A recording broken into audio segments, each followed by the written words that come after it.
We live, mic check, mic check. Oh, I see the little bubble doing. How's everybody out there doing today? I see some people are already pulling up. Appreciate the love early on. Man, what a day. Shout out to Jersey Dolphin. You guys see the title. Shout out to Cap for Life. Brandon calling me the GOAT. Man, all of you guys are the GOAT. Oh, man, I got to get my other phone, put it on silent. Give me 1 second. Justin Herbert to Miami. Is that a possibility? And all type of Dolphins discussion is happening. So we're going to do what we're going to do here is start some off-season topic debates, which are, they get turned up, obviously. And that's what we're here about. That's what it's all about. And that's how I feel. So any thoughts out there, you guys come in, chime in, let me know, and we keep this thing rolling. But I just been sitting back. I said a few weeks ago, just ever since that national championship title game, Michigan versus Washington, I sat back, heard the reports that, the owner of the Miami Dolphins, Stephen Ross, is over there celebrating and watching the game. And I'm just thinking, I'm like, could it be possible? I said it. If Jim Harbaugh, the hard-nosed coach that he is, the new GM they have in the building in LA, it's a slight of chance, but the chance is there. And Miami sits perfect when you sit here and think about getting a quarterback at a high salary, and where the Dolphins sit at salary cap. This trade from the LA Chargers to the Miami Dolphins with Justin Herbert, this just needs to be the perfect trade because it fits both programs and it makes so much sense. I'm hearing reports of the Chargers offensive coordinator, the new guy. Shoot, I'm thinking about his name right now. I think offensive coordinator Greg Roman, the new offensive coordinator over there. He laid. You see me. I'm starting to think this is the offseason. These coaches are here to sell players. They're here to make them, stand out and be better than what they really are. And I heard Greg Roman start talking about, imagine if Justin Herbert had a running game and what that might look like. And I'm there listening to that, and I'm like, imagine Justin Herbert in a run first scheme offense in Miami. Imagine that. I don't think the Chargers are going to go out and sit here and spend huge money on a Saquon Barkley to try to make Justin Herbert. No, I think they're trying to sell him because the direction that the Chargers might be heading to, it just makes so much sense. Think about what was it, 2019? Was it the 2019 draft with Kyler Murray and Cliff Kingsbury? And now that marriage, that was supposed to happen, right? That's the new trend coming out. I can see Shadir Sanders coming out next year and trying to get him with his dad coaching in the NFL. You see the trend that I'm seeing here? So Jim Harbaugh in Michigan won the national championship with J.J. McCarthy. Everybody knows this. He won it 15-0. He went undefeated and won it.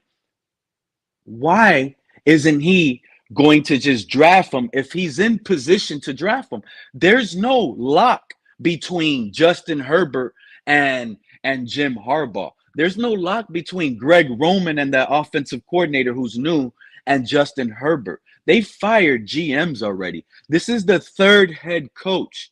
He's looking like a coach killer in LA. He needs a new destination, and what better place to come to than the Miami Dolphins? The Miami Dolphins have the draft capital. They have, and if they're telling us extending to a long term helps the Dolphins, and they're comparing it, shout out to Dolphins Talk channel, Mike Olivia, where Stephen D plays at now.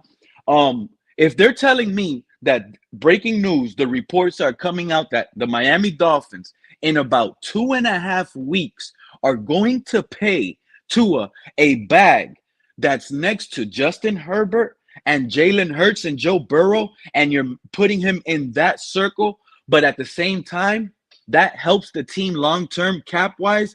Maybe the cap talk is what's making that take correct.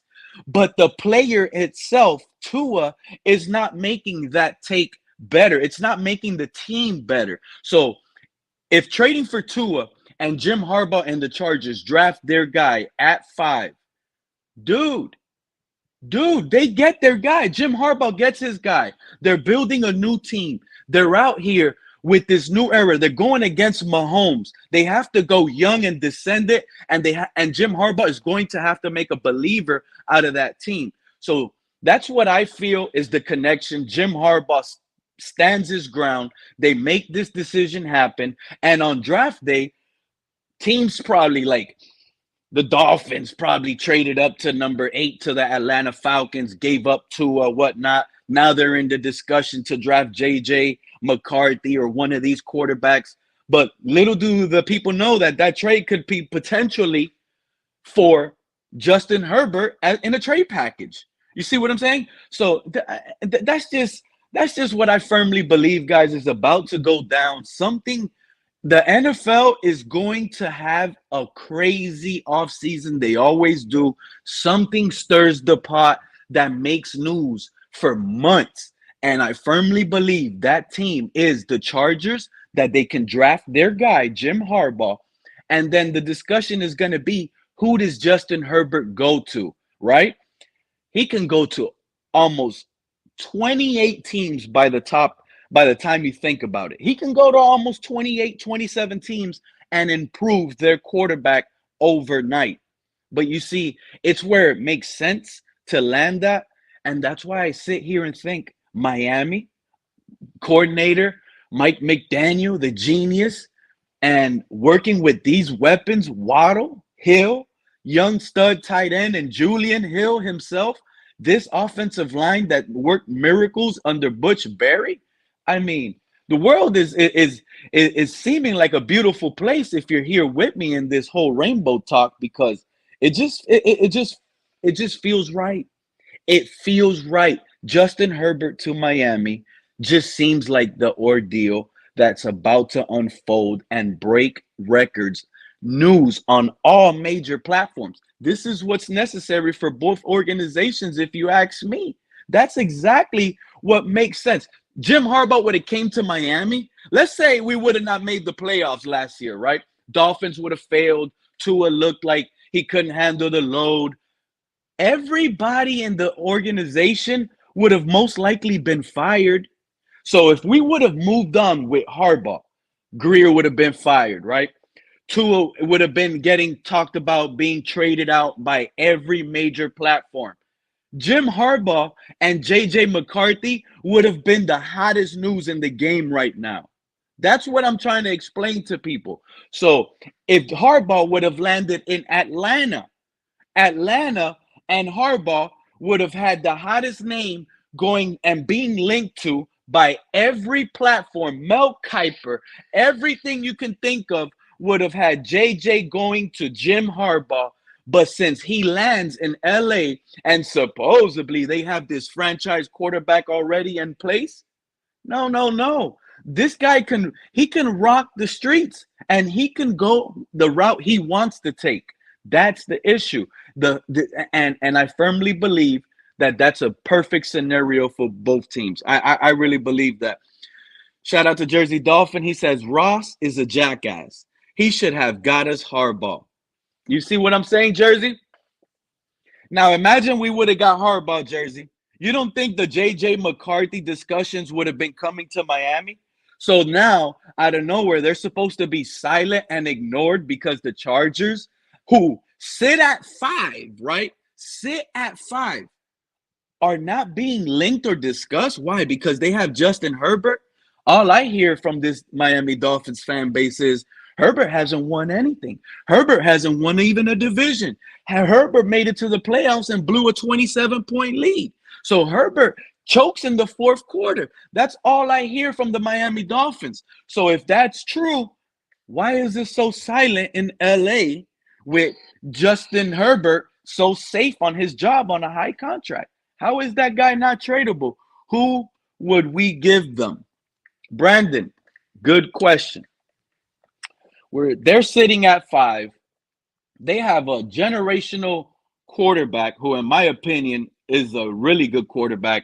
And then you're going to say, if you think he's a really good quarterback, why would they trade off a really good quarterback? Sometimes a rebuilding team with a hard-nosed coach like Jim Harbaugh, who would do something like this, who would think? Jim Harbaugh likes Stephen Ross. They're buddies. Why wouldn't he do a favor and trade him Justin Herbert to Miami? And then Jim Harbaugh gets a boatload of picks to rebuild the Chargers so they can have a real built team. And because they're aging. They were one of the oldest rosters just as recently with Khalil Mack and all that crap. This guy needs a boatload of draft picks. He gets to turn around. Dolphins give up this first, this second, next year's first, next year's second. And what do? We give up draft picks. We trade Tua for a fourth or a fifth, whatever he's worth to another franchise. We come up with more, and we try to keep this team together. That's the important issues. So we just give up draft capital. It's not like we weren't ready to give a fully guaranteed contract to a Deshaun Watson just 2 years ago. Stephen Ross is ready and prepared to give the bag to a quarterback. It's frightening to a lot of Dolphin fans that I'm saying that because in about 2.5 weeks, according to Mike Olivia and Dolphins Talk, I see you guys backstage. Just give me a minute, one left. Just give me a minute, and I'm going to go through this, and I'm going to let everybody up. I appreciate you being patient. Give me a second. So it's important they give them this, and because we're ready. We're ready. That kind of threw me off. Shout out to Fred. Shout out to Coach AJ. Bro, I had no idea you had a channel. Just sub. Appreciate the love. Sub. Thank you for that. Skank Dollar. Pete, you tripping with this one, my dude. I know sometimes you got to go to tripping because when you go to tripping and speak things to existence, things can happen. And don't act like I don't have a couple puzzle pieces here that I'm putting together. And it makes sense. It makes sense. If you with me, you with me. And you know what I'm talking about is just an amazing content right now. Pete, look, these guys are telling me I'm losing my mind. What's going on? Pete, you're losing mine. Herbert not losing Herbert. That's why he went there. I know that's what it seems like, Sal. Sal's a Buffalo fan, I think, and he's scared of the Dolphins getting an elite quarterback. He wants us to pay Tua Noodle. That's the thing. Shout out to Steve Moley. Stephen Ross and Harbaugh are boys. You see what I'm saying? Let's get these guys in the building. Shout out to Anthony. Anthony, what's good with you? What's good with you, Fred? Shout out to King Mill, Flipside, everybody in the building. Thank you for sliding through. We up on Pete, don't get me excited. Please don't get me excited on this. Don't do that to me, please. Wait. So I'm not crazy. Talk to me, Anthony. How do you feel about what you just heard, man? You're getting excited. I'm excited. Why not? No, I'm saying don't get me excited. I'm trying to temper my expectations. Knowing that look at Sweet Jumps in the chat. He's a Charger fan. He's like, don't play with his emotions. Hey, I'm telling you, Jim Harbaugh is going over there, Sweet Jumps, and he's going over there with power and stand his ground. He's standing his ground. He wants his guy from Michigan, is what rumors are coming out. Go ahead, Fred and Anthony, man. I'm excited for this because let me tell you why I got excited. I said this a few weeks ago. Herbert, that's stupid, to be honest. That's idiotic on their part. But what if they get a haul? What if they get what was that guy's name? Herschel Walker. What if they do a Herschel Walker haul? See what I'm saying? Yeah, but what? The only teams that have that type of capital are teams that are rebuilding. You really think Herbert wants to go to a rebuilding team? But Miami, you know that if Herbert lands in Miami, he will have 5,000 plus yards, over 40 touchdowns. Are you aware of that? But what I'm saying, this is a diamond. This is a landing place to come to, Anthony. This is what every quarterback in the NFL would love to play in Miami with the Penguin and the Cheetah. But you really think Grier and this guy are attached to? They attach their wagons to this kid. You really think they're going to do that? If they have a chance to get Herbert, yeah, they'll pull the trigger, dude. That's what I'm saying. Thank you, Josh Allen. You're being real here. And it's not like it's impossible for What's up, Herbert Fred? to be open on the market. Let me ask you a question real quick, Anthony.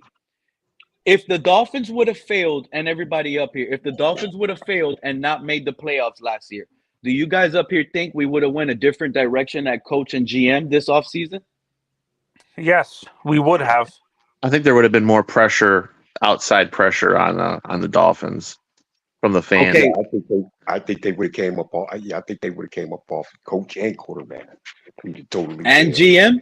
If we would have went 8-9, missed out on the playoffs, and you guys think GM coach is gone? Yeah, man. GM, coach, yeah, and quarterback are gone. I think they're all gone, man. You know what I'm saying? And that's the thing that kept their jobs is being in the playoffs.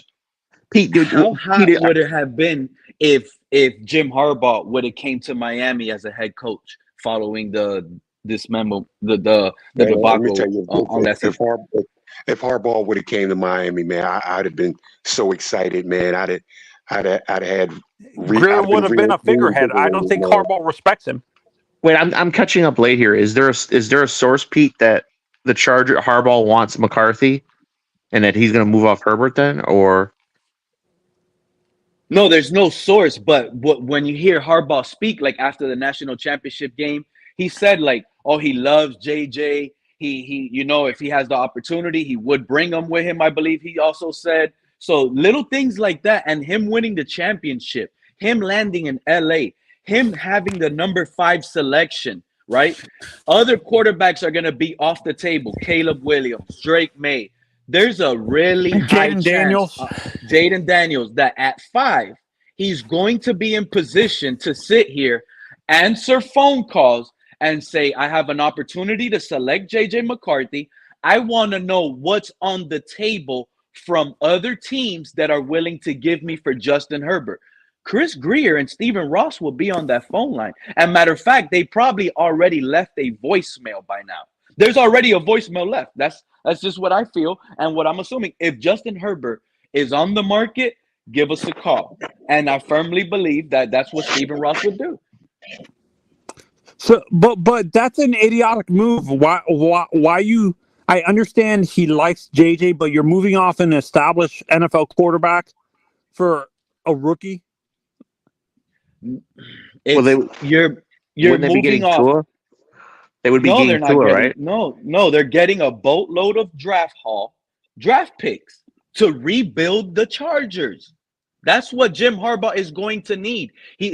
Remember, the Baltimore Ravens, John Harbaugh, he's good at building the Ravens throughout all these years with what? Through the draft. That's how the Ravens have been building their team. His brother, when he was in the 49ers, they were building their team through the draft, 4 straight championship games in the NFC, right? This is a guy that comes in the building, demands, he takes control of the whole entire unit. So he's going to sit here at 5 and just pass up on his guy that he just won a championship with in college? No, if he has the opportunity to select him, just like the Cardinals with Cliff Kingsbury and Kyler Murray, you go that route so you can build a real strong team because the Miami Dolphins, and I'm a Dolphin fan, so I'm going to say the Miami Dolphins, but shoot, other teams in quarterback purgatory, right? The Giants will turn around and say, I'll give you a haul, all of these draft picks for Justin Herbert. Teams will give up a boatload of picks for a generational talent. Yes, it doesn't make sense to get off of a quarterback like that, but when you look at the Chargers roster, Keenan Allen, the guy's 99 years old. Mike Williams, injury prone. They don't really have star power at young age over there.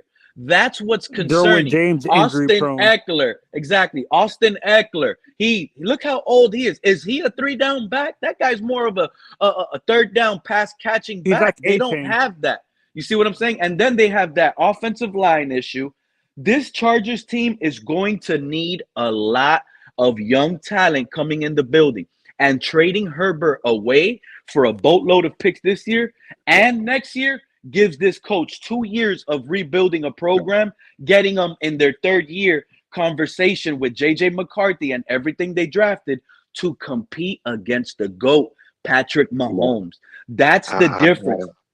I don't know about I don't know about uh them See unloading that the issue with Herbert. that I though, think Pete, that they just I brought a think I GM from they just brought the assistant GM from Baltimore. You really think Harbaugh says he respects this guy because he's from Baltimore? You really think he's gonna take the power away from this guy? and Pete, I think, man, I don't think Herbert goes anywhere, man, but I do believe Harbaugh going there, man. Yeah, uh, some new pieces here, some new pieces there. You know what I mean? Uh, some more wide receivers, man. And I think Harbaugh just turns the Chargers around with See, that right there, man. And they'll no, keep Herbert. They'll keep Herbert there, and man. Fred, the issue, and what scares me though is Greg Roman recently did an interview. He says he's going to take the ball out of Herbert's hands and focus on the running game. I just pointed that out early on. That's what I was saying. And that's what it's making me think already, that there's already locker discourse. Remember, let me tell you guys the difference. Mike McDaniel lands in Miami. What's the first thing out of his mouth? Oh, I got Tua. I saw 709 and a half plays of him. And what I saw in those 709 plays, oh, we have a legitimate passer for our scheme. We have the real deal. We have a quarterback that can maximize talent. That's what we heard. Now with the Chargers, this is why I think, and people are calling me crazy, but the signs are there. Like Anthony just said, I'm not crazy. But Greg Pete, Roman literally came out. I told you guys this right here in the beginning of the stream.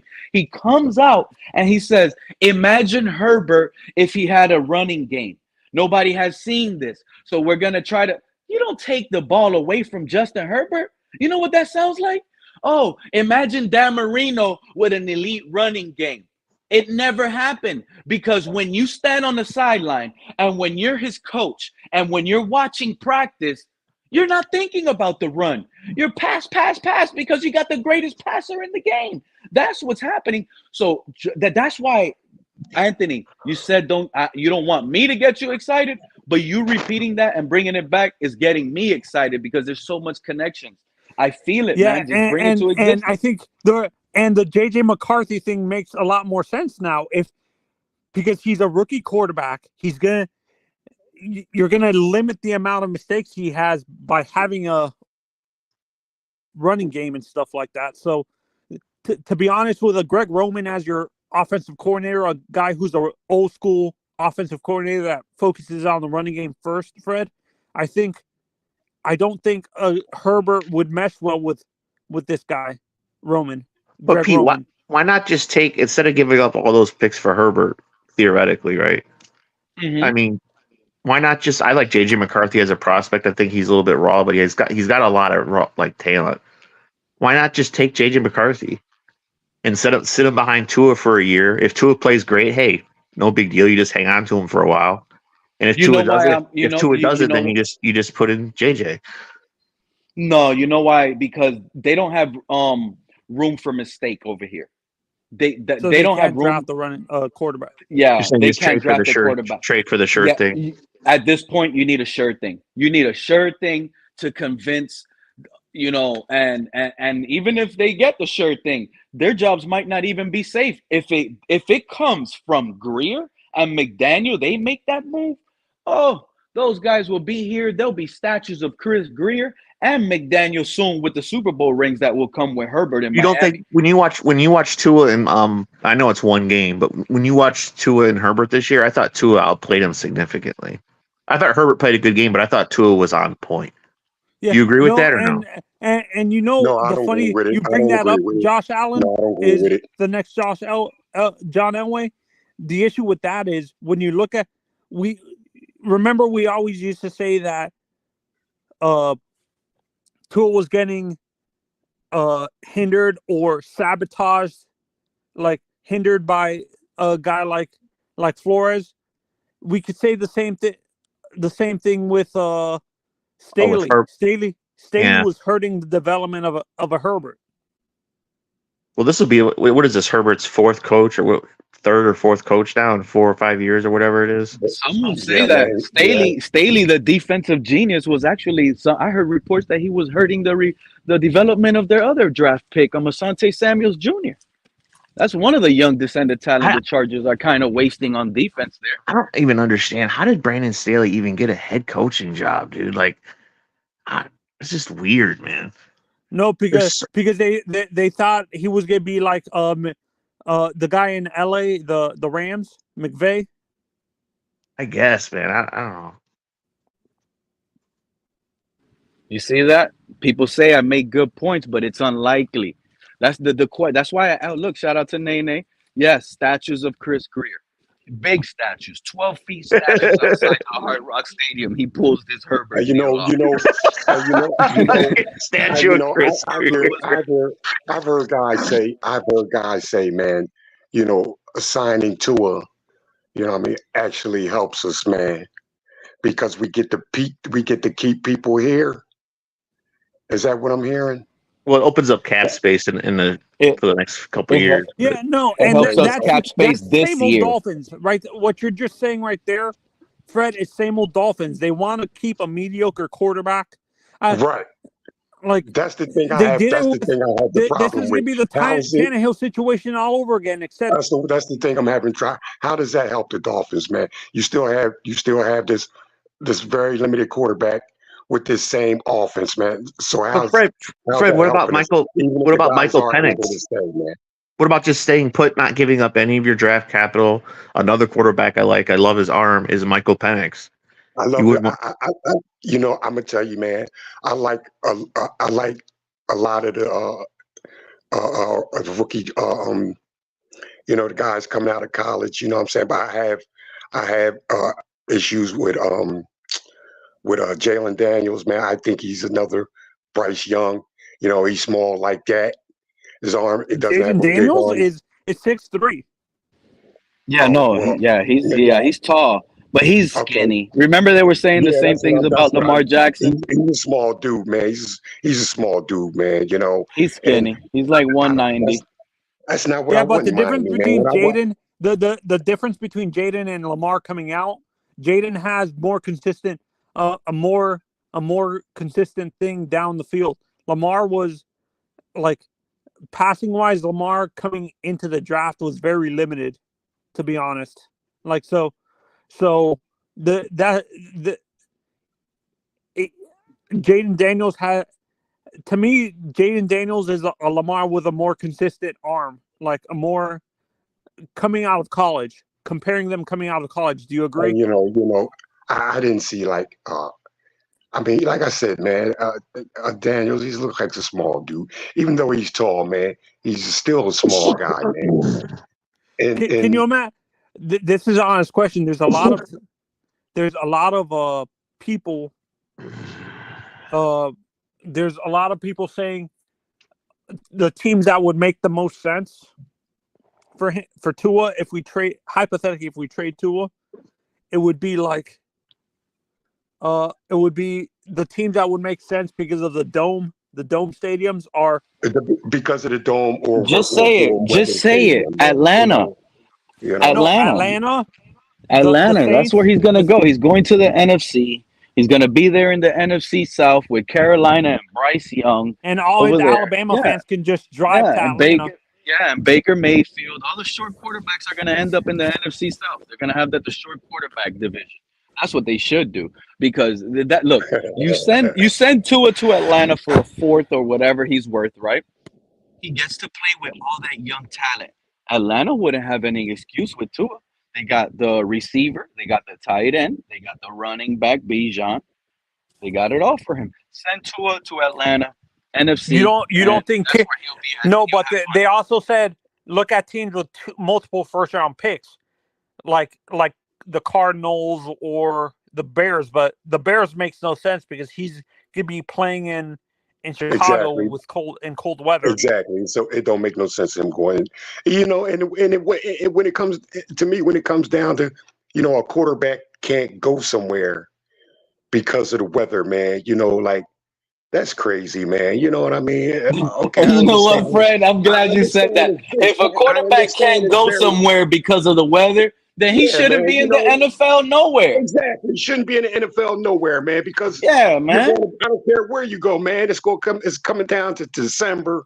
You know what I'm Yup. saying? And that's what it is. If you can't play in it, then you can't go on.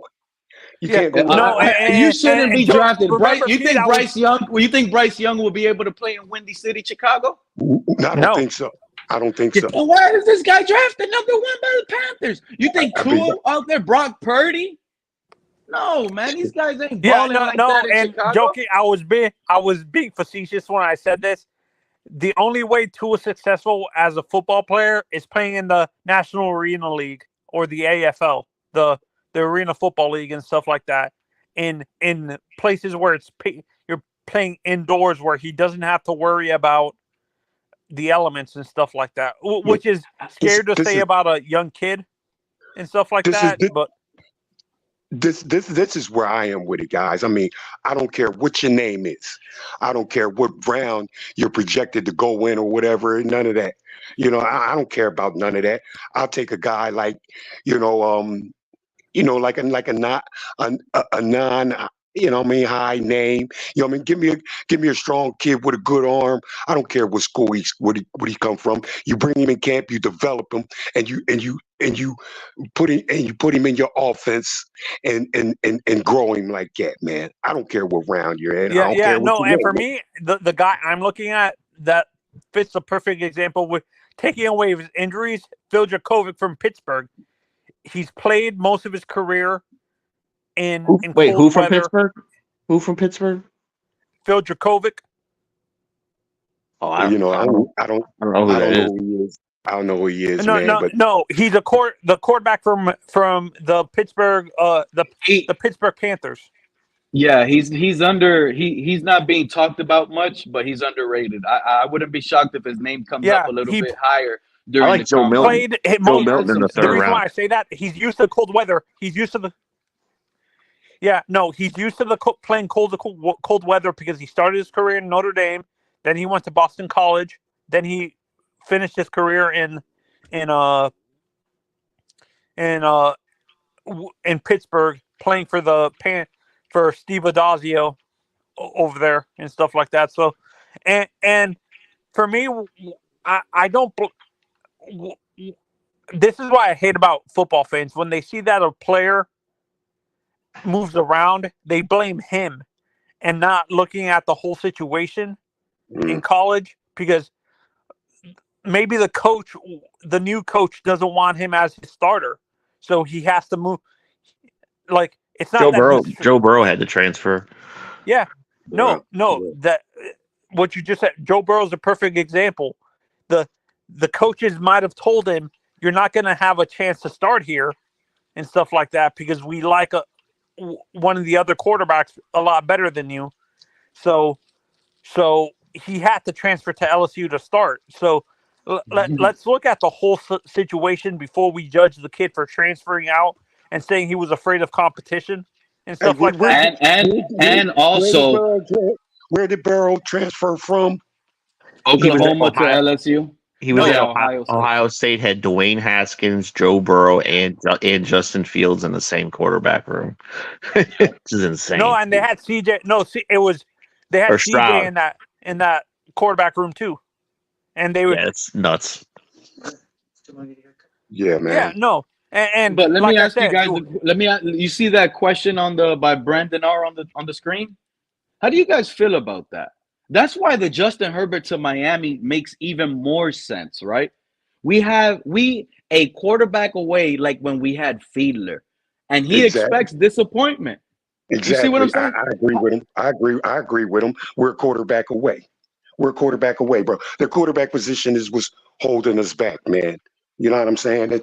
I've been saying that since from like Tua's second year, man. You know what I'm saying? I'm like, look, this quarterback's going to hold this offense back, man. And I'm I've been just seeing it and I today. literally I'm said just going that he off was his the Jay report. Fiedler. see, and Pete, remember when me and you talked about this multiple times? Remember during the draft, you yourself eventually you changed your mind on Justin, but you said you were hesitant with him because you felt he was going to be the next Tannehill and stuff like Coming that. out of the draft, yeah, coming out of the draft, yep. Do you change your evaluation on Justin now, saying? No. Well, remember, I was saying coming out of that 2020 draft, this is exactly what I was saying on the chats and everywhere I was up at. I'll take Herbert before Tua, but I don't like Herbert because we're just getting off Tannehill, and he reminds me of Tannehill. So the player that I wanted, that I kept saying we are gonna get, I said we're gonna pass up. No, it was Jalen Hurts. I kept saying we should draft Jalen Hurts in the third round. Third round, let's grab Jalen Hurts. And if we would have waited on me, we would have just got out that draft with no quarterback because Jalen Hurts went in the second round. But I kept saying we get Jalen Hurts in the third round, and we're good with that because we can build the trenches. We can get that safety I wanted that year coming out of the draft. What was his name? Antoine Winfield Jr. We could have got him. We could have got the offensive line. We could have upgraded the trenches. We could have done some really good things. But at the same time, we have a chance to do that with the safety route. now in this draft, actually. You like Kitchens?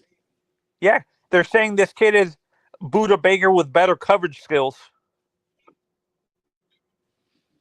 Yeah, but that's just where I'm at, man. Brandon, you hit it on the head, man. That's why this whole Justin Herbert to Miami, me thinking Ross, Michigan, Jim Harbaugh just coached JJ to win a ring, 15-0, undefeated.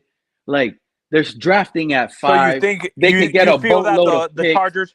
You feel the Chargers are going to go into rebuild mode with Harbaugh? It's not rebuild mode, but I would consider it almost a retool, because if you get to retool your team with young descendant talent throughout the draft for the next 2 years, and I know you're going to have a rookie quarterback in J.J. McCarthy, but that's coach and quarterback from college that came here now to the NFL. You build around that. What do? You go out and get a running. You see Greg Roman take the ball away from Justin Herbert and with a running game. Doesn't that kind of make sense? You give them Derrick Henry, let's say, to the Chargers. Now they have a rookie quarterback.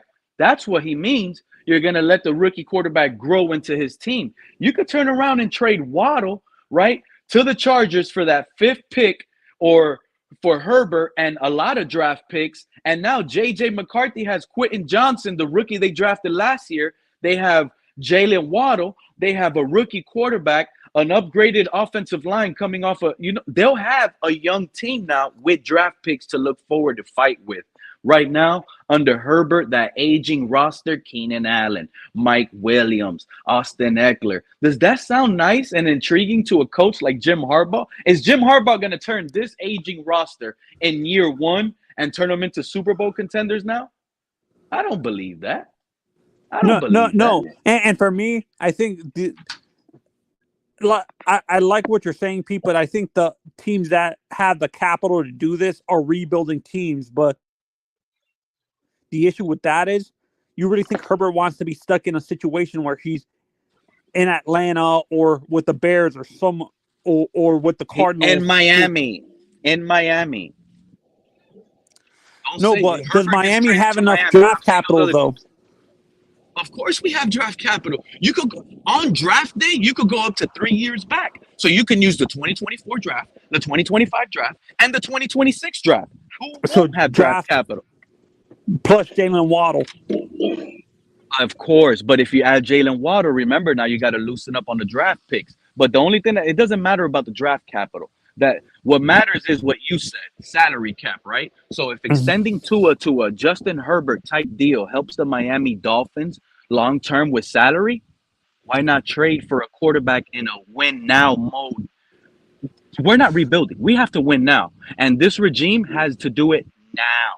And if they pull this Herbert trade, that's it, bro. What are you gonna like they're safe? What are you gonna do if the Dolphins, if they do give him like a 4-year or 6-year and he's making 55 or 60 million per season? Oh my God, man! Don't say that, man! Don't say that. I really think that's going to happen. Idiocy right there at the high. That's idiocy at the highest level. Why would, if you know this kid has limitations, why are you going to give him Mahomes, Mahomes, I'm looking at Herbert, it like Burrow this. money. This is point blank. Like you couldn't win with him on his rookie deal. So what do you think giving him more money is going to get you? This is the whole point, man. What is giving him more money going to do? You The can't only win way, with him on for a me, rookie the deal only with way, huh? for me, the only way this works out, let's say we exclusive franchise tag him and maybe send him to Atlanta or the Cardinals or the Cardinals specifically, who has multiple first round picks. Hey, They man, give look, us The Cardinals make no sense, Anthony. I'm sorry. They got a high salary cap, Kyler Murray coming back, and then they're gonna take on Tua with a 23 million fifth-year option cap. You're almost at 100 million in two quarterbacks.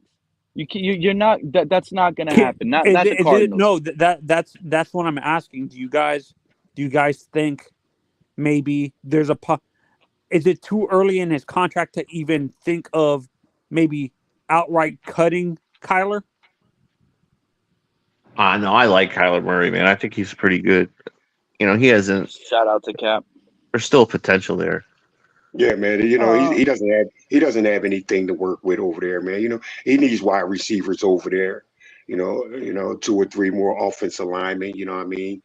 Uh, some You more know who running he game, was. man. You know who You was know catching Do you think a passes in team like the Arizona late in the season as wide receiver? You guys probably who? don't even remember this name, Who? Elijah Higgins. Oh, the big receiver the Dolphins drafted. Yeah. Yeah, Elijah Okay. Higgins last year for the Cardinals was on the field at receiver for them late in the season. Okay. That was So crazy. I so was so watching a Cardinal game and I saw him catch a pass. so I'm going to give Kyler Murray a pass for that, man. You know what I'm saying? He doesn't have anything to work with over there. how about Tua to the Raiders? Would that fit? That makes sense. That makes That's beautiful sense. interesting. Yeah. Yeah, that's a really good destination. You send What Tua to the Raiders, and the Raiders give us their whatever they first can round give pick? us. You think Tua's? I don't think Fred. You think Tua's worth a first round pick right now? The Raiders are selecting like I'm 6th, not I moving think. No, off Tua. I'm no, not moving off no. Tua unless I'm getting a number one, Tua's dude. not worth no first round pick, bro. Yeah, but No. then why trade him though, Fred? If you're trading him to the Raiders, right? I think the Raiders pick what, 7th or 8th or whatever. That's the book. Then you No, take McCarthy. Then you take 11. JJ They're McCarthy. choosing at 11. They're at 11. The Raiders. They're at 11. Yeah, that's what I'm saying. Then you would take JJ McCarthy, who should be there. Oh no. With the quarterback needy teams, let's not forget some of these linemen in the top 10 we can draft Joe Alt to replace Teron Armstead. Yeah, but who's the quarterback then? If Tua is traded, who's the quarterback if you take offensive lineman in the first round? That's what I'm saying. Oh yeah, I see what you're saying. Shoot. If you traded with the Bo Raiders, Nix, I would get McCarthy or Michael Penix. I don't like Bo Nix as much as those other guys, but some people What? do. Is there something suspicious Jimmy about G, Bo that you don't bro. like? You put Jimmy G on the bench, bro. Look, You it's see, like look at with the that, Raiders, and that's a name nobody wants to talk about, but he could come over here for $1 million, league minimum. You think he will start look, over Tua? You think? Let me ask y'all a question. Y'all think Jimmy G, with a 3-game lead late in the season, 5 games remaining, y'all think Jimmy G would have lost the division? I don't think he misses on those screen passes that Tua was messing up the screen passes on. I'll tell you that much. I agree. you know what? Jimmy G, Let's Cap, that guy's ask this available, bro. question. Let's answer this question, man. Who would want Tua, man? Who would want him? I think the Falcons might want him. I think definitely The would want him. Vikings. The Vikings, if According they to the lose Cousins. rumors, 20 teams, according to the rumors. That's what reasons. 20 teams, 20 teams, 20 teams. Reason said 20 teams want Tua right now. 20 Yeah, 20 20 teams during teams. March, when March is known to be notoriously for agency. You think Yeah, Reason is March talking to one of those Madness. sports? Since we're talking to those sports agents. Oh man, Yeah. And they have the number around. Like, They have the number twisted around. It's it's 0-2 they're teams. saying That's how many the teams. teams that make sense. I'm not sure if it makes any sense at all, but they say the teams that make sense for him are the Vikings, Falcons, and the Rams, but the Rams have Stafford and stuff like that. Not if we get him. Not if we get him and Donald. Package that in the deal, and then hey, adios. You want a defensive? And, you send defensive tackle to Chicago. and you send the quarterback to the Rams. Like if we get a veteran like Stafford, and does then that you get back preclude us from drafting a compensation. quarterback? That's a You heard what I question just said? I want. Like if we get a veteran You heard like what I just said, right, Anthony? You cut off a little bit, Cap. Yeah, you cut off, Cap. Go ahead, Cap. I think Cap is. Cap's having technical difficulties, man. I want to I'm just saying. My question is if Hold on, Anthony. Go ahead, Cap. Hold on, Anthony. I think Cap is on a delay. No, I'm just saying, like if you're worried about certain compensation, you send Wilkins to Chicago for the number 9. You get your picks, then you send the quarterback to the Rams. You get 2 players for 1, and you got your compensation. But I whatever, man. It is what it is. Yeah. You see how you can build it and it can help the team. Yes. Yeah. No. That's. What you just said can work, Anthony. but what I'm asking next is. I like that, Cap. I like that you just put out there, bro. I like that. Yeah, bro. I You get love the it. number 9 pick. You send Wilkins, and he gets paid. Then you get your 2 draft picks when you give up the quarterback to the Rams, which happens to be buddies with your coach. Then you get 2 players for 1. Then you get draft compensation in the 9th round. Yeah, no. And what I was going to ask, what you just said, Cap, can work. But what I want to know is, like, if we get a guy, if they trade us Stafford, does that preclude us from drafting a young quarterback? No, you would still. Says who? You can still get I think you would still draft a young quarterback. You still have if you get Stafford, You that's know what what? you have in a contingency plan. Well, exactly. No, well, if we get Stafford, I don't think we draft a young quarterback. And depending on how we get Stafford, we'll probably You get roll Jimmy with G. the 2. Yeah, we'll roll with Skylar Thompson and Matthew Stafford. That's and Skylar, Skylar can develop under. Skylar will develop. Man. You know But what? like Skylar's not learning anything out of Tua or Mike. He's not learning anything. He's actually being like he's an advanced. You know what Skylar is? Skylar is an advanced student in a slow class right now. He's in a boring quarterback room right now because he's like, all this simplistic offense they're doing, man, I could be doing so much more. Like, bring out the playbook. Make this harder on Tua so maybe I can get a chance. You see what I'm saying? So that Stafford, it makes sense. I like that. So it can develop Skylar. You sent Tua to throw balls to Puka. You know what I'm saying? Tuka to Puka, and then you Tua to Puka, and then you have 2 players coming back here, and then you have compensation that you can trade again to get more picks. I'm not gonna lie. I'll be inclined to trading Tua and Wilkins to the Rams for Stafford and Cooper Kupp. I'll probably even add. You know what? Give me Tua and Waddle, since that's the package. Tua and Waddle for Matthew Stafford and Cooper Kupp. Imagine Cooper Kupp and Tyreek Hill. That's the balance you need. Someone that can catch everything in the middle. How about Puka? Run nice routes. Puka, it'll be hard because the Rams want to go young. They'll want to get rid of their aging roster, right? So Cooper Kupp is old. Stafford is old. We're a team like. That's why I left that comment for so long on the screen, and it might stay there like it's frozen because I love it so much. We are a quarterback away. People are not realizing that. So if we lose a receiver, a weapon like Waddle, we replace that with a Cooper Kupp, and we still have the cheetah, Matthew Stafford playing in South Florida. Man, that screams Super Bowl. So you would say Cooper is our number 2? 100%. And he could potentially be the number 1. He'll probably have more catches than Tyreek. Tyreek will actually be used as a real weapon, deep threat, deep bombs, opening up the field where Cooper Kupp can eat everything in between. And look, let me point out to this. I said earlier, I want a guy with a good arm, young dude who plays in cold weather. Like, we have that on the team now, man.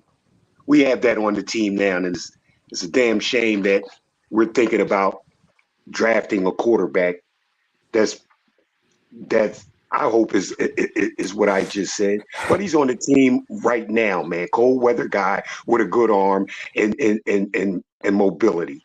But we'll never know that, man. You know, I still don't know how good Skylar is, man. You know what I'm saying?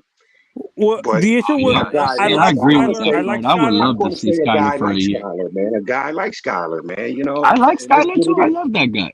Yeah, I got You more know, faith in Skylar moving this team forward than I do with Tua, and I'm not afraid to I admit mean, it. I don't care. I mean, Skylar put up 30 points in cold weather against the Bills. You know what I'm Hmm. saying? Was mobile in that game. You know, a drop here, drops there. Man, we probably win that game. You know what I'm saying? You know what No, I'm we saying? No, probably no, no, we no. do But the win that issue, game. Yeah, I understand what Every you and drop Peter. happened, and every drop would have put us in scoring position. yeah, Everyone, and when I say scoring yeah. position, at minimum a field goal. We See, lost by a field goal. see, That And was see, I three still drops don't, that would have gave I us still 9 points and field goals. see, I still, and I'm going to stick by what I said. You know, Waddle dropping Skylar's balls, man, perfectly placed in his hands, and he drops them. I'm still going to say see, Skylar was see. My was issue, sabotage, bro. my issue He with was this, what you guys were sabotage. saying with Skylar is, I, I said this from the beginning of the season when Skylar was playing. I honestly felt both Waddle and Tyreek were purposely dropping the balls because they didn't want to Thank catch. you, thank you, thank you, thank And you. like Especially what? Waddle dropped like three, bro, in his hands. Okay, Bro, like three. Skylar would have put up 40 points.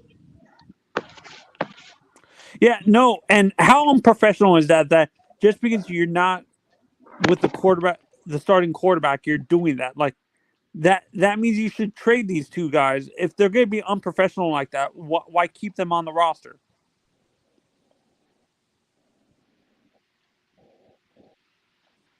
Why keep who on the roster? Anthony Skylar? No, not Skyler. Guys like Reek and Waddle. If they were upset that Skyler was starting and purposely dropping his balls, why keep them? That's why they're in trade conversations now, and people think that it's impossible. Why do you think Waddle is in trade conversations right now? I wouldn't be shocked if teams are calling about Waddle and all that good stuff. You know what I'm saying? Because that's just how it is. And right Yeah, now, if a no, and team I've gives said up this. a good Waddle's a amount, number one receiver. Waddle is a number one receiver that's forced to be a number two. So I we don't trade a know. Waddle and I don't draft a know. receiver. I don't know if he can just go in on a team and be a number one receiver, Anthony. Could No, he a team that complement a doesn't good have a receiver? number one. Like look at the perfect example. Imagine Waddle with Bryce Young. That could help Bryce improve because Bryce doesn't really have a number one receiver. The two guys he has are number two receivers that are being forced to play the number one role and stuff like that. Shout out to Lewis for pulling up. The Hey Waddle, I Lou. remember when he was a number one, it was when Tua was a rookie or his second year, and all we got was like the Jarvis Landry route tree. He was catching everything on the flat. He was crossing 3 yards. Like he had 100 catches and less than Woo! 1,000 yards. Yo What Lewis. what It's was unreal. what's What's up, good, Lewis? Cat for Life? Hey Pete, real quick, just because I gotta go, I'm busy with work, but I just wanted to come up. I just want to ask you guys your opinion because I'm hearing Waddle and Tyreek drop passes for Skylar because they were mad that he was starting, and that's fine. Listen, again, I'm not gonna sit here. I just want to, since you guys are the professionals and you guys know so much, I just want to know when Tua played 17 games this season and Tyreek Hill and Jalen Waddle dropped passes that were perfectly thrown, to use Fred's words, that hit him right in the hands. Was he dropping those because he was mad that Tua was playing and he was mad that Skylar wasn't starting? Because No, this has to man. be some of I the dumbest shit I I've could ever tell. heard I could I could I in could my I could life. tell you. What in the Look, man. hell are you talking about? Look, that's right, man. That was This sabotage. has to Skylar be was some of the sabotage, bro. dumbest shit. Skylar was But again, I'm sabotage. gonna leave y'all to it. I'm sorry. I'm sorry. I'm gonna leave y'all to it. Great That's conversation. right, man. Great conversation. Great. I'm telling you, man. Skylar, if you ask me, Skylar was sabotage with that bullshit. You know what I'm saying? So Waddle was wanted Tua to, Tua Waddle wanted, sabotage when he was dropping passes this season? Was Tua who, sabotage? I just want to hear. when who was dropping passes? Tyreek, when Tyreek dropped passes this year No, that man, hit him no, perfectly in the Tyree, hands, no, what no, was no, Tua no, was Tua sabotage? nah. Tua wasn't sabotaged on that. As a So matter of fact, when I could, Tua threw passes to Jalen Waddle and Waddle dropped them, was he sabotaged then? nah, man, they was just underthrown, bro. You know what I mean? He had Oh, to okay, so adjust you didn't them back see and so all you that, didn't man. see so you didn't see Tyreek drop any passes that were Yeah, right I in his see. hands. You didn't see that. Of course, I've seen Tyreek drop passes, bro. I seen So then what the hell are you talking about? I seen Tyreek drop passes from Mahomes. You know But what? Never mind. I can explain. Y'all got it. Y'all got it. I can give you my point on why I think Tyreek dropped that touchdown against, was it Baltimore? Yeah, I can give you my point on that, man. The guy was so wide open. He's used to coming across the middle looking for guys to light him up. He just took his concentration off. That's all. Shit happens. Of course, the shit happens, Fred. I'm with you, and I mean, Anthony. I agree. I agree. You know if you're what? constantly, hold on, Pete. If you're constantly going across the middle, you know what I'm saying, knowing guys can possibly, you know what I mean, light you up. Now, when you get a pass that's so obvious, I mean, you know why you so wide open, but you don't realize how wide open you are, man. So you lose your concentration like that, and you do drop the pass. You know what I'm saying? 100%. You remember when ESPN? Y'all remember when ESPN made a fool out of Terrell Owens because he went across that middle in the Eagles playoff game, and Sean Taylor, or a late season game, and Sean Taylor was coming down on him, and Terrell Owens just said, "Nope, I made a business decision." He didn't even attempt to catch that ball. Tua will put that ball there and let Sean Taylor eat Waddle alive every time, bro. He sets these receivers and up I've for the said this, kill. like, and Pete, I've said this. I like Tyreek and Waddle, but throwing down the middle with them is not conducive to a long. With how small these two guys are, It's it's a not short career conducive for for you. them for a long career to make them go down the middle. They're too small to handle that punishment constantly. Exactly, man. Exactly. And let me say, like, you know, there was a narrative like Waddle's catching with his body. Bro, Waddle's catching with his body because he's protecting himself across the He middle. has to do that. You got to I do don't know that. who that That's was how in the you, backup. I never seen that that's how name, you, but that's I how you got kicked protect out. yourself. That's how you protect yourself going across the middle. You catch the ball with your body. You know what I'm saying? It happened when they played Tennessee when he got lit up. I can't remember which game it was. Pete, was it last year or the year before? Last season or the season before, where we saw a few times where Tyreek had to make these egregious adjustments because of underthrown Yeah. balls or like sometimes Or Bro, overthrow behind where him. he had to Anthony, reach back. you want me to tell you how I really feel about the Kansas City Chiefs? What was the final score in the Chiefs game? 26-7 playoff game. Week 7, right? Yeah. It should have Oh, been 20. I think it was 25. It should have been 25 or 26 to zip because that Tyreek Hill touchdown, that was a poor thrown ball. yeah, it That was. should have never been touchdown. That's how bad it gets when I sit here and tell people Skyler's better than Tua, because Tua literally went into Kansas City and almost put up a donut on the scoreboard, bro. You know how It was sad I was? You know it how was a mad I was? man. That game was I poor, thought man. about Poor, all these guys. You know what? game, man. During that game, I was thinking about all the Skyler haters, Fred. I was like, look at all these Skyler Thompson haters. I was like, half of me was happy of where we were at in the game, and the other half, I'm not gonna lie, I wanted to break TVs where I was at. I wanted to grab them and I wanted to destroy them because I got so mad at Coach McDaniel for not making the switch. I got Exactly. so mad at Tua when I saw him versus the Ravens the week before, right? The week before versus the Ravens. No, 2 weeks before versus the Ravens when he threw that screen pass. And I forget because I think it was you, Fred, if I'm not mistaken. Or it could have, or shout out to Yankee. That's who it was. Shout out to Yankee, my guy Yankee. He turns around and starts bringing up, man, Tua's balls and his arm is starting to look fatigued. And when you Yeah. paid attention to that, it was being fatigued. And that Yeah. screen pass, that nasty screen pass that didn't have enough air in it versus the Ravens on the to the left side, man, that gave it all up. It gave it all away. And that's from that point, I was begging for Skylar inside, like putting cups and doing Spanish voodoo all over my house. And obviously it didn't work in my favor, but godly, I was doing whatever it takes. I even went next to the Hard Rock Stadium, got on the Is it, sidewalk and prayed on my knees, is man. it And I was hoping for Skylar, for, but for because I Fred, wanted us Fred to and actually Pete? I have win a something. question for you guys. Is it just Tua, or is it just the style of quarterback that him and Purdy are, that they struggle throwing, like him and Purdy and some of these guys like Jimmy G struggle throwing to receivers in stride, where the receiver has to slow down to catch the ball because the ball is not thrown too far ahead of them and stuff like that? No, man. Like with Jimmy G, Jimmy G is the same thing as Tua. You know, he's not going to do anything off script.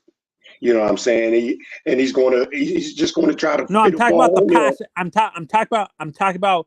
I'm not talking about off script plays. I'm talking about when they throw the ball. Why does it seem like where the ball seems to like die at a certain point where the receiver has to slow down, even though he's in the middle of his stride and he has to come back? Is it just the style of quarterbacks that guys like him, like Tua, him, and Purdy are, where their ball is not like, it's not that their arm is, it's just that their ball has so much air that it dies at some point? It's just what it is, man. Because I never seen Tua throw a ball any on a arm, rope. man. It just doesn't have any arm, bro. It's just that. It's I just never that, saw man. Tua throw a ball on a rope. Uh-oh, That's 30 yards. I'm back real quick. Man, when you What happened now? when you just shut up and you listen, right? You learn stuff. I just learned something. Fred just said Tua is like Jimmy Garoppolo, right? He's not going to do nothing off script. I would say Tua is more like Brock Purdy as well, right? They're not, they're not really mobile guys and stuff. See, this is the problem I have. See, all the quarterbacks you guys like, Justin Herbert, strong arm, mobile, Lamar Jackson, all these guys, mobile, Josh Allen, mobile, strong arm, right? All the guys that you guys like, right? I get it. No Super Bowl. But Tua is more like Brock Purdy and Jimmy Garoppolo. You know what those guys have done? Went to Super Bowls. The guys that are on script. Hold on, Fred. Can I finish? Because you up here talking and ain't no one cutting you off. Can I finish? You said Tua is like Jimmy Garoppolo and like Brock Purdy and these guys, right? Those guys are going to Super Bowls. I didn't say he was like Brock Purdy. I didn't say he was like Brock Purdy. I said he was like Jimmy Garoppolo. Well, you do know he is like Brock Purdy, though, right? You do realize that, though, right? No, Brock Purdy is much more. No. Tua and Brock Purdy run almost the exact same system, right? Yes. The West Coast system, right? They Yes. asked to do on timing and rhythm. That's what Brock Purdy is asked to do, right? Right. So they are the same. Jimmy Garoppolo is the same. Timing and rhythm, right? Those guys are going to Super Bowls. So it's funny how you say a guy is like a guy that's going to Super Bowls, but the guys that you like ain't going to Super Bowls. Make sense. Lewis. I was comparing their ball. What are you talking about? No. Lewis, Did what I was talking about more. Did Jimmy? Hold on, Anthony. Did Jimmy G go to a Super Bowl? Matter of fact, Jimmy G went to a Super Bowl with the 49ers. In that same game, since y'all want to get me in here and fired up, right? In that same game, Patrick Mahomes had Tyreek Hill. I watched Tyreek Hill catch a pass from Patrick Mahomes, the greatest quarterback these eyes have ever seen, right? I watched Tyreek Hill catch a pass when they were down 20-10, mind you, that he had to turn around, look like he was catching a punt when he was waiting for the ball. Again, that game was in Miami. There wasn't no cold weather there. It wasn't freezing. It wasn't raining. It was a perfect night in South Florida.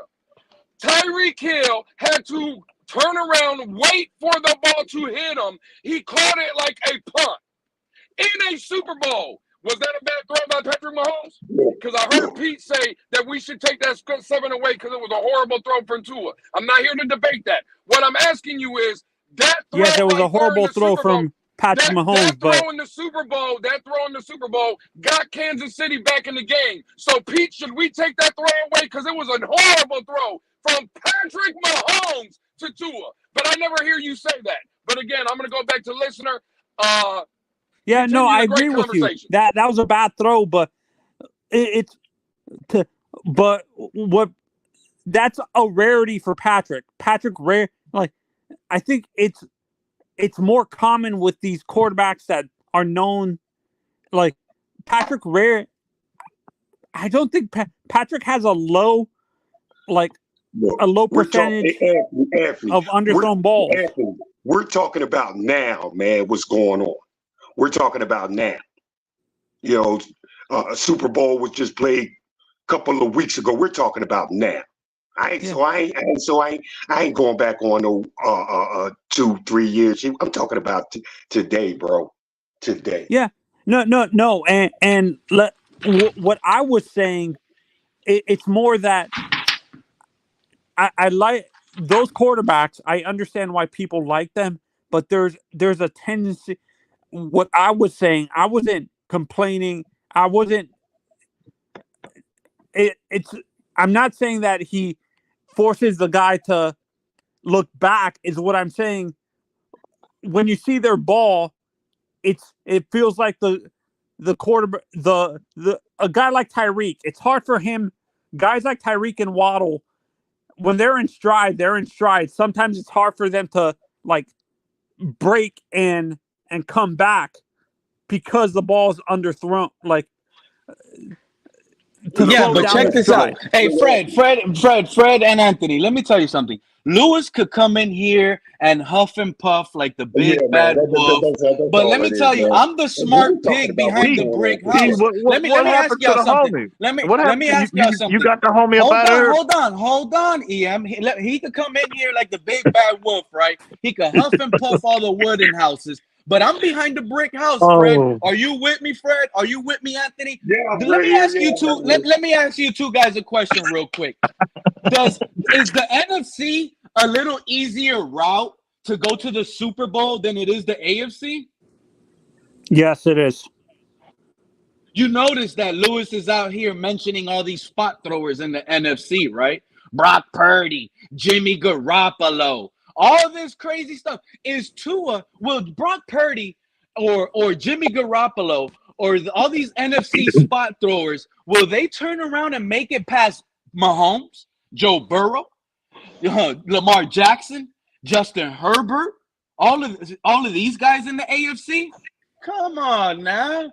Y'all crazy. You sleeping on that one. What's the I'm the big bad wolf. I'm the big bad wolf coming in here and lighting y'all's ass on fire, nigga. That's who I am. I'm lighting you asses on fire. Like I said. Well, I love going to the circus. I tell you, I love the circus. I ain't gonna lie to you, man. I always love going to the circus since I was a kid. And it's free to get in, you know? It's free to get in. Keep doing what you're doing. It's nah. It's like niggas on Fire Friday for me, goddammit. And that's exactly what I'm here to do. Light a motherfucker on fire. Fuck out of here. What are we talking about in here, man? Because bottom line, what we talking about in here, bro, we got trash. From my point, we got trash at quarterback. You ain't got Justin Herbert. You ain't got Justin Herbert. You ain't Justin Herbert Justin Herbert gonna get traded to the Dolphins on draft day. Wow. Justin Herbert coming to Miami on draft day. You heard it here. Don't do that to me. Let's be honest. I don't think I understand what I said with Roman, but I don't really think Flipside fish and your mom is a clown. Fuck you. But go ahead. Yeah, no, but let's be honest. I don't think. Excuse me, bitch side fishing. I don't think your mom is a clown. I don't think Herbert. I don't think Herbert. Harbaugh is dumb enough to trade Herbert, though. That's the issue. I don't think he's stupid enough to do that and listen to Greg Roman, because I think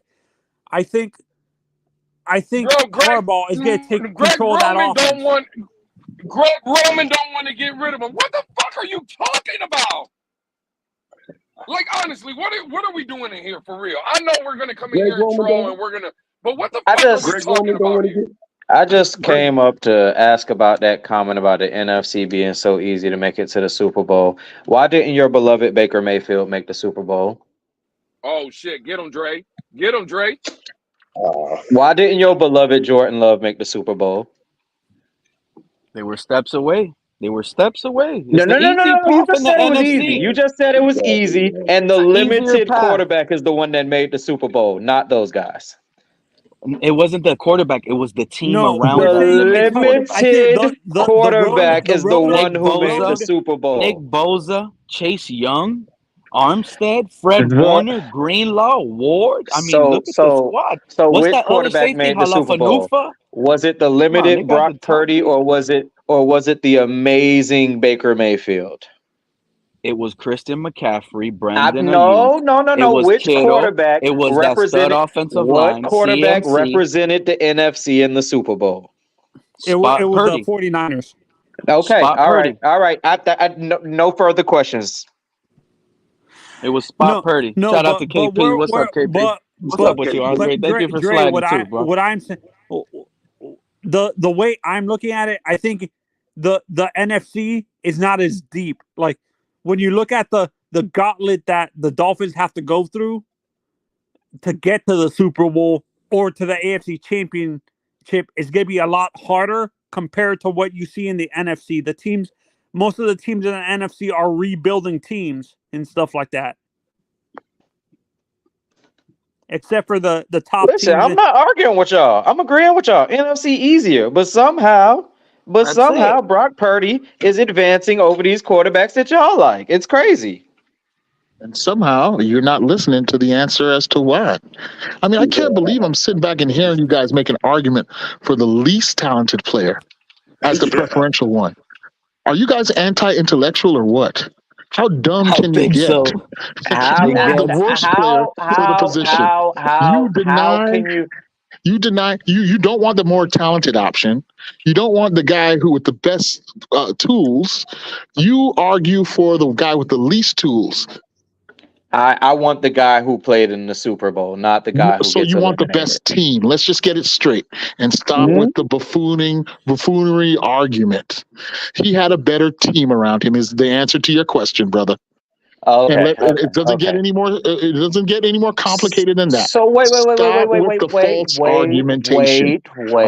Wait. I've been told by these same people on these panels that these quarterbacks that are elite, Peter's told me Baker Mayfield has elite traits, Jordan Love has elite traits. Why did they not not one get their time have teams I over ever the called hump? those quarterbacks elite. Oh That's my! where you're All right, taking this conversation to the next level. So we're not gonna. I have said those quarterbacks are better an than honest Tua. conversation. So never We're mind. having it. We can have this, but I've never. You can't find a clip with me saying that Baker. We're not Mayfield having is an honest elite. conversation because Now you've I'll sit here absolutely and said say those things. I will Pete. agree. I've never called those guys elite. I've said they're better than Tua. I prefer those names in Miami over Tua. They have better skill set, and it showed. Exactly. Baker Mayfield is Simple as better. that.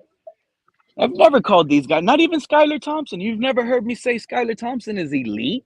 I just said I like his skill set All more. right, y'all what gonna he sit has up to here and let offer Pete lie to better than y'all. Tua. Go find the clip of me telling y'all that Skylar Thompson is elite. He's some Pete, sort you of. know I He's don't give better a than fuck these enough to quarterbacks. go back and It's listen about to this. It's these about this conversations team. to find That's you the in a truth. lie. I'm just saying. I'm never gonna be that nobody else guy. have I'm heard not me gonna say it. listen to Nobody, hours of footage to prove you wrong. It's not gonna happen. Hey, nobody let else me have say heard me something. say Let it. me say something. Let me say something. Man, you guys honestly up here are saying that nothing's wrong with our quarterback. Like No, you it don't was see Lewis. nothing wrong. You don't It's see Lewis nothing saying wrong that. with at the quarterback position. You don't see anything wrong with it. It's guys like EM that don't see anything wrong with it. It Brett? wasn't wrong when ultra-talented Brett Favre won a Super Bowl or ultra-talented Aaron Rodgers won a Super Bowl. But now all of a sudden we make an That argument is for the less fucking talented guy. hilarious. When did I ever say there was nothing wrong with? I never said Tua was a perfect prospect, Pete. When did I ever say that? There's no such thing as a I've never perfect player, heard bro. EM say that. he gives fair criticism. He's not the other guys who just what is it called? Cape for him, where they Thank don't you, see Anthony. an I issue. appreciate it. I appreciate the objectivity, bro. Salute to you. I admit I don't like Tua. There's things that he does well, but there's a very limited, like, I'm not sure if maybe that's what the issue is. Maybe there's certain things that's why the playbook seemed very limited, because a guy like McDaniel felt he can't do certain things. Hang on, Pete. I'm sorry, Fred. Anthony. I'm sorry. Yeah. No, Yeah. Fred. My bad, Fred. So let's address that real quick. Where does this narrative come from that the playbook is limited? No, I'm saying in terms of doing, like, I'm talking about like boot.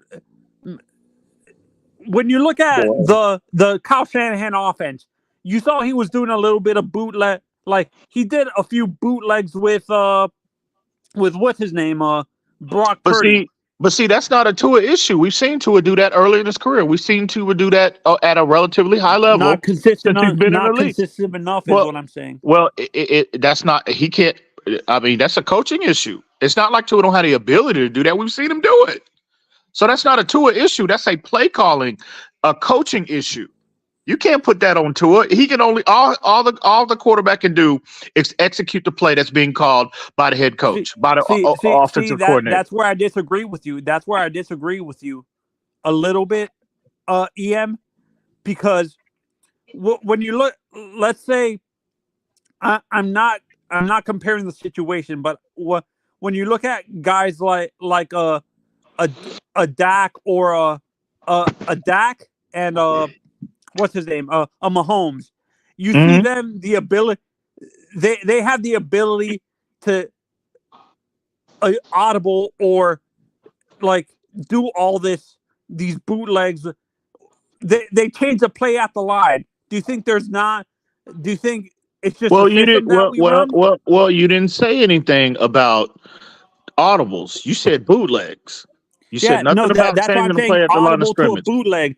Do you think it's just the system that we run that McDaniel doesn't allow?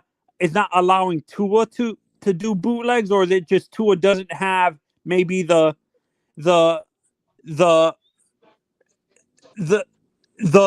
cachet or the cojones to stand up to the coach? Anthony, he said cojones. Wow.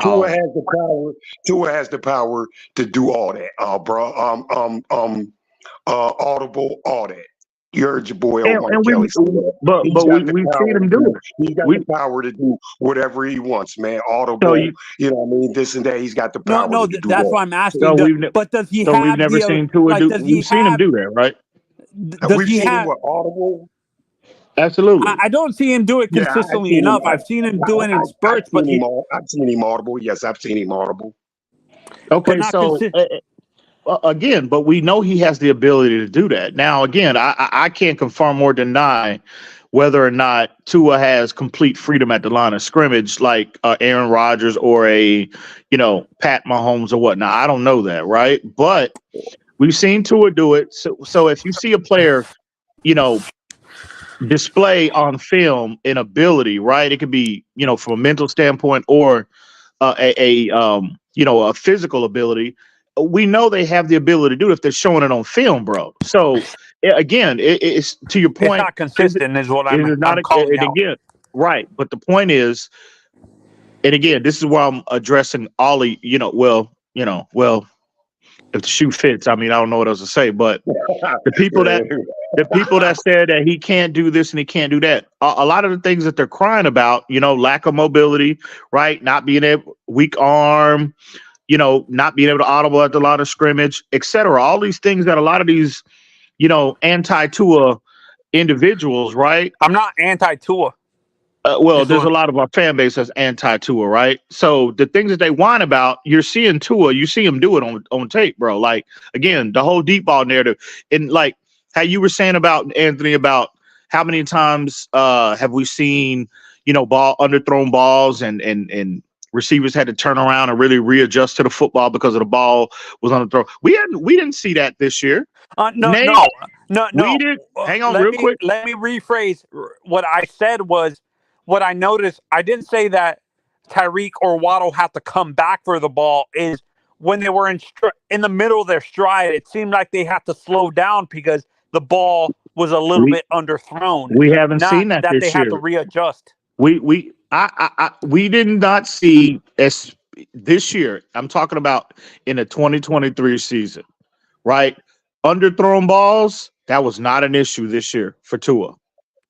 I'm not saying where they had to come back. Man, it was an underthrown ball at the point against the Kansas City Chiefs. Yeah. In minus 30-degree weather. Yeah. In minus 30, yeah. With 20-mile-an-hour winds. Okay, I understand. No, Ian, you didn't let me finish, bro. You didn't let me finish. I said not in the playoffs, bro. Regular season, underthrown ball, bro, that would have tied the game. Poorly underthrown. Again, in minus 30-degree weather with 25-mile-an-hour wind. The Germany game. It was in Miami. It was in Miami regular season. I'm not talking about the playoff, bro. It was in Miami. Oh, okay. Well, season. My bad. When you talking about this year? You talking about this year? Yeah. What game was that again? I didn't hear. What game was that again? In Germany. The game in Germany. Yeah, the game in Germany against Kansas City.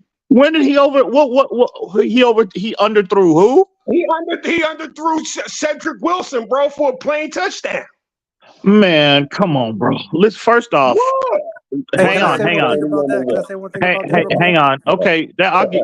That's fine. Whatever you say, Fred. But the point is, every quarterback has. I've seen Justin Herbert underthrow guys. I've seen Pat Mahomes underthrow.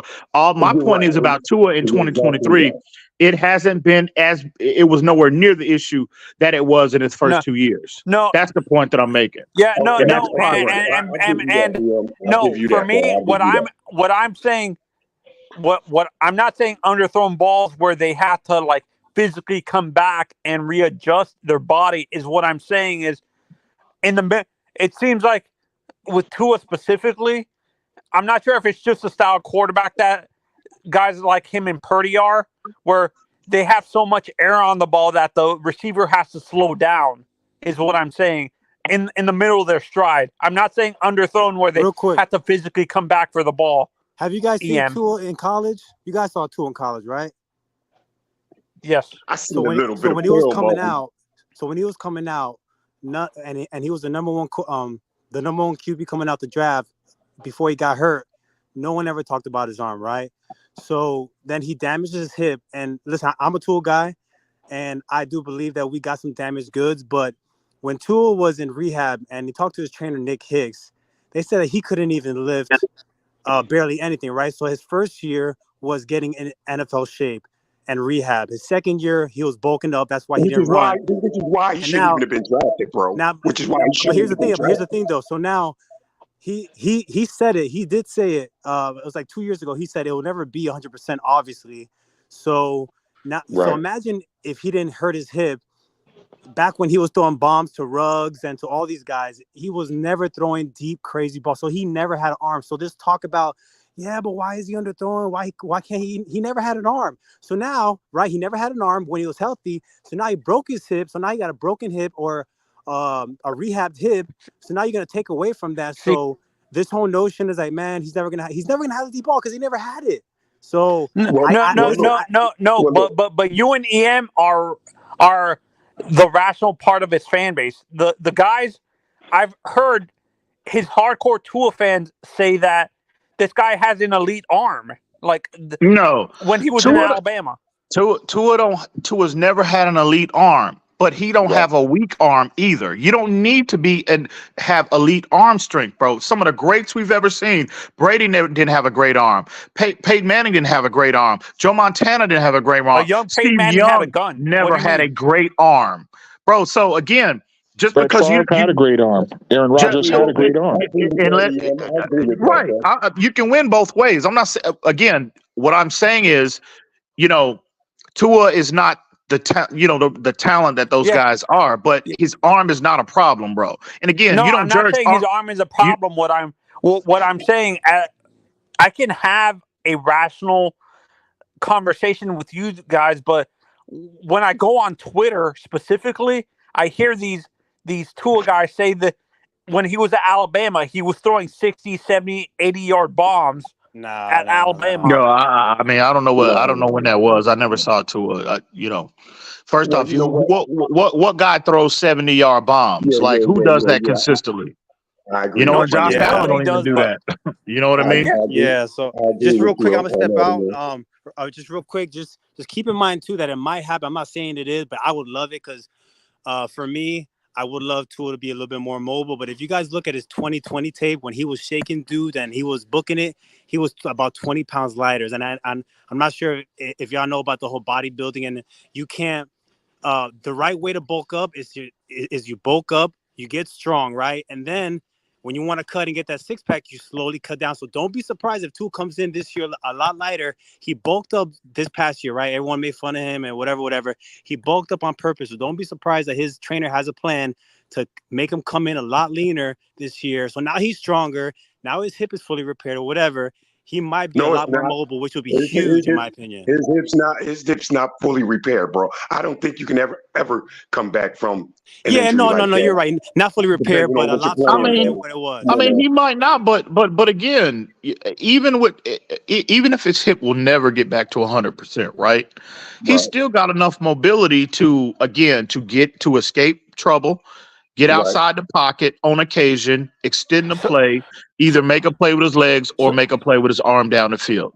He's still got plenty of mobility to do that, bro. Yeah, 1,000%. And if he comes in, what I said, playing, go ahead. I'm sorry.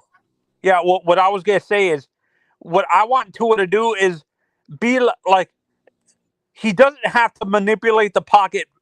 What's it called? Side to side, sideline to sideline. What I want to see him do is what you saw with Brady or guys like Matt Stafford in their careers. They were known for their mobile quarterbacks, but what you saw with them is they use whatever mobility they had is either and their intellect to adjust the pocket to where it can be comfortable for them. That's how Tua could be successful. Be like a Brady or a Stafford or someone like that, or a Manning. Guys who weren't really mobile, where they can move the pocket side to side, but going back and forth. You know what I'm saying? Yeah, like you give me. Go ahead, Ian. And real quick, KP, you still up here? Because I can't see any icons. KP, you still here? Yeah, I can't see him either. Yeah. Okay, he's probably not. But I heard that man sit up here and say, right? Oh, give me 1 second, EM. Hey, shout out to Coach AJ for stopping through, man. I agree with what you gave, and I appreciate what you gave up here. I've been following you a lot too, P, since back when we. Hey, man, salute to you. Salute to you. You've been against Tua, so look. But I appreciate you that you haven't changed up or nothing, because you were still knocking always Tua. But I respect that you never change your outlook on Tua. Hey, EM, can I ask you a question, bro? Real quick, let me address KP real quick, Pete. I'm sorry, Fred. Well, I keep calling you insulting you like that and calling you Pete. My bad, Fred. No disrespect. So this man gonna sit up here with a straight face and say, "Oh, well, you just want," because they were comparing the whole Brock Purdy style of quarterback, the Tua style, Jared Goff, etc. style of quarterback, right? As a matching up against players, the more talented guys like Mahomes, and Lewis had a very good point. Those are the guys that have been the most successful. And if you look at Pat Mahomes, when he matches up against those style of quarterbacks, they're the ones that give him the most problems, right? Look at San Francisco. They should have beaten Kansas City twice in the Super Bowl. Now, credit to Mahomes, he's just, he's the Michael. This is the Michael Jordan era in football right now. But KP is going to say, "Oh, well, you want the best team." Shouldn't everybody want the fucking best team? Last time I checked, The best that's team would gotta have the best KP, players, EM. you are strong. Listen, That's Joe something. Hey, Burrow respectfully, beat Patrick Mahomes, right? and look Joe at the Burrow is team Joe not a Burrow Jared. had. He's not Look a at the Jared team. Goff. He's Look not at a the Tua Tagovailoa. look at the team that Joe Burrow has had since he got drafted. Are you fucking Good kidding teams me? are made up of good players. Why do you want the less talented player as your quarterback? The problem I had was nobody that is y'all are saying trying that. to make that. Yes, you did. Lewis came up in here and said that those quarterbacks are the ones that win, and that is just not true. I don't care about talent. Well, let me dial that back. It's not necessarily about having the most talented player. It's having the most impactful, because we can all agree in any sport, the most impactful players individually are not necessarily the most talented, bro. I'm gonna use a perfect example. Your Spurs. Jerry, hang Manu on. wasn't really- Jerry Rice, hang on. Jerry Rice is arguably the greatest football player we've ever seen. Jerry Rice, when you talk about talent, you wouldn't put Jerry Rice in terms of talent, right? He's not the first player that comes to mind when you talk about some of the most freakish style, most talented athletes. Never. No. That's fucking ridiculous, KP. Let me ask you guys something, because No, this is man, for the guys hold on, Anthony. Hold up, for the guys that don't believe in Tua. Hold up, Anthony. Hold up, Anthony, man. I want to ask EM a question, man. I want to ask a question. Hey, EM. All right, now you're drafting, right? You're drafting. And we'll take Tua out of this, bro. We won't even put Tua in this, bro. But you're drafting. Okay. This quarterback you heard of, you know what I'm saying? You know, he did good things. I don't care who it is, man. He did good things in college, did great things in college. Okay. He busts his hip. I mean, just bust his hip, man. Hip is gone. Hip is just totally gone. You know what I'm saying? Do you draft this quarterback at number 5, man, in the first round? Well, that is where keep it on with me. Keep it on. I'm trying to, Fred. Hey, now see, that's a valid argument to make, right? Mm-hmm. If you look at the injury history, right, that alone, being so close, to him having that catastrophic injury. I will not offer any pushback to anybody to say that was a risky pick at 5, really the first round, because it was rumors that, maybe if Tua got outside the top 10, he probably would have slid to the second round, right, during that whole process. So yeah, I'm not going to offer any pushback on that. That made that pick very risque. But at the end of the day, they made the pick. In his first 2 years, it looked like a mistake, considering what we saw with Joe Burrow in Cincinnati, considering Herbert, how good Herbert was his first 2 years or whatever, right? But at the end of the day, well, again, that was his first 2 years, but the last 2 years, Tua has definitely closed that gap with those two players that he was, compared to, and people were saying that, oh, well, we made the wrong decision or whatever. He's closed that gap significantly, in my opinion. Let me ask a question to the non-Tua guys. I'm on the fence. I'm not a non-Tua guy. No. I'm just not non-Tua. I meant like no colors. No, okay, it don't look like a mistake now. No, hold on. You can't say that. Real quick. So when do we ever put blame on the quarterbacks that have all these talents, like Malik Willis, like a Trey Lance, like all these guys that have these traits that don't work out?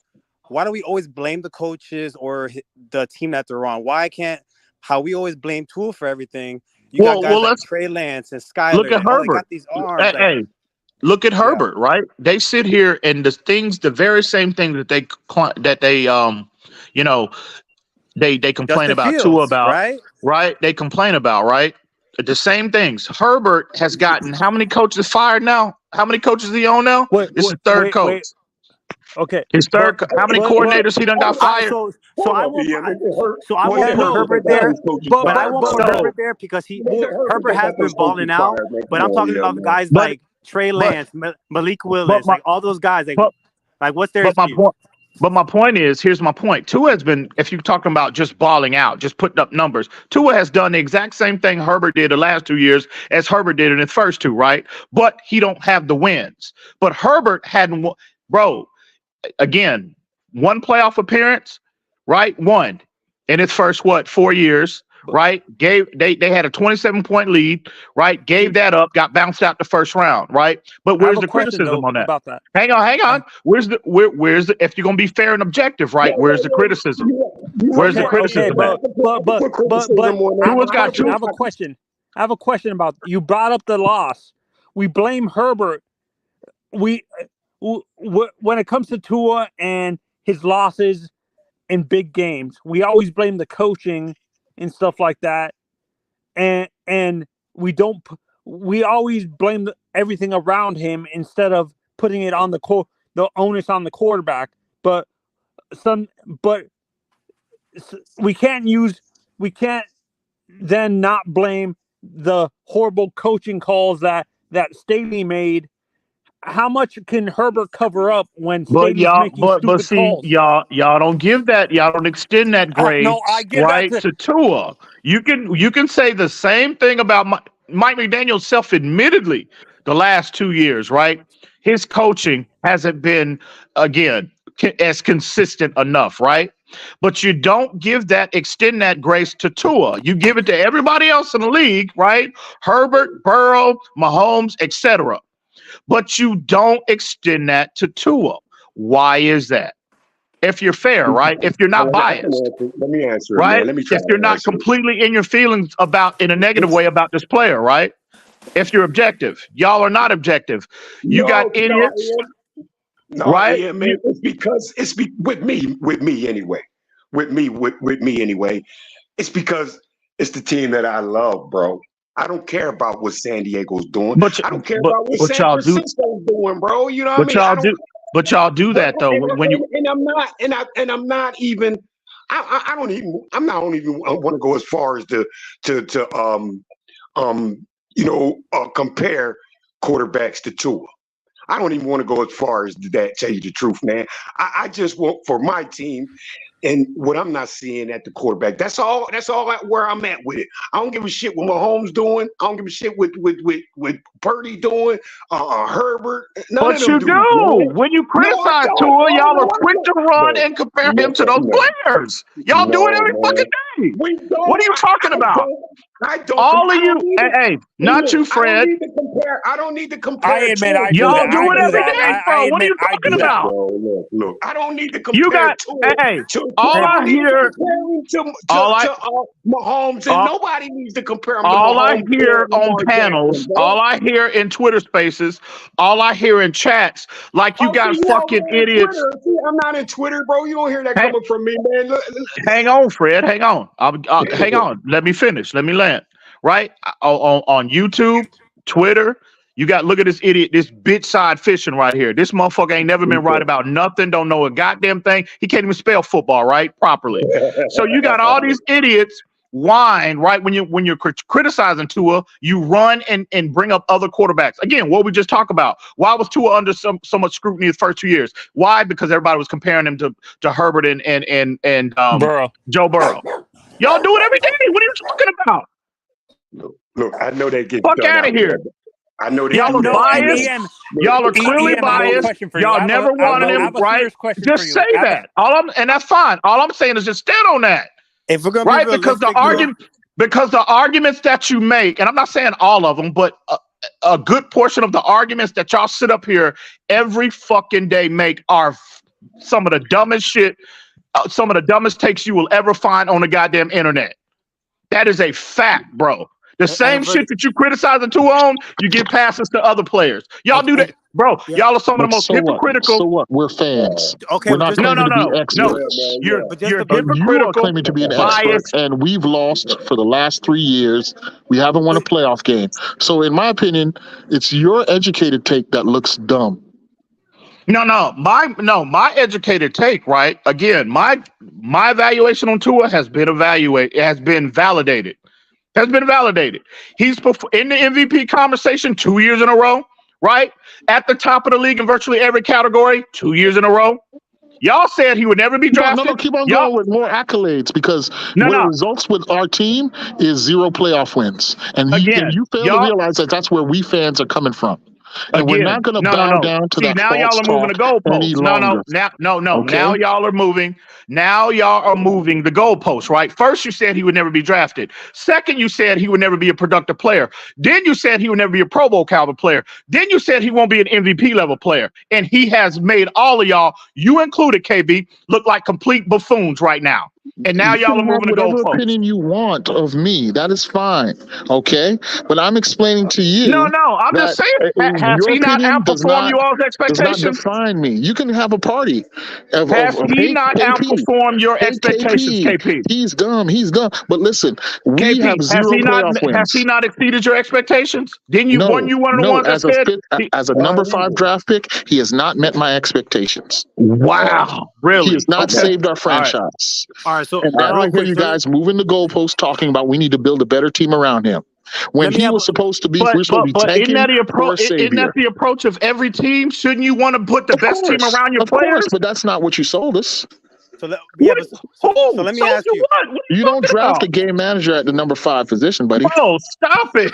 I All mean, right, bro, but when you realize how hard Mike McDaniel's offense is, and listen Tua to this admitted shit. it, and Tyreek admitted it, how hard it was to learn. Being realistic, if we jump off of Tua and bring someone completely new into this offense, realistically, how far do you think we will go? Again, this is Tua coming in his third year in this offense, and we saw that he improved in this offense. If it's so easy to learn, realistically, how good do you think we'll be if someone new that's never been in this offense, someone like Tyreek that was in Kansas City's offense, he admitted saying, man, this is a hard thing to learn. What do you realistically think a brand new quarterback, not even rookie, a brand new quarterback that's coming in this scheme, how far you think we'll go?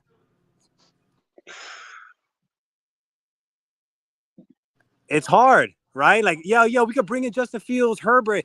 Yeah, but how far is that going to go? Because every single pro that's been on this offense, even on defense and whatever, they've all said how hard Mike McDaniel's. Now, look, I'll put Go that ahead, on Mike McDaniel KP. too. Go ahead. What you don't? Go ahead, KP. Answer the man.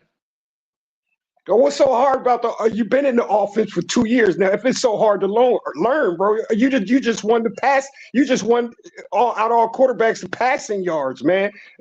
So where's it hard for him where the offense is hard to learn, bro? No, I'm talking about a brand new. See, this is Tua's third year now, and both Tua and Tyreek both said it. Their first year under Mike McDaniel, it was hard to learn. So my take is the guys that want to jump off of Tua and then go somewhere else, right? With this roster, how far do you think that we'll go with a brand new quarterback that's going to have to learn? Not far at all. There's no way in the world you're going to get Justin Fields to come in here, right? And again, we're just not talking about wins and losses. We're talking about individual resume, right? There is no fucking way in the world you're going to get there's no way in the world you're going to get Justin Fields to come up here in year 1, year 2, year 3, year 4, right? And be at the top of the league in virtually every category. Not one time. I'm comfortable in saying that. Bro, y'all need to stop this. Listen, I had a little time on my break. I had a little time to break away on my break or whatnot, a little extended break. So I was like, I was listening to y'all. I heard, I was listening to y'all pretty much since Pete loaded the stream up. And, I just wanted an opportunity to come up here and engage with y'all. But, man, it's the same shit. It's the same song day after day after day. And it is. Yeah. Thank you. You're welcome, Fred. You're welcome. He doesn't understand why it's the same song, right? He doesn't understand. I don't think these Same guys song, out here same sit result. here, man. Same, exactly. Hasn't it been the same results this last couple years? Like, hey, Yankee, I'm glad you stopped by today because I mentioned your name earlier.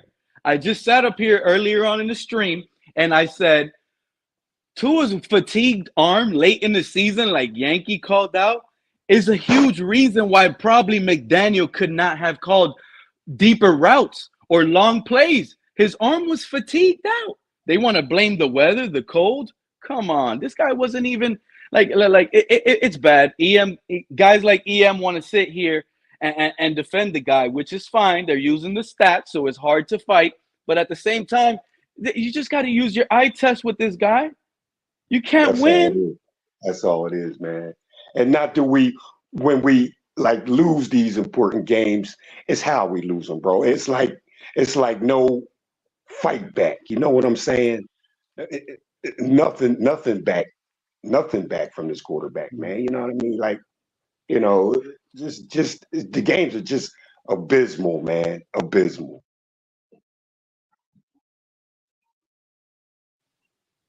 Yeah, so that's where we stand at. How you feeling, Yankee? Yankee, you there? How about Mountie? I haven't heard him in a bit. How you guys feel about this?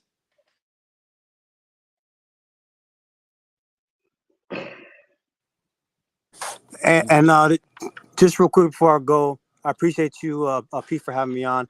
I'm not a Tua stan. Listen, I'm born and raised in Dade County, and if Shout out to Grier, Dade County. yeah, man, and if Grier says Tua's got to go, and we bring in another QB, that's who I'm riding with. So if he says that we're gonna go and draft, Joe Milton in the 4th or 5th round, and he starts, competing, all right, fine, then I'm rocking with him. If they say no, we stick with Tua, I'm gonna rock with Tua. So I'm just trying to see both sides, and I brought up that point with someone coming in brand new. I just don't think someone coming off the street, coming here, is gonna make that much of a difference. I'm not saying Tua is not limited. I'm not saying that. I want this team to win. And if that means to bring in a new guy that has all these crazy traits and potentially winning down the road, then fine. But if they're cool with sticking with Tua, I'm cool with sticking with Tua too. So, Hey, ain't nothing man, wrong with that take, bro. Ain't nothing wrong. Ain't nothing wrong with loving Tua. If that's your favorite player, just be honest enough to say it. I know that you didn't say that, right? The problem is, though, that if you don't agree with the so-called Dolphins intellectuals, right, the reasons of the world, they turn around and then call you idiot and say all this other crazy stuff. That is the problem here, folks. Nobody is going after folks who still support Tua. If that's your bag, go for it. I don't agree, right? But don't turn AJ, around and before call you me go, I want to names. ask you something. No, they're gonna do that, KP. That's not gonna stop. You know how the internet is so easy to just type in the word bitch and then send it through, Right. and then And that's then what he they'll turned do. around and called me a hater when I've Yeah, issued no hate towards Tua or them or anybody else. It's just that I have the AJ, temerity to disagree with them. Yeah, what up? AJ, let me ask you one question before you go. If the Dolphins would have went 8-9 last year with that team, do you think we still have the same coach, Mike McDaniel, and GM Chris Grier? Now, how do you feel about that? I listen. One of my biggest things was I think Chris Grier got something on Ross, because for you to sell Ross on bringing on a brand new coach that doesn't get to pick his guys, you know what I mean? It's kind of like a setup, in my opinion. So, but at the end of the day, Mike McDaniel, grown man, he made his decision. Says, I will do that. I will stick with the guy that you drafted and the team that you drafted. So I can't, give Mike McDaniel that much slack. But if they finished 8-9, that would have been his second year, right? His second year. Yeah. Man, that's tough, because not many. I think Josh McDaniels got fired after his. This year was the second year, right? Yep. He just Second finished year. his second year, back-to-back Yeah. playoffs too. So you're I'm like asking this, me? man. But where we're coming from, he would have went his first year, went to the playoffs, and his second year, which is this last year, right? Boom, no playoffs. Yeah, Look, I think like this. that would have I been tough, think man. I think Greer is put it out there before Mike McDaniel, when Mike McDaniel was coming here, like, look, you got to work with this quarterback. You know what I'm saying? I can't go back. Look, I just fired a coach because he didn't because he didn't like this quarterback. He didn't like this quarterback's play. I don't think it was personal or nothing like that. He didn't like his play. So either you can make this quarterback work, or I'm going to look bad. And Because can we just keep it a buck though too? I did fire a good head coach. And let's be You know what honest I'm too, saying? like, again, you don't know how many opportunities you get. Mike McDaniel didn't get one interview besides ours. So he was probably there with his wife, was like, look, I got no opportunity. This is my only chance right now, because no one knows about tomorrow, right? No one knows what tomorrow's going to bring.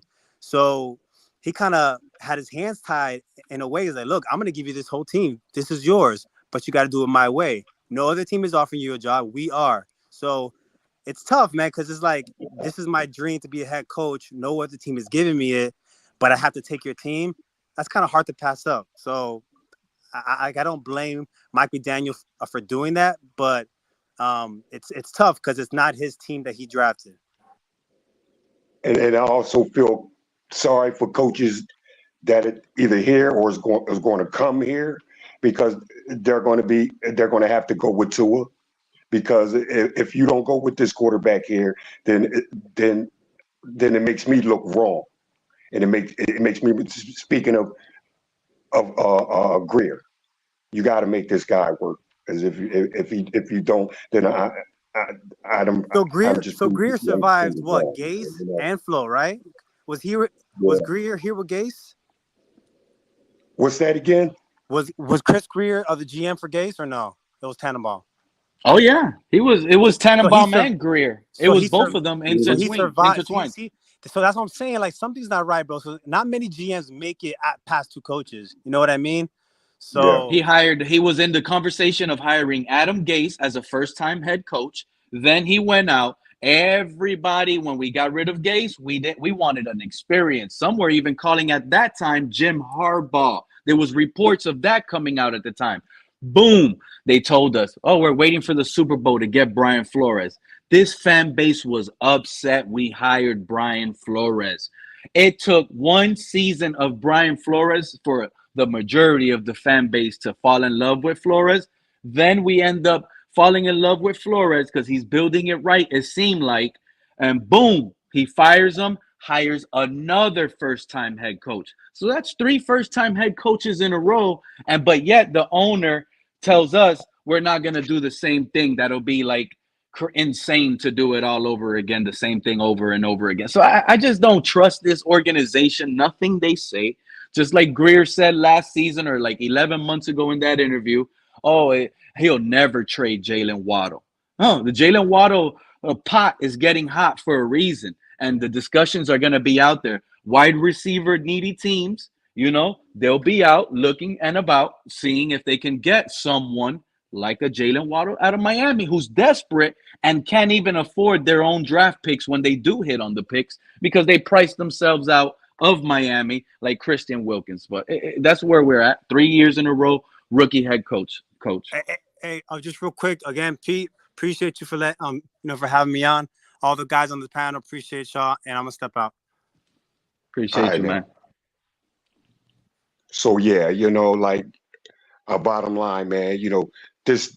If you ask me, man, Grier is just he's just doesn't want to conceive, and like he was wrong with Flores, man. So coaches come here, this quarterback, you got to go with this quarterback here, man, because if you don't, it'll make me look like I was wrong. That's not how business works. Let me ask you something, Fred. If something is exactly, so this is business. Business is business. These Tuaneers in a few weeks, they're gonna, bro. I've already said it. I don't feel like we're gonna move forward with Tua. It is over. I heard the reports coming out late December.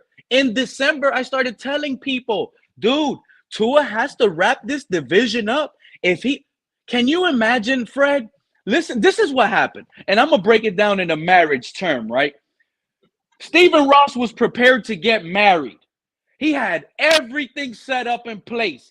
Everything was ready. Reservations with dinner and steaks were coming in. Wine glasses were getting shipped from France. Everything was coming. And you know what happened on the wedding day?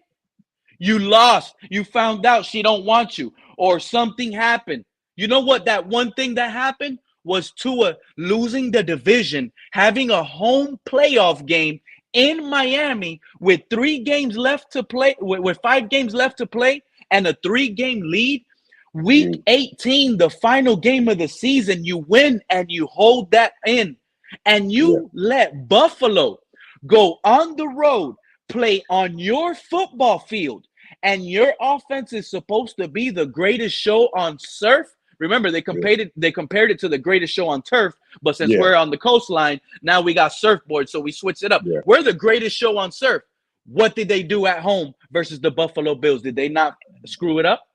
They laid an egg, man. And not only that, you gave up your division. That's You it. gave up the division title at home, man. That's it. At home. You got cheated on. You lost all that money you just invested on the wedding. You lost all that money you just had on all the reservations. Everything. It went to crap. It turned around and went bad luck on you. She wasn't the one. And that's what's going on in Miami. He is not the one because listen to what's going on, right? You're telling me these fans that are out here trying to tell me that they're going to pay Tua, right? And their only narrative, listen to this, their only narrative is, oh, we're going to pay Tua a long-term contract because it makes sense salary cap-wise. It helps us now.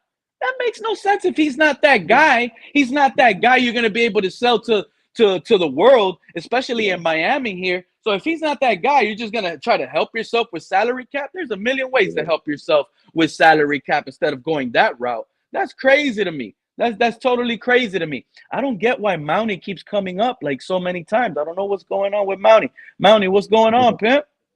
Yo, what's going on?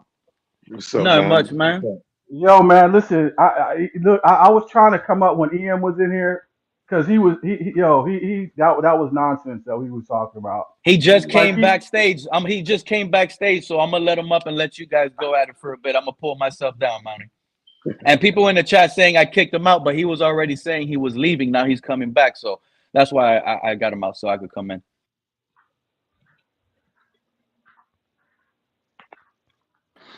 Oh, I'm glad my name was the first one to come out your mouth, Mounting. Go ahead. I finally got you where I want you. Go ahead. Everybody's talking about how Tua was leading the league in this and leading the league in that and leading the league in this. Dude, listen, this dude right now cannot win his division. What I call those superlative stats.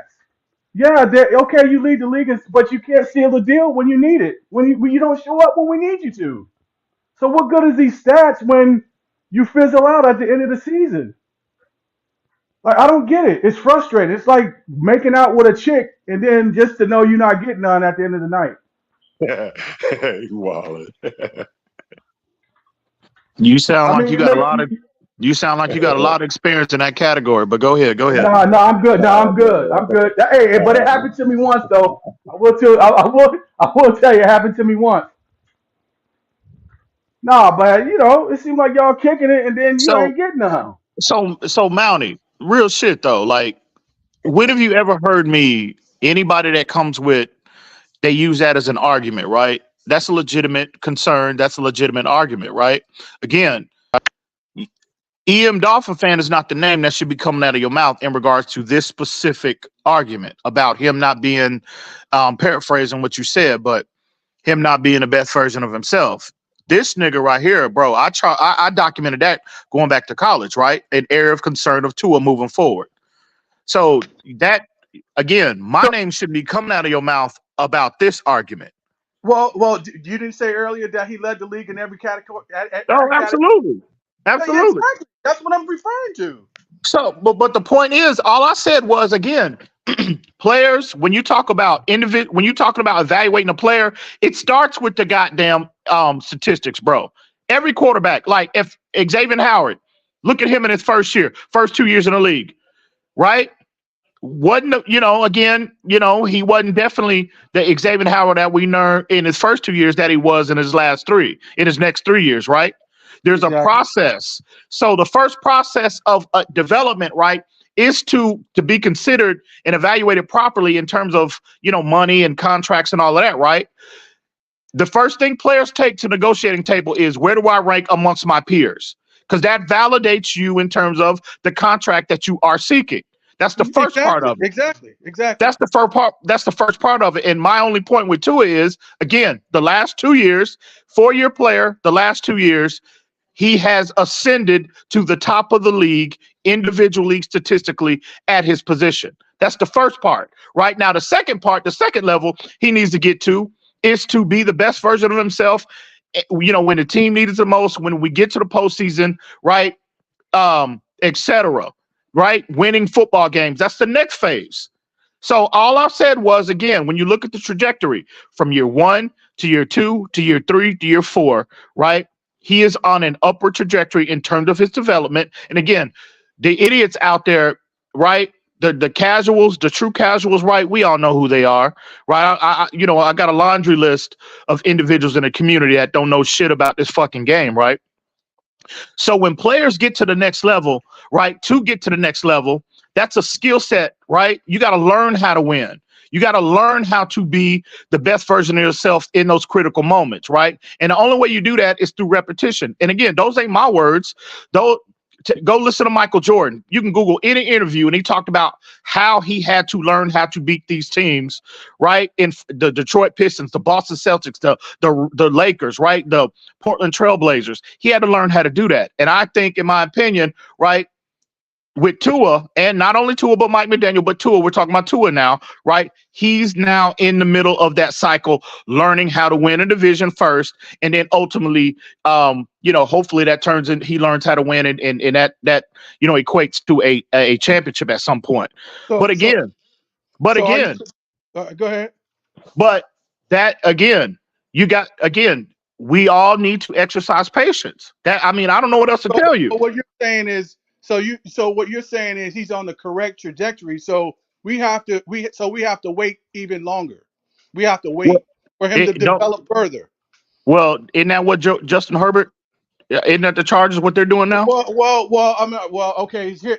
How much longer is that? How much longer do you think that's going to take? Jordan Love? Isn't that what Green Bay has to do? Well, if y'all were to get in Justin Herbert's defense, he doesn't play defense. He scores points. It's the reason why their GM and their head coach got fired. How do you have the most talented defense, at least on paper, and at the bottom of the league in defense?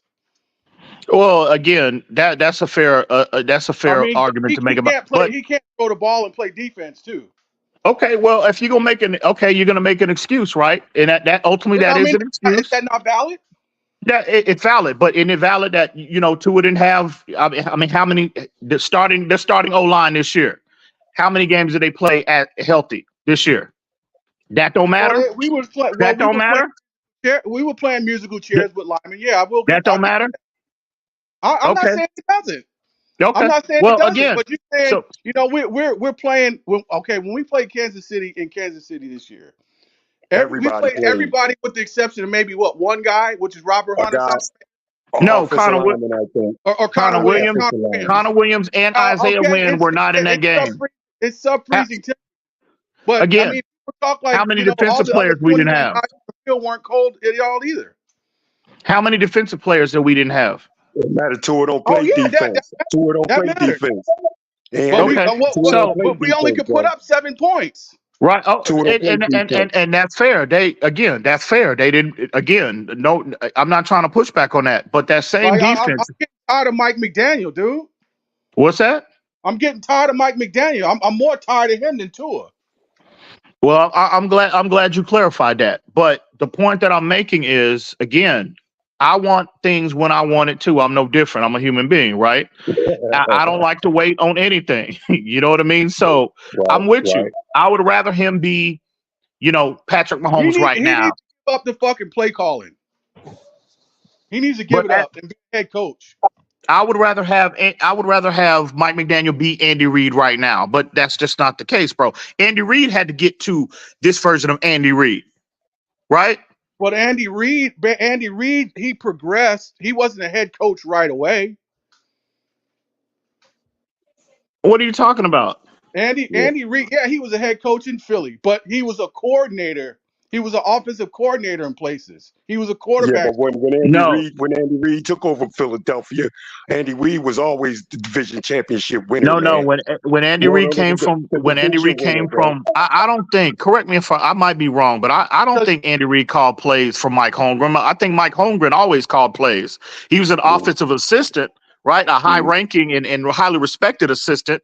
Right, but I don't think Andy Reid called plays in Green Bay. Who was the play caller in San Francisco? And what's the name's day? Oh shit! Are you talking about Bill Walsh? Yeah. Yeah. Well, Walsh probably was calling plays, man. Andy Reid, and what's his name, Chucky, Gruden, all of them come from there. Mariucci, all of them come from them.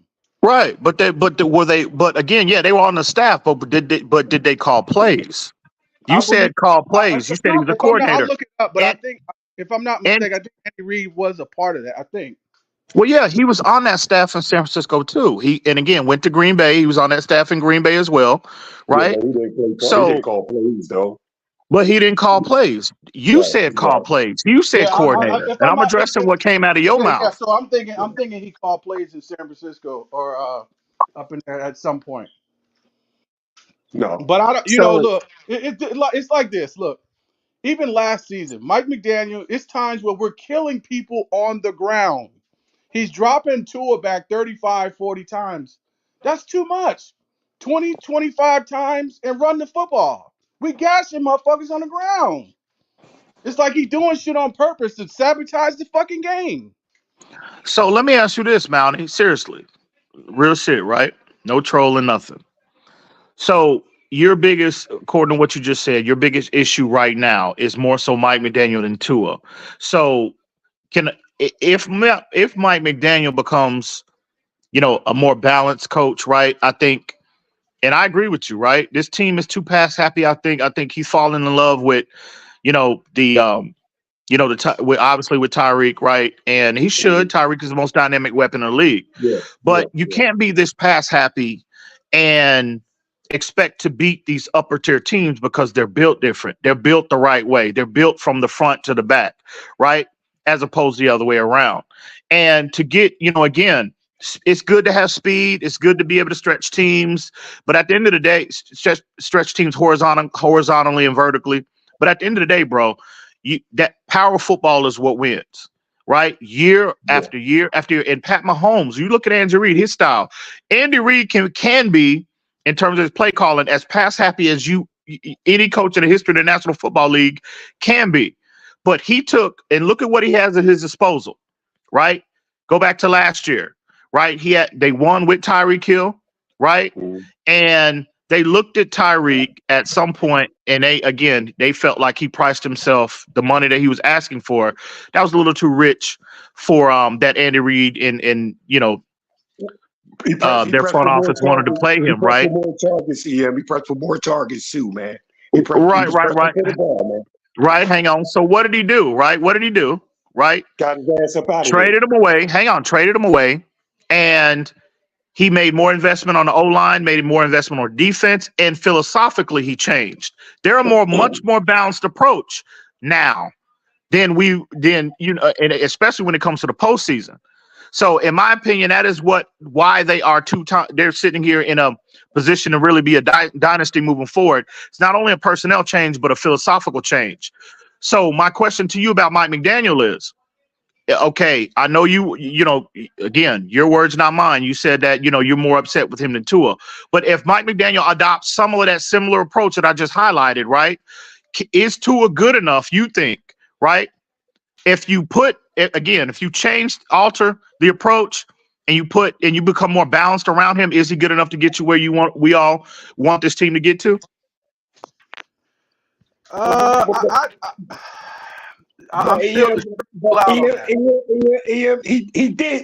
did lean more to the running game, bro. We got most of his 1,000 yards, bro, and where he was in touchdowns, man. So he did do something with that.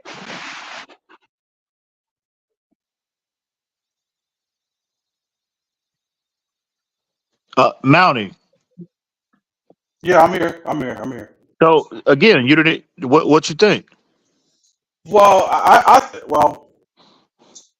don't know, man. It just seems like Tua. He needs more. It seems like he may need a little bit more development. He needs to be able to play off script and use his legs more, because as we've seen this year in playoff series, these quarterbacks is using legs. They're using their athletic ability. They're using on occasion. So, Tua's got to be able to. He's got 0 rushing touchdowns in the last 2 years. Yeah, Anybody that's realize like that? design Anybody guys. Yeah, realize yeah. that? So again, Mountie, what do you think? Is Tua good enough, right? Is he? I don't think he is right now. Okay. Well, I disagree. I think I think I think Tua is good enough, right? And again, he's not he's So not Mahomes. Go obviously ahead, go ahead. obviously the road to the Super Bowl is through Kansas City. Do you think if we got a full complement of our offense, our offensive line, do you think Tua can beat Patrick Mahomes? Yeah, I In think we're that, close, bro. I truly believe that, bro. I think again, is he a better player? No, but if you got a bet, which is what we had on paper, I think when you're comparing our roster to Kansas City, I think we have the more talented roster. And again, look at how close the games were this year matched up with them. I don't think we're that okay. far off. I don't think we're that far off, So right? I think health is the number one priority for this team moving forward. I think Tua obviously has another level to get to, but based off Tua, his approach, his trajectory in his first 4 years, right? We all know he's gotten better. I'm willing to bet on that as opposed to him not being the guy because he's shown me, right, in the first 4 years, I can get better. So I'm willing to continue that investment, right? And I just think with the team around him, enough of a team around him, right? The team we had this year on paper, I think we were set up to really, really cause major problems for Kansas City. And again, look at how close nip and tuck the games were. Even the second game, without all of those, defensive starters, right? Foundational pieces, right? Your mix and match O-line, right? Look at all of those things, and yet we were still in that within striking distance of that game up until probably the second half of the third quarter, and then ultimately the fourth. It got out of hand. But I don't think this team is far off. I think Tua, again, the approach needs to be altered, right? I don't like this, this offense being going back to 2020, right? I said I forecasted this, bro. Not 2020, but I'm sorry, McDaniel's first year. Right. I said, bro, look, when he said that Tyreek Hill 2,000 yards, I knew exactly what his objective was going to be. And I just think, bro, at the end of the day, man, and again, we can get away with it against the lesser tier teams, the Carolina Panthers and all the other teams. But for us to really, truly compete with the Baltimores, with the Kansas Cities, with Buffaloes, with San Francisco, with Detroit, right? Look at how those teams are currently constructed. We have to implement a lot of what they've done, right? Not only from a personnel standpoint, but philosophically. There's some things that got to change. But absolutely. I think So let me ask you. Let me ask you this question: where do you this year, bearing health, where do you think we place in our division with a healthy Aaron Rodgers coming back, and God knows who they get as another receiver? I mean, where do you think we stand? I'm not really fearful of Aaron Rodgers, bro. We're at 40 years old. You know what I mean? I think, again. I mean, that's all he got to do is throw the ball. The dude is still deadly. Yeah. I'm not It's saying not like he's trash. I ain't saying I'm not saying he's garbage or I'm not saying he's not capable, but I'm just not fearful of him. Right? It's only maybe one, let's see, two, probably three, Burrow, Allen, and Mahomes that like if we match up, that week leading up to playing them, I'm not sleeping too well that week. But every other quarterback, I mean, I think Tua can handle himself well enough, right, for us. Again, he, barring any kind of, I think Tua can handle himself, pretty well against virtually every other quarterback in the league individually. But those three really are just those three quarterbacks are just, they keep me up. I'm not sleeping too well that week. So, but Aaron Rodgers, bro, I think no. I mean, I know we got Devin A-Chain, but I would really, I would, if the deal was right, I would really look at Derrick Henry for real. Oh, I would love Derrick Henry. Again, I would love Derrick. Dude, a dude that'll beat up a defense. See, and to your point, Mountie, right? When Mike McDaniel, Pete, Lewis said, bring him up. So, go back to Mike McDaniel, right? When we hired him, there was a lot of, people saying this, saying that, their projections and whatnot. And, there were reports out there that saying that the offense was going to look a lot like the, obviously San Francisco Kyle Shanahan led offense. Well, I think with the talent that we have, the skill sets, right, at the skill position, I felt like more it was going to be the 2016 version of the Atlanta Falcons, who Kyle Shanahan just happened to be, their offensive coordinator that year. We all know that.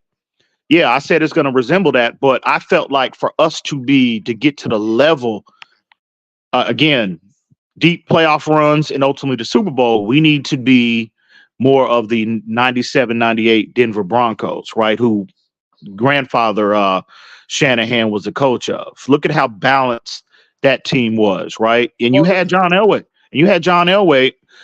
As the quarterback of that team, who arguably at the time, well, maybe not at that time because he was a little older, but we all know how dynamic, and this kind of goes back to the system guy, right? John Elway early in his career was a lot like what you saw with Mahomes. We're seeing what we saw with Mahomes in his early career. Josh Allen, right? Lamar Jackson, mobile guy, running around, playing backyard football, trucking linebackers, etc. Right? He was that guy for a good portion early on in his career. But what happened, right? He was talented. He took his team. They went to the Super Bowl 4 times before Mike Shanahan even got to Denver, but he didn't win, right? And he lost bad when he got there, against a lot of those teams. But what happened? When Mike Shanahan got there, he had to dial a lot of that, and it was due to primarily to his age, I think. But he had to become more disciplined from within the pocket. And on top of that, they had a very good defense. He became a more pocket guy, right? A system guy. And on top of that, they had that power run game to go with it. And they were back-to-back champions as a result of that application. I think Mike McDaniel needs to adopt more of of what Denver had in those 2 years. And I think we're equipped. We get all the cute story. Listen, again, I'm not here for the fluff or nothing like that. I'm trying to turn up, right?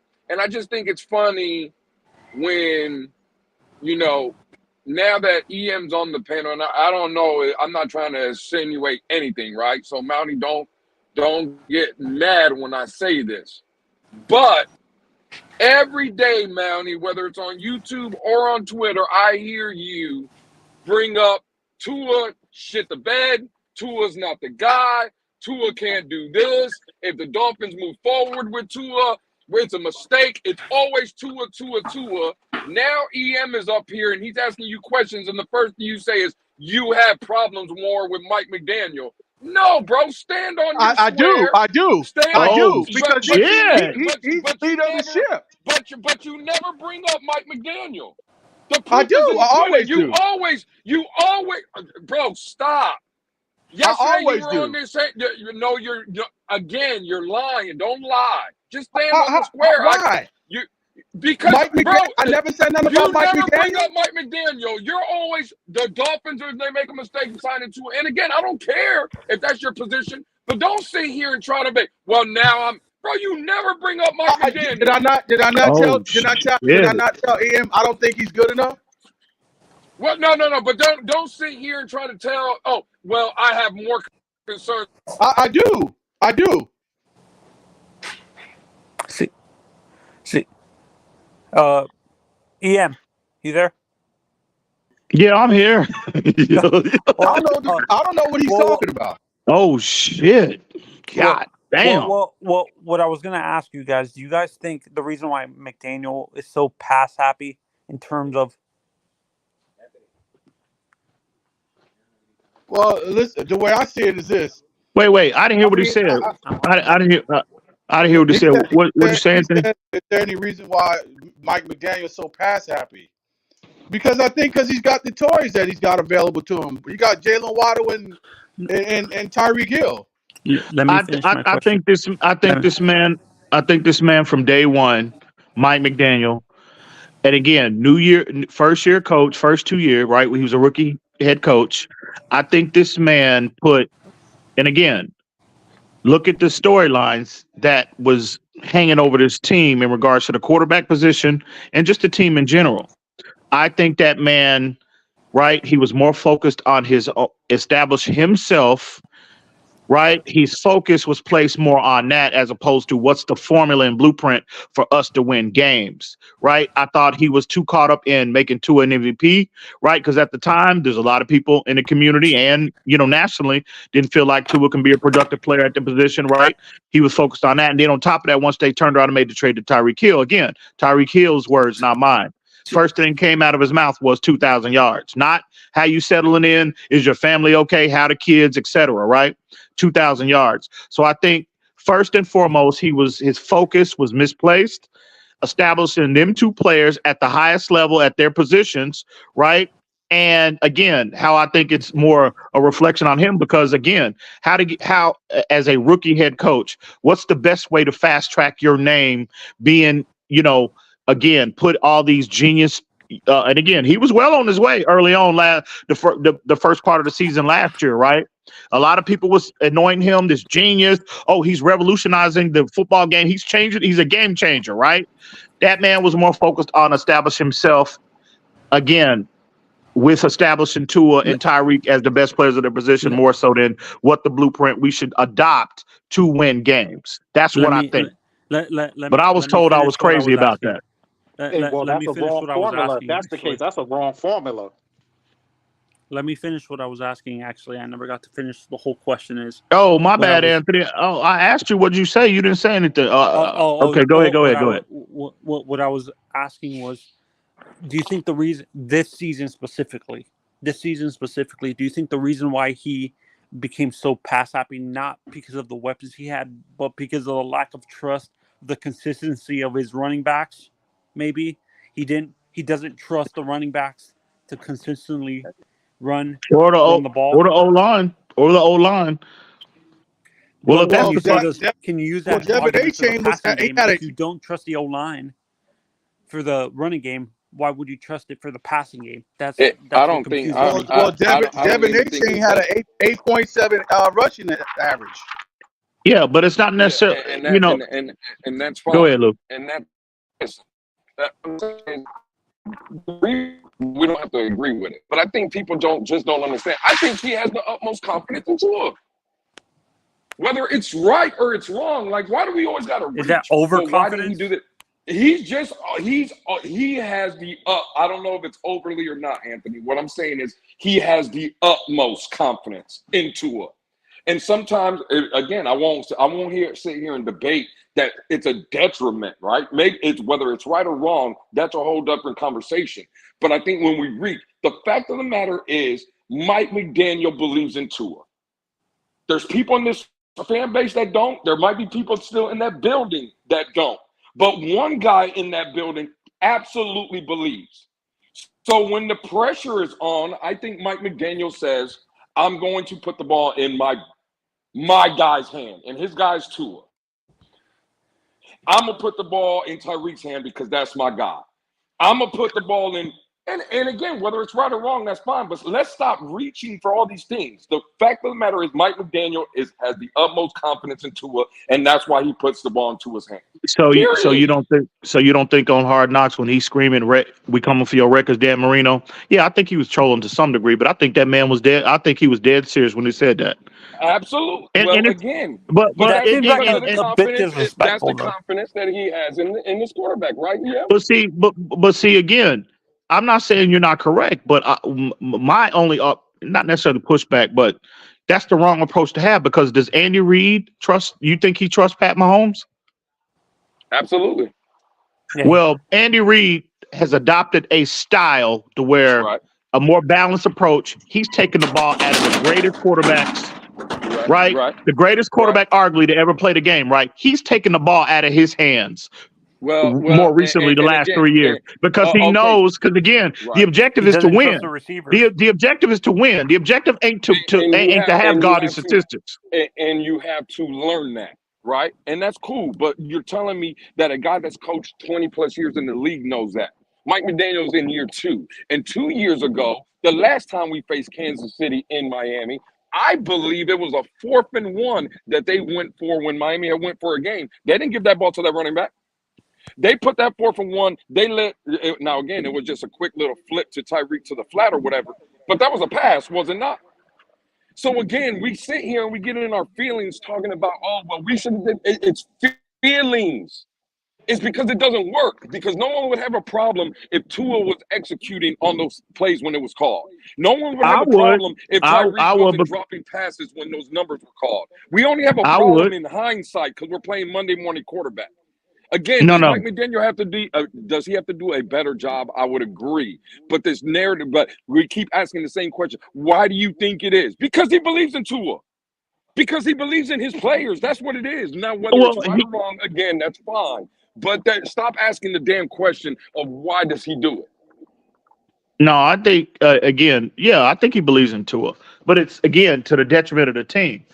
It's too much. It's too much. It's costing games, right? And again, just take the example that Andy Reid said, arguably the greatest quarterback ever, most talented quarterback ever.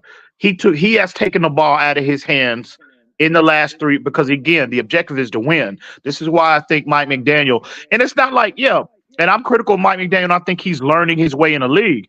But shit, the blueprint has been out there, right? If we can sit up here as YouTube influencers, come up on these panels, Twitter Spaces, etc., you can even have a platform on YouTube.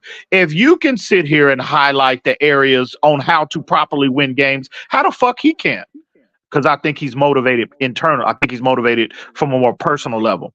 Not completely, but a more personal level. Because again, he's trying to fast track his name. Right. He's putting his own individual clout, accolade, whatever you want to call it, right? He's trying to fast track his name, his brand.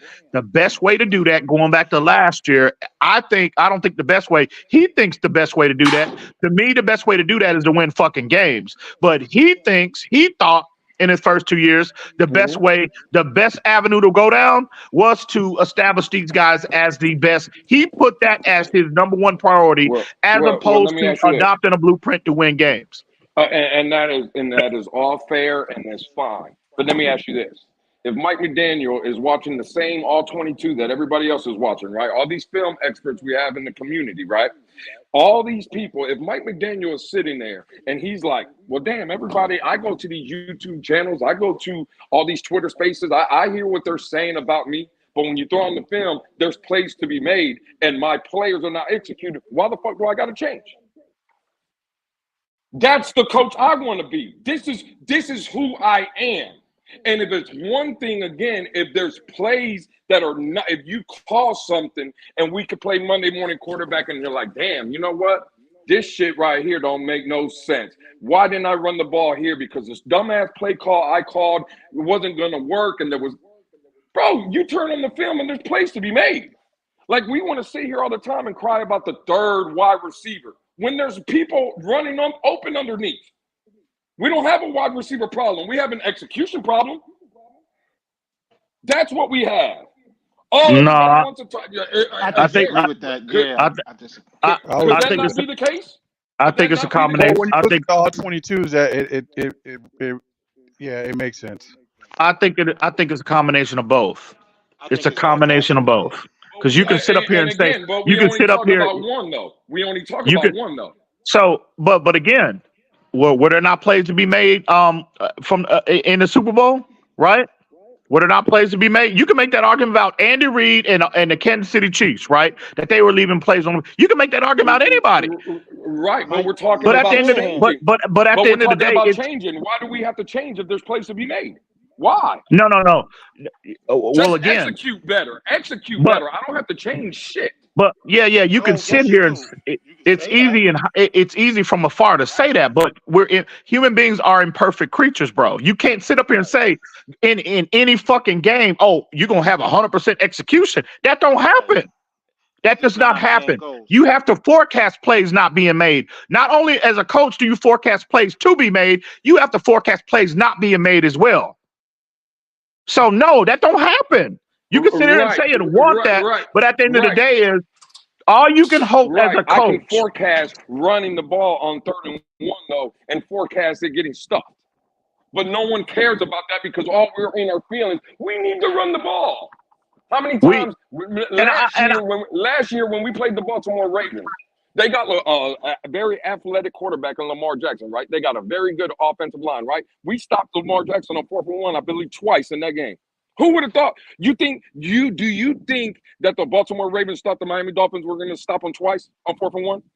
You But think see, John Harbaugh? No, I'm just going what you're saying. You got to forecast. But Did see, you think they forecast getting stopped on 4th and 1? Do you think that was okay, give me an opportunity to rebut, right? You're talking about 1 or 2 plays. I'm talking about for the duration of a 60-minute ball game, right? Because if you're play calling, and again, I'm not saying Mike McDaniel is 100% of the blame. What I'm saying is, as we're talking about the head coach now, right? We're talking about over a 60-minute fucking football game. If you, again, how many, HN was averaging 8 plus, almost 10 yards a carry against Baltimore, and he got away from the fucking run game, right? I'm talking about, if your play calling gets more consistent, right? If you get more consistent in that format, right, of running the football when it's working, well, you don't have to worry about them 3rd and 1 play calls being a difference in a fucking ball game. Because if you stick to the blueprint that's winning, that's giving you the most favorable advantage, 9 times out of 10, right? And again, turnovers impact games, right? There's a lot of variables that go into that can kind of, impact games. We just saw the Super Bowl, right? But generally, 9 times out of 10, if you stick with what is working, and again, almost 10 yards a carry, and he gets away from the fucking run game. Well, more than likely, if he'd have stuck with that blueprint and been more consistent, it wouldn't have had to come down to 1 or 2 plays, 3rd and 1s, 4th and 1s, or whatnot. If you don't get those plays, why are you putting all your eggs in one basket? That's not good business. That's not a good strategy. So, no, he needs to get more consistent. Tua needs to get better at executing. Tyreek needs to get better at catching the fucking football. There's a lot of blame to go around. But at the end of the day, we're talking about the quarterback. We're talking about the coach right now. No, he needs to get better, bro.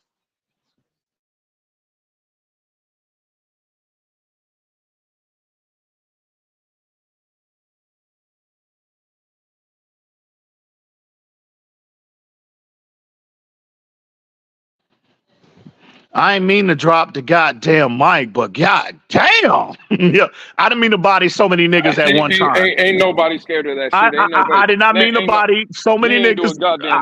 I was just planning on coming up here and getting one body. God damn it, I got 4 all in one. All in one take. God damn it. Again, no one's sitting here, but you're stating the obvious. If you want me to be real. Like, no one's saying that Mike McDaniel don't have to be better, but we're saying he has to philosophically change. I don't believe that. Okay, well, again, he has to be better, but to change everything, I don't believe that. So you mean it to win a Super Bowl? You talking? So you're saying he don't need to change? Andy Reid fucking changed. When did I say but that? But Mike McDaniel don't need to. See, when did I say that? You just said he don't need to change. You said he does not need to change. I'm saying the whole scheme, the whole just changed everything up. No, I don't believe he has to change. I said altered. I said altered. I didn't say change the whole scheme. And what did I say? I said he has to be better. He has to do a better job. I agree with that. But no, this again, when me, EM, and we talk about this, right? This fan base, it's feelings. They work on feelings. And when I hear, well, man, I remember that 3rd and 1, and we should have ran the ball. And what, boo-hoo-hoo. Man, that's a feeling.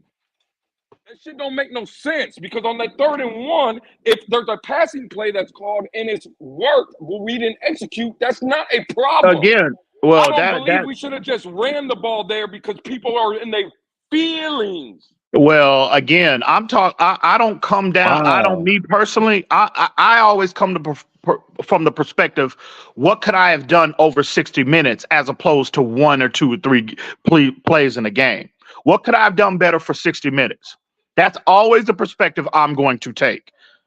So that don't apply to me. Them other niggas that say that, hey, I don't know what else to say about that, but I don't come from that perspective. Never have, never will. Well, I'll say this. NFL is an emotional sport. There's always going to be feelings. That's what it's all about. It's feelings. And when you play your counterpart, and let's say you're on defense or vice versa, even offense, you're gonna do a play based on feelings of the game of what you feel that defense or that offense is gonna do against what play you're doing. So most of it is all about feelings. That's what the NFL is all about. But see, at the end of the day, I don't give a fuck about feelings. People, people gonna feel what they feel or what not. I'm not in my feelings. Never have been. Never will be. But you look at, again, don't take EM Dolphin fans' word for it, right? Look at the 4 teams, how they're presently constructed. And this is the approach we should take moving forward. Look at those last 4 teams, how they're constructed. 4 of the most balanced teams in the fucking National Football League, right? You mean to fucking tell me that's by accident? You mean to tell me to match up the physicality with, and again, it's not just personnel, it's philosophically why there needs to be some things need to be altered, right? You mean to tell me that's by coincidence? No, it was very intentional, very deliberate. The reason why hang on, Pete, real quick. The reason why, if we do not change some things, right, from a personnel standpoint and philosophically, we will never, ever, ever be able to match up with those fucking teams. We won't. It ain't happening. Buffalo to beat Buffalo, right? It ain't happening. All right, but check this out, because I was listening to you guys while I was backstage. EM and Lewis, right? Okay. You guys were talking about execution, right? Why did you guys leave out communication? And when Coach and Tua both always sit here and tell us it was communication more often than execution, which execution is actually the truth. But at the end of the day, they don't say execution out of their mouths. They always come out with saying, oh, it was communication. So what's the communication issue? That's what's stopping us. It's the communication. That's what's been told to us multiple times. I can't believe this man don't sit up here out with a straight face said that nothing needs to change. Who said that? That is ridiculous. You said that. No, I didn't say that. Stop. You must think. No. You must. That's what you just said, Lou. You just said that. No, stop. You must think you're talking to one of these damn idiots. Don't do that to me. I never once. No. The first thing I said. Didn't you just say that? No. What I'm saying is, Mike McDaniel has to be better.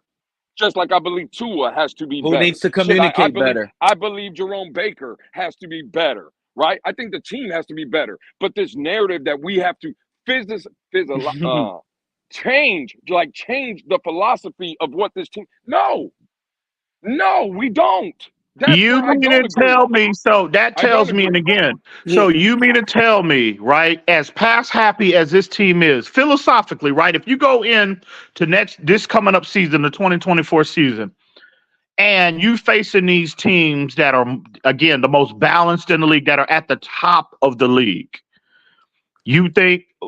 how do you think we close the gap with those teams then? Because when we play those teams, right, again, some teams we've been more competitive, some we haven't. Right, because every team is constructed personnel-wise a little different. But Baltimore's, right, and this is just not a Mike McDaniel issue. Like, we can go back the last 10 to 15 years.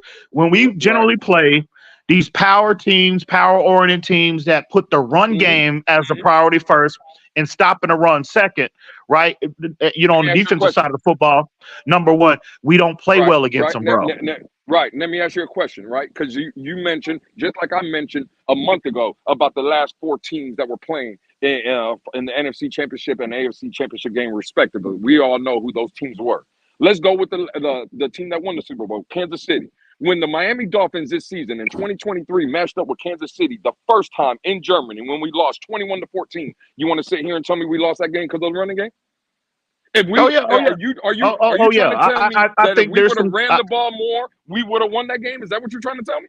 That would have made things easier for Tua. That would have protected that bad O-line again. That's not what I asked you. What I asked you was, I answered yes. And again, that could be true, but don't tell me that what I'm saying is not also true. Because if Tua Tagovailoa specifically would have answered the bell on some of those plays, Waddle streaking up the field, wide open up the middle of the seam. Tua didn't even look that way. My point is streaking down, wide open. Those are pass plays. See, you're not understanding. You're not getting my point, bro. You're not getting my point. But you're not getting my point. I understand your point. It's a feeling we have to run the ball. It's a feeling. Oh, it would have helped. Well, we would have executed. We would have won that game. But didn't I tell you? Yeah, it's easy to say that, but it's easy to say that on the outside looking in. But at the end of the day, bro, again, you have to forecast what players are not, letdowns at different portions of the game. But how you remedy that, you can't eliminate it. But how you minimize that, well, why are you putting your quarterback? And again, this is the approach that Andy Reid took. This ain't just a Mike McDaniel Tua issue. Andy Reid adopted the same formula, right? They were more pass happy. They were more quarterback driven, right? Early on in his career, had this shining toy, this athletic new toy, right? But quickly, and again, there were different things that happened over the course in that AFC Championship game matched up with New England that caused them not to win. But I think there are some things you can alter over the course of a 60-minute ball game to where you're not putting all the pressure on one guy. Right now, I know how a game goes. Right, there's a lot of variables that come into play, but generally, again. And it's not an exact science. It's not an exact science. So wait a minute, right? Because I just want to get to what you say, because I agree. We shouldn't put all the pressure on one guy. But what I'm asking, my 5th overall pick, right? It don't matter where you got drafted. Forget about where he got drafted. Yes, it does. No, it don't. No. Okay, cool. Yes, it does matter where you Get selected. There's pressure behind that top 5. Don't worry about it. Don't worry about it. Don't worry about it. Forget about where he was drafted. I'm asking my quarterback that when I scheme up a play to where one of my top wide receivers in Jalen Waddle is streaking up the seam wide open, and my quarterback don't even look at that. Don't tell me that we should have ran the ball. Running the ball would have helped him in that situation. Did not say. Miss. Well, did not. See, you're not listening. You're not fucking listening. You're talking about one play. I'm talking about. I am talking about over the duration of 60 fucking minutes is what I am saying, right? If you get more consistent in your play calling, if you're more balanced, right? If you stick with what's working. We ran the ball relatively well against Kansas City in that game too. We had 117 yards. We had 117 yards rushing in that game. If we stick, right, to more what's working, again, the game generally is not going to come down to 1 or 2 fucking plays, bro. And again, why are you putting and again, Andy Reid implemented a more balanced approach to what? Protect and take pressure off the greatest quarterback we've ever seen. And Andy Reid has also been head coaching, right, and calling plays for the past 15 to 20 years. It don't matter. The blueprint is up there. We live in an information age now. So you don't think experience helps in those scenarios here? But it's not, bro. We live in an information age. Everything is one click away. All right. I mean, if people on YouTube, what does that matter? Again, it matters because it matters. Again, this is why I think he has ulterior motives. What's driving him the last 2 years? Hopefully he changes that.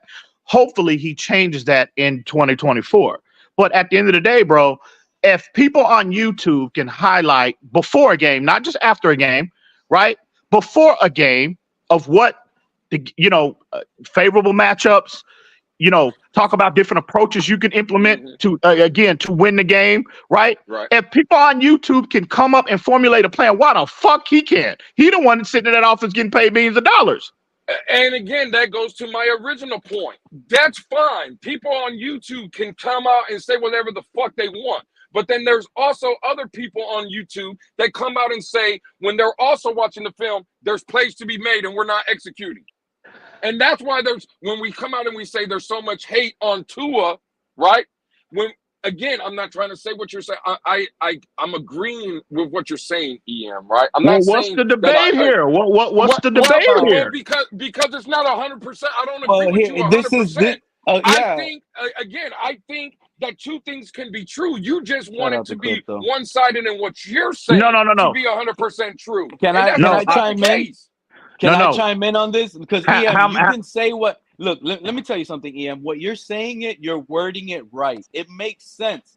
But when it comes to our team, Tua, it sounds like Lewis is talking from the Tua perspective. And if you dig deep, right, this is why I say you're wrong. But even though what you're saying sounds right, because even McDaniel at his end presser even said it. He needed Tua to be extending plays. he needed Tua to Improve on do more 4 after. things.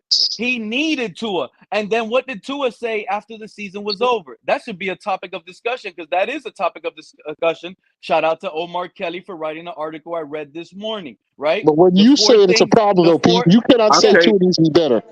Tua can only be the one to say it. Tua You can't admitted say it, Pete. there's You're a 4 hater. areas that, but Tua admitted, KP, right? There's 4 areas I need to work on this offseason and get better. Some of you Yeah, but guys Then that he was pushing stop this asked. saying it. narrative, Stop you Then guys he hating. are in was asked trouble. what to get Stop better hating. at, Why you and then he hating on was him? scared. Why He you was hating even on him, scared. Pete? KP, he was You even know, I just scared did to a deep mention dive. what he's gonna work Whenever on. somebody goes so hard in the paint about this run pass ratio stuff, you know, I just did a significant deep dive into that nonsense when somebody perpetuated a narrative that's totally off base. Let me ask you this question. So is this Andy Reid narrative and his philosophical approach. If he goes from running the ball damn near 50% of the time to freaking not even running the ball damn near another freaking 39% of the time, how is that he changing his philosophical approach? Is that postseason statistics? And crypto, No, me this and is you. his Check this out, regular crypto. season Can I add this, approach crypto? Okay, versus his combined Crypto, philosophy. I'm crypto. coming Can I from a add this real postseason quick, crypto, perspective, to your bro. point? Hold on, DM. Can I add this But to your this point, crypto? narrative that the Kansas City Chiefs got what they are because they want to run the football, that's nonsense. To But win crypto, Super can I? Bowl, to win Super Bowls, absolutely, that is where that not the only reason, right? Not the They biggest. only Obviously, won 4 in their whole history. obviously, Mahomes has Yeah, a like they big won play like with 9 that. Super Bowls. So again, crypto. I'm coming from a postseason perspective. You can bring again. You hear me all the time talk about the 3 seasons within one: preseason, regular season, and postseason. 3 different seasons, right? 3 different. Yes, Again, and it didn't change much. Not at all. But I thought it. The run Again, but pass it changed though, ratio is right? still 60-40. But it Exactly Matter what of I was fact, gonna changed. add, But it crypto. changed though, That's right? exactly what I we was ran gonna the Did it ball add. more change? than Kansas City. So it We changed ran though, the ball right? more than Kansas City did. That's exactly So what I was it gonna say, changed crypto. though, right? Come postseason, did it change? So No, it not so much at it all. No, You it know what? no. changed, On right? a So which percentage one is it? It basis, didn't no. change or it didn't change much at all. Which one is it? No, the passing percentage was virtually identical.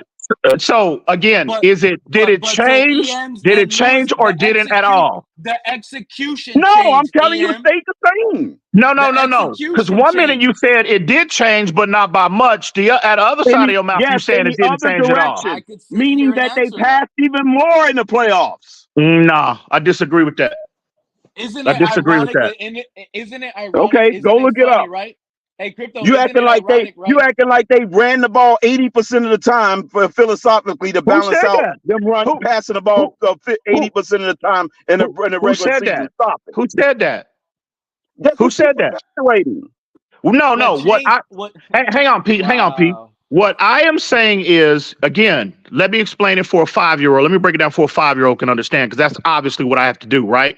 The reason why I always bring up Andy Reid, mean nothing, EM. this is why I bring up Andy Reid in this conversation, right? Because early Bad on in example. it, Because can I he please ran the finish? ball Can I and passed the please ball at the finish? same ratios across the board Can in I all of please his finish? championship years. Can I please I finish? like Andy Reid because he moves on from Can I moderate, please mediocre finish? quarterbacks and So, upgrades when so it's the reason why I obvious that bring that's Andy what needs Reid to up, happen. That's why I the like reason. Andy Reid. Hang on, KP. The reason why I like to bring Andy Reid up in this regard is because when you look at, and again, it's just not in Kansas City, going back to his days in Philadelphia, right? The narrative surrounding Andy Reid is that he absolutely hated running the fucking football. He hated it, right? How is that? He hasn't been a head coach yet. Again, that's the narrative that was placed on him, right? Because again, the criticism with Andy Reid when he was in Philly, again, he did not like to be he took a more pass happy approach, right, in his offense, right? And he had that term placed on him. By design, Can I please finish? Can I please finish? I did not interrupt you, crypto. So the label placed on Andy Reid during that time was, again, he did not like to, and again, if you go back, you can Google everything that I'm saying right now. That was a label placed on him for a long time, was that he did not he did not like to run the football. So when you go to when he comes to Kansas City, right? And again, I'm coming from a playoff perspective. You mean to tell me in that game, the first Super Bowl that they won, right? when he had Damian Williams and Patrick Mahomes got the Super Bowl MVP. But there was a legitimate case that could be made that Damian Williams could have been the MVP in that game because they had a more balanced approach, right? You follow that up against last year against It's because Philadelphia. of the threat of Patrick Mahomes and Tyreek Hill. That's the only reason why they run a game work. Stop it. Are you done? I'm with you. Crypto, I'm Are with you done? And let me explain. No, Damian Williams only got what he got because of the threat of their passing game that year. Stop it. At the end of the day, that was a luxury. That was that Damian Williams trap. You can push that Damian Williams narrative all you want because it was a luxury. That was fool's gold. People was biting into allowing the running game because they were so afraid of the passing game at the time that they had Tyreek Hill. That goes hand in hand, Crypto. What are you talking about? That goes hand. That's why you acquire That's talent. the only reason it worked. That's why you acquire talent, Crypto. That's some of the dumbest shit I've ever heard in my life. That is why you acquire talent. The reason why Damian Williams freaking had the rushing. Who said the reason? See, there you go again. You're doing the same dumbass internet shit you was doing on Twitter the other day. You're adding words in my mouth. What I said was they had a more balanced approach in the Super Bowl. That's my point. No, that wasn't intentional. No, it wasn't. Oh, it wasn't intentional, but they did it though. No, it wasn't intentional. No, you ain't gonna get away with that because the West Coast offense is a pass first offense. Period. End of discussion. Right. Crypto, they could turn Go around to the park by design. So you go with to set up the run. So you go with exactly. So you go to set up the run by definition.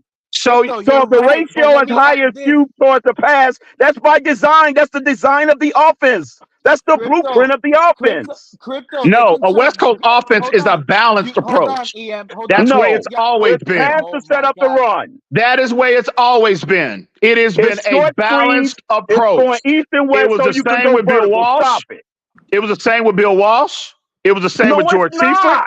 It was the same with Andy Reid. It was the same with Mike Shanahan. The of that damn freaking offense is pass to set up the run.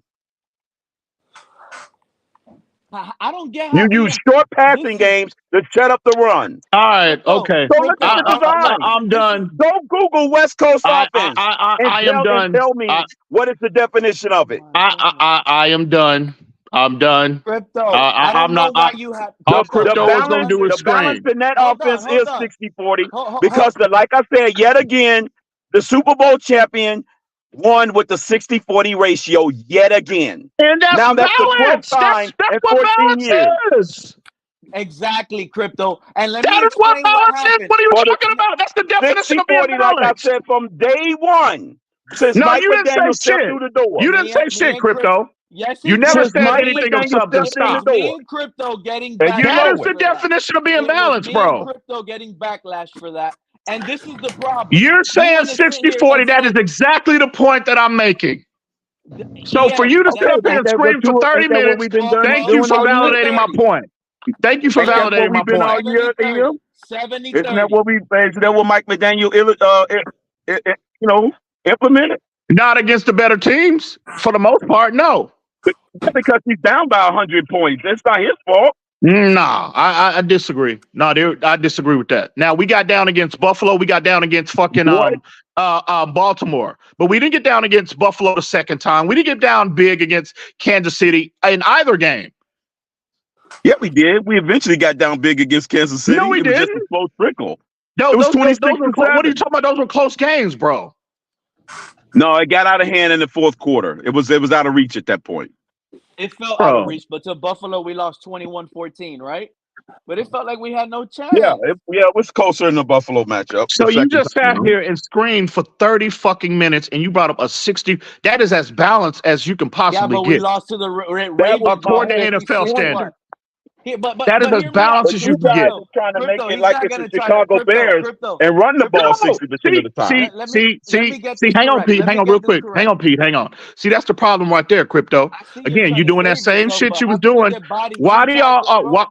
Who said anything about the 85 Bears, bro? That's what y'all trying to make it out to be. No. Crypto brought up. He went all the way that is back the to Bill issue, Walsh. right? Didn't the That's the 85 issue. Bears win the Super Hang Bowl on, running the ball 80% of the time? No. Nobody said anything about 80%, bro. Who's fucking said 80%? That's imbalanced You if you guys run the got ball to stop 80%. making it as if that's what it needs to That is be. the That's all I'm definition of being saying. imbalanced if you run the ball 80 times. Nobody said nothing like that, bro. Bro, y'all got to do better, bro. Y'all got to y'all got to listen, and you So got to the be better, beginning of bro. the argument wasn't Lewis saying that he didn't like the fans screaming that we should have ran more. Isn't that what started all of this? So hear me out. Crypto is correct. I didn't say we shouldn't run the ball more. I just want to be clear. No, you what were I'm pointing out that saying, the fans that were saying that, right? They were crying. it's just to me, it feels like Monday morning quarterback. Exactly. We can come out and say that yes, on a 3rd and 1 situation or a 4th and 1, 3rd and 2, we could run the ball. Yes, that is valid. My argument and what I'm trying to say is, when Mike McDaniel is in the building watching film, we all believe Mike McDaniel is a film junkie, right? We can cry and speculate, right? Oh, well, if he should have ran the ball here, he should have did this here, more consistent. But he's probably sitting there in that office and saying, well, damn, I listened to everybody on YouTube say I should have ran the ball more. I'm listening on Twitter where everybody's saying I should run the ball more. But on this play right here, I got Coach said that Braxton Berrios. himself. I got Braxton Berrios cutting across the middle of the field for a 5-yard gain. And we're not executing. I'm not blaming that on the quarterback. I'm not blaming that on the offense. Whatever the case is, it's just poor execution. So I agree with Ian. Should we be more balanced? Yes, right? But So what's the debate here? What are we sitting and arguing? What are we sitting for an hour? Y'all sit arguing. I know everything I said is pure gold. Y'all want to sit here and argue and but you ultimately always come back. Oh, I agree with EM. I mean, make some sense. Make that make sense, bro. Make that make fucking sense. Maybe I'm not trying to debate you in that aspect, EM, right? Because I tend to agree with you. What I'm going at is the fans that make that an excuse, right? The people that are saying, well, if we would have ran the ball here, we would have won that game. If we would have did, no. It's just poor execution, bro. There's two ways to skin a cat. It's easy to come out and say, just like you told me earlier, EM, well, that's an easy way just to say, whatever. Well, just by saying, well, if you run the ball more consistent, that's just an easy way. It's a cop-out. Two things but can be here's true, my bro. argument, and that's why I was saying crypto is so. Hear me out you for can a second. execute two different ways, bro. This is why I was saying you're right. Nobody is saying that you believe you were wrong. EM, this is where I think you were wrong, right? Because you were saying that crypto was wrong, and hear me out. Our philosophy never changed. That's where I'm pointing what you were saying is wrong. We kept it going, whether 60-40, 70-30.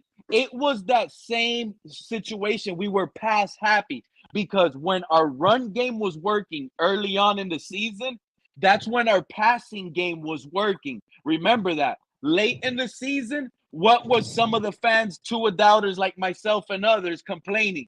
Man, we see the same play over and over and over again. Now that the offense is figured out, now isn't it harder to run now? Because the offense isn't working. That was the issue. Our run game was struggling because the pass game was struggling as well. And the run game is led by the pass game. That's why Mostert had 20 rushing touchdowns. Because Tua would hit these big plays. Tyreek will have 7-yard separation and put it right on time.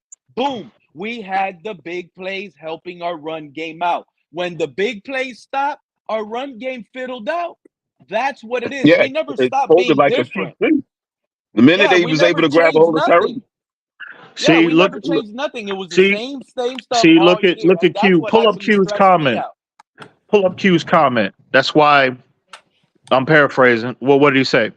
That's why the philosophically needs to see the drawing board again. That's fine. Hey, Greg, what's going on? Well, then you're not even going to want to West Coast out. That means Mike McDaniel got to go from scratch. A lot of people. No, it don't know. It don't mean that. It's just no. You just need to. Again, you can add to. You don't have to change the DNA of the playbook. You can add to it. Coaches do that all the time. He did it, right? He copy and pasted a lot of what they do, not 80% of what they do in fucking San Francisco, but yet based off our personnel, he implemented and added some things that some new things to their playbook. Coaches do that all the time. Excuse me, smart coaches do that all the time. Greg, what's up? You there with me? There's a lot of people Yeah. in the chat. So what element through the Greg, you air to there? help out the run would do that? Then? No, we don't. I don't think. I don't necessarily. I don't think we need. Crypto and EM, give me a second. Oh, my bad, Pete. Go ahead. Greg, what do you think? What's going on? I like the picture you have. People in the chat think that this title is clickbait for number one, which is completely false because it's definitely clickbait. It's definitely not clickbait. And it's not I didn't see the title. What's the title? Justin Herbert is getting traded to us, Crypto. Justin Herbert to the Dolphins. JJ McCarthy is drafted. That's the title. Unbelievable, but that's what it is. And you got Charger fan listening. Did you hear Jim Harbaugh how he spoke about Justin Herbert? Did you hear how Jim Harbaugh was glowing? No, but what I Justin hear. Herbert? What I hear. Yeah, he was. Pete, pull up Dennis. Pull up that guy. Dennis Walker's comment. Just put his comment. Give me a Just second. pull his comment up and put it up there. What I hear. Don't nobody want to see that shit. What I hear, Greg. I know. Check this out. You got a stud quarterback, Dan Marino-esque, arm greatest talent in top 3 in the league is arm talent. Justin Herbert and offensive coordinator Greg Roman comes in new and is talking about taking the ball away from Justin Herbert. Mind you, this is 3 head coaches now, Greg, 2 GMs later, and you think Jim Harbaugh, the hard-nosed coach that he is, right? Just like his brother in Baltimore, who actually believe in drafting by themselves in the draft and building their own team. If a team like Miami comes calling and says, hey, is Herbert available? You got Chargers sitting at 5 and they're waiting on a draft day trade. Bro, and their guy, JJ, with Jim Harbaugh, who they won the national championship with, Greg, listen to this shit. Listen to this shit. You don't think that's going to make their you don't think that's going to make Jim Harbaugh EM, did you put Pete onto this, you don't EM? think that's going to make their palms sweat? Let me ask you, Greg, you think that's going to make them think? If he could turn around and get Pete, you need to stop listening to EM, Pete. You need to stop listening to EM. Pete, you know what though, Pete?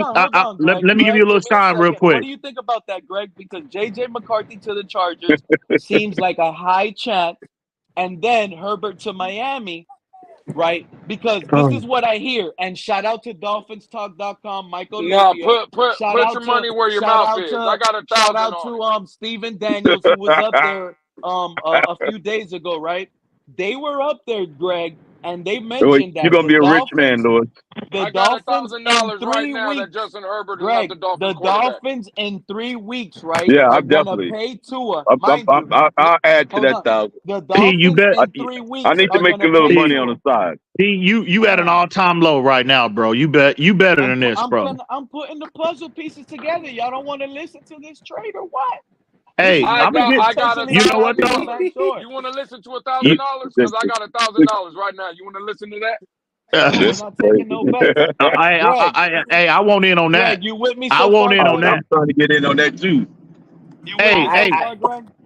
Pete, I don't know what you're dreaming, but Justin Herbert ain't going anywhere.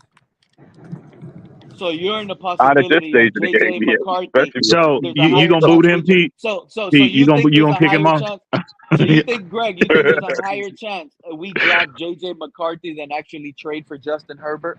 I think if JJ McCarthy is there, man, there could be a possibility if we trade back to 37, like I said yesterday. There's a I got $1,000 that we don't trade up and go get JJ McCarthy. Hold on, let Greg. Hear this from Greg. Y'all relax. Take it easy. Let Greg talk. There's a possibility this is crazy. Penix or McCarthy's there at 21. It's a possibility. We gotta. It's not. I'm not saying it's gonna happen, but it could be a possibility. They could trade back, and they're still there. It's a possibility they take them there. I'm not advocating for us to draft it. I think if Tua's the quarterback, sadly, whether you like it or not, I think he's the quarterback going to next year. Damn, he says sadly. Damn. I think they're going to take a position that we need, and they're going to – because let me tell you something. Christopher Grier's job and Mike McDaniel's job will be in jeopardy this year, depending on how the season goes. You can cry and bitch and moan at me all you want. I think if that first domino right there, that first domino, it's going to come down to the new GM next year and the new coach next year. They'll be the ones that choose the next quarterback next year. So, what hey, real quick, to go back, what you said, Pete. The only thing you said that was accurate in what you just said about 5 minutes ago was them. When they announced Greg Roman to be the OC, okay, that told me I think that sent a lot, right? That's a locker room problem. To body Lewis again, to body fucking crypto, to body everybody, right? Listen to this dumb shit. Real quick, to body them all over again. I dug you up. Listen, I killed you and buried you. Now I'm digging you back up, and I'm gonna murder you again, right? I'm digging you up now, and I'm gonna murder you again, right? And I'm gonna put you back in the dirt. As prolific, right? As prolific as Herbert has been in his first 4 years, bringing Harbaugh in the coach, selecting Greg Roman as your offensive coordinator, they're going to take the ball out of Herbert's hand. Lo and behold, they're going to give it to him even more. Lo and behold, Herbert is right? not happy. If you go by Jim Harbaugh and Greg Roman as a tandem, 5,000-yard season. They are building everything surrounded around the run game. That's exactly what's going to happen. 60-40, and Herbert's still going to throw for 5,000 yards in a complete season. They are going to be. They're going to build everything off the fucking run game. Let me tell you guys. So let that sink in. The way I took it, when I watched it, the way I took it from Greg Roman when he said that, and the Chargers fans will probably even know that. It sounds exactly what EM said. They're going to try to take the ball away, but when you hear it, you start like trying to connect the dots. That's like rookie stuff. You don't do that with a quarterback like Herbert entering his 5th year, right? So to me, it sounds like they're hinting, bro. That's why I thought about this, and I'm glad Anthony agreed with this because it sounds like they're gonna draft JJ McCarthy and a team like the Dolphins. It's only going to take one half for them to be down 40-0, and then they're going to abandon that approach immediately. No. He just knows what it takes to win at the highest level in this league. 40 points, and they're going to abandon that approach. The message that was sent was, I know what it takes to win at the highest level in this league. Like no other, not like his brother John Harbaugh, like Dan Campbell, like Andy Reid, like Sean McDermott, you hear, whatever. Again, that is what wins, right? It's not all of these 2 a.m. sports and highlight Madden fucking numbers. Hold on. Now you got some national media's coming out, right? Saying that Caleb Williams could turn around and do the Eli Manning and go to his home state in Washington, right? So that's a potential, right? So a few years ago, Cliff Kingsbury selects his guy in Kyler Murray, and they dump Josh Rosen 1 year in. This is a high possible chance that there's a scenario where Jim Harbaugh, how he sounded after winning the championship during the time where he said he was going to take, and he was glowing all over Justin Herbert. He was glazing him up. He was glazing up JJ McCarthy. That's he was glazing up Herbert. He was like, I love the kid. You reach it. He was glowing all over. I'm telling you, he glazed JJ McCarthy. That's what he was talking about. He said he's not understand Herbert. Hold on, and the time that I'm talking about, he was glazing over JJ, and then he was actually like sitting down like NFL, like he was actually seeing. That's the time I'm talking about. So this potential where Justin Herbert on a high contract with a hard-nosed coach like Jim Harbaugh, knowing how his brother does it, knowing how Jim did it in San Francisco, benched Alex Smith, who they drafted, turned around and put Colin Kaepernick to play. This guy's a hard-nosed coach. He's going to do what he wants to do. And this scenario, he's going to build a run game around Justin Herbert. And they're going to be a heavy play action team. They already had a run game. They don't got to build no run game. They already had one. Crypto, are you on the same foot as I? Are you on the same foot as I? Austin Eckler is the most productive running back in football, pound for pound. From a pass perspective, yeah, he is. Yeah, he is. Are you on the same foot with me right now, saying that if we would have missed the playoffs and totally, we would have lost that Cowboys game, missed the playoffs, and lost the division, you think we would have still had McDaniel right now and Chris Grier if we would have completely missed? What? Why you think they You'd have openly missed the courting fucking playoffs. Saquon Barkley? If we would have completely missed out on the playoffs and Jason Sanders would have missed the Crypto. field goal, we would have not beat the What was Cowboys. that? You Barkley. think Why we you- would have had this coach and GM? Crypto. What? Huh? Yes or no? Well, Crypto, hold so- on, Ian. so- Answer my question, Crypto. That we He would don't miss know the what that. playoffs? He don't know a damn thing, Pete. Stop asking crypto Yeah. questions. What He is don't know your- a goddamn what is your thing. He's getting feeling- to the what source, is- goddammit. Well, how do you feel about that? You think he would have got fired, Grier and McDaniel? I mean, it's possible. I don't know. It's up to Stephen Ross. Okay, give Why me He's your are un- we even percentage. talking he's- about that scenario? That's a He's dumbass scenario. unstable to talk man. about. Okay, because I'm talking about that scenario. I'm glad you asked because let's say we would have hired Jim Harbaugh this offseason. You don't think that J.J. McCarthy rumors would have been flying like a paper plane in an elementary Jesus school? fucking Come on, Christ. man. Pete, can we You just don't talk think about? J.J. Can we not McCarthy talk to about Miami would have been hypotheticals, hot? bro? Or let's say he Can would we have got just deal hired with by facts? Atlanta. Let's say Can we he deal would in have got hired by reality? Why you're Atlanta. Would fascinated with Atlanta McCarthy? have Jim Harbaugh going J.J. McCarthy? Yes or no? Would that been a hot topic on every media? Yes or no? No, Crypto? it wouldn't have. No, it wouldn't have. No, No. because Oh, the Chargers don't need no Chat, quarterback. yes or no, The chat? Falcons do. Chat. The Falcons need a quarterback, Come on, not the chat. Chargers. Yes or Pete. no? You That's see, what you you missing. looking for Come help, on, bro. that's what I'm saying. You looking for Exactly. help. So now that people are out here Hey, thinking I that he know. won't dump Herbert for the right price to rebuild his They're, team, they're not doing you that got at this that stage of the game. misconstrued. If Hey, a I team know offers 4 or there's 5 one draft thing, picks, Pete. 3 first rounds, which Pete, let me Miami bring has up been something. sound to be able Hey, to do, I'm hey, sorry, Pete, and let me pay a bring fully up. guaranteed contract, Hey, man, I Pete, think Miami would dance on Hey, that. Pete, that's fine. Hey, Pete, This is what happens that's when you fine. listen to him, Pete. That's fine. You've been Hold listening on, to him Crypto. too long, goddamn. Hold on, Crypto. Hold on, Crypto, real quick. Pete, I'm gonna get up out of here again. I appreciate you letting me up. You kicked me off the other day, and you were better today, so you let me up. But Pete, I did want to bring up something to your attention, though, Pete, because I heard EM now talk about can we please talk in facts? Here's a fun fact for everybody in the chat and the panel, and now you, Pete. Facts are, Pete, when you've been going live during the day, you've been killing a certain other Dolphin content creator out here in numbers, Pete. You running them numbers up, homie. So shit. keep doing your thing, Pete. Hey, 'Cause you killing that. You killing a certain individual, Pete, in them numbers. So keep it up, homie. I'm gonna need toes on that one, Lou. Who My you only talking thing about? to that, my only thing to that, Yeah. Lewis, is my only thing to that. I don't know who that is, EM. I've never heard of the guy. Supposedly he got a channel though. I don't know who that is. To me, none of that matters. But all that matters is y'all have fun today, hanging out up here talking. Y'all enjoy. Boy, I tell you, if Pete is killing you in numbers, hey, Pete. somebody need to step their game up. That's all I gotta say. Goddamn it. Pete is actually past him in numbers now. Shit. So I mean, I don't know what. Hey! I was shocked the other day when I He's seen moving. it. Doubled them up in numbers. Doubled them up. I couldn't believe it. Damn. Doubled them up. I said, damn, doubled that man up. That's crazy. But hey, man, y'all boys enjoy it, man. Taking it up. I'm gonna holler at y'all. All right, Lou. Good day, Lou. All right, Lou. I ain't mean to do you that bad, bro. But I got love for you though.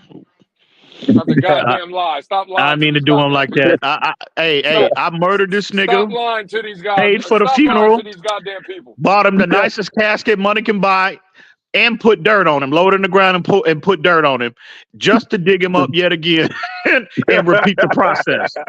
Yeah. That's a goddamn lie. That's a goddamn lie. You know it. So I got Damn, 2 counts. I'm on trial for 2 counts of capital murder. Goddamn it, 2 counts. Oh man, but Crypto, real quick before I forget, to your point about Harbaugh is clearly not telling the world we're going to be a power run game. Look who they're publicly flirting with, right? In once free agency happens, Saquon Barkley. You said who's flirting with him? The Chargers? Oh yeah, that a word on the street is he will be a Charger sooner rather than later. Did I hear that right? They just gave him a lot of money. No, bro, he's a free. They franchised him last year. Yeah, I hear the Giants don't want to give him the money. No, I thought they signed him because we was trying to get him. They franchised him. Yeah, Saquon signed the franchise. So he's getting $14 million, and now he's going to go. So he's going to take a pay cut. How's this going to work? No. Well, I the think he's Giants more. aren't going to double franchise. The Giants might give him something, but if he could get more, No, Right, I don't but think. he's going to go play for the Chargers for on the cheap. No, yeah. Well, I don't think 14. I don't think it's going to take 4. I think he's more aware. He's got a little more self-awareness this year about the position. People are not going to spend. They're not spending big money on that position. They're not. So I think it's not going to take 14 million for him to go to the Chargers. I think. Right, Again, I don't know what the number will be, but I definitely don't feel like it'll be 14 million. shout out Right, to because Lance. remember Shout they out to gave Eckler Sharif. money. You forgot they're still paying this guy. What's that? You remember they still playing Eckler. They just gave him the bag. No, they didn't give him the bag. They gave him a. They gave him a. I think Eckler is $17 unrestricted million. too. No, Eckler's unrestricted too. I think. Yeah, because So, they no. was getting McCaffrey money. Him and Taylor ended up getting McCaffrey money, right? You know No, what? not Eckler. AJ, that's beautiful, AJ, because Yeah. you said Nick think- Chubb. But if they try to get You know what I Saquon, almost wrote on then the I don't title, know. AJ? So what you are they gonna said- do with what's his name? Who is I that? was What's his say name? trade Bradley Chubb. Like The I've been fullback. saying, What's trade his name? Bradley Damn, Chubb his name to slipped in my mind. Who you talking Damn, about, who the Crypto? hell is What that? team you talking about? The Chargers. Oh, The guy who had like 100 yards against us. I don't know what you talking about. The fullback. The fullback halfback. Damn, what the hell is his name? Because Eckler wasn't really going off until late now. Alex Ingram? I'm trying to figure out who the hell was that. You see Franklin Stubb. He said Harbaugh drafting O-line again. He's beefing up there. Look at his comment. If you go by him at Michigan, you go by him at What's his name Stanford, got you go hurt, by though? him at San Francisco. That man builds everything off his run game, and that's ideal for Slater Herbert. got hurt. Slater Herbert got might hurt. be. Pete, Herbert might be. I think Herbert is going. It potentially could be even more impactful than this might be the most impactful Justin Herbert we've seen in his first. Within his first 5 years. I agree with that, EM. I agree with that, bro. I agree with that. He's definitely got the coaching staff around him now. Now he's got an actual legitimate coaching staff. You might be right. Didn't he have like the most numbers for the passing yards first 2 years? In the first 2 years. In history. He was historic his first 2 years. Yeah, And that was without a right coaching staff. but he was right up there with Brady. No. His first 2 years, he had the most passing yards in the history of the NFL. Yeah, in his his first 2 years had a Marino's records. Yeah. Then he's the GOAT. EM, I agree with you. Okay. I agree with you. Well, everybody's saying. Well, I'm just saying. Everybody's saying that Tua is the GOAT because he has the most passing yards. Well, who said Tua was the GOAT? Who said Tua was the GOAT? Well, I'm not saying you, but a lot of his fans, a lot of his Tuaneers are saying he's the GOAT because he had the most passing yards. I said that. I definitely said that. Crypto was definitely a whole ass nigga. I did say that. Guys, if I may for a bit, I just want to get something out clear. EM, I listened to you the other day on the broadcast of Reasons Network, and you and Ball Game, you guys were appreciating the moment, before a pandemic, and you said you can't name all names of who built the community and who helped you grow and who grew together. And I was kind of shocked, EM, that you left my name out, even though it's on a channel probably where the guy who owns the channel may not feel very fond of. Who's this? Put your foot on his neck, Sharif. Who's this? Put your foot on his neck, Sharif. I don't even know who this sounds like. Get him, Sharif. We talked about how we grew. We had nowhere to go when the stream was off, and you didn't mention my name, me being in that community. Bust that coconut over him, goddammit. You didn't mention me, EM. Bust that coconut, goddammit. Oh shit! Crypto used an even bigger hole for that. But Sharif, don't let this man gas you up, Sharif. Hey, hey, listen. That's why I said you know who you are, crypto. Sharif, you know who you are. You know your place in the community. You know you were day one, bro. I just didn't have time. We were trying to close the show. I didn't have time to go down the laundry list, right? He didn't have time for you. That deserve a lot of credit. I am sorry. I apologize for that. My bad. No need to apologize. I love you, but it's just that Hey, shout out to the homie Damien. I see you. Drop that link for the homie Dame real quick if you got time, Dame. Go ahead, Sharif. I'll go back. I can go back on Reason Show, but as you know, EM, I messaged you on Twitter 2 years ago. Why would you do that?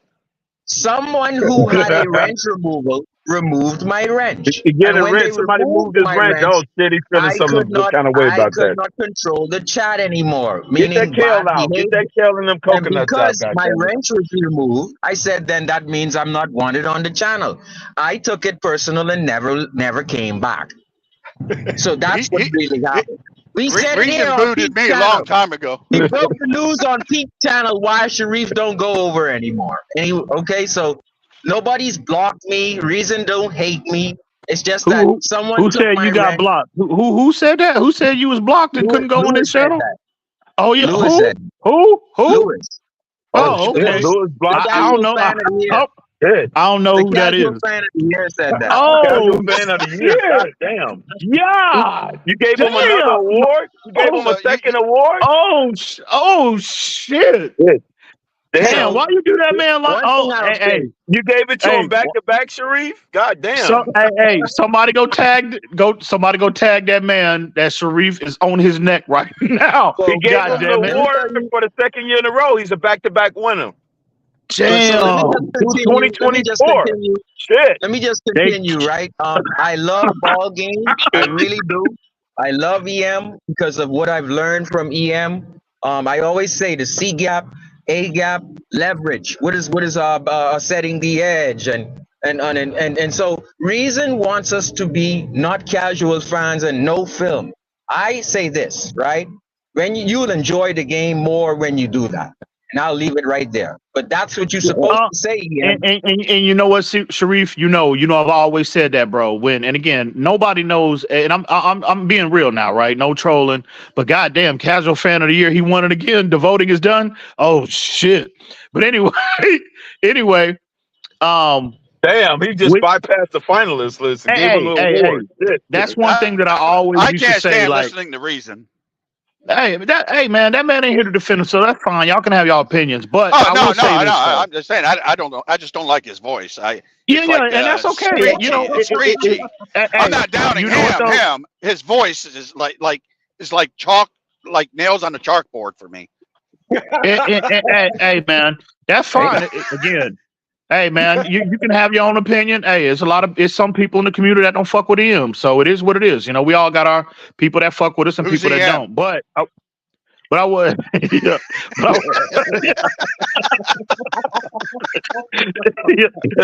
I will say this. Hey, Lance, you's a hoe for that too. Goddamn it, you's a big hoe.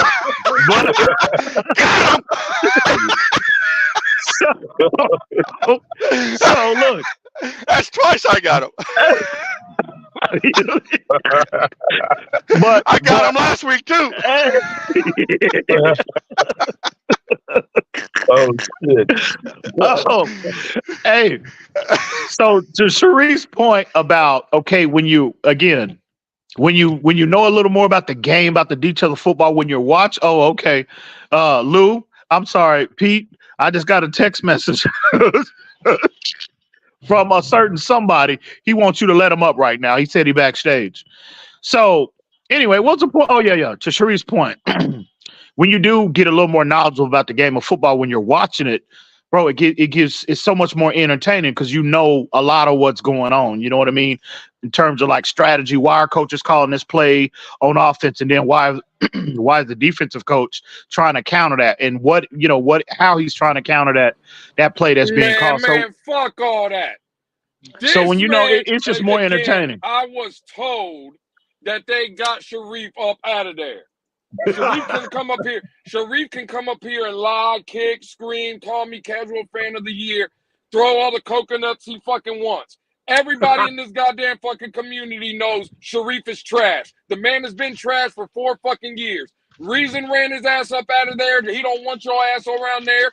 EM don't fuck with you. EM don't think you know shit. Stop saying EM wants me to do this and Reason wants me to do this. You the biggest casual we got in this goddamn community. I know that. You know that. Pete knows that. Everybody knows that.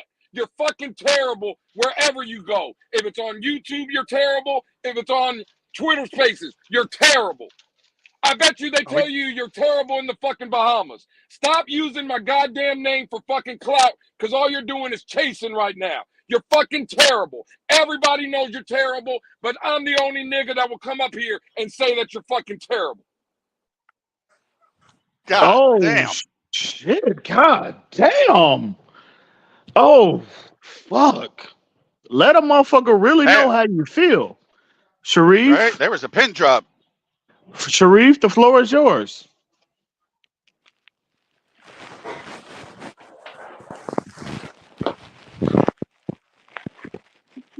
He ain't crying, is he?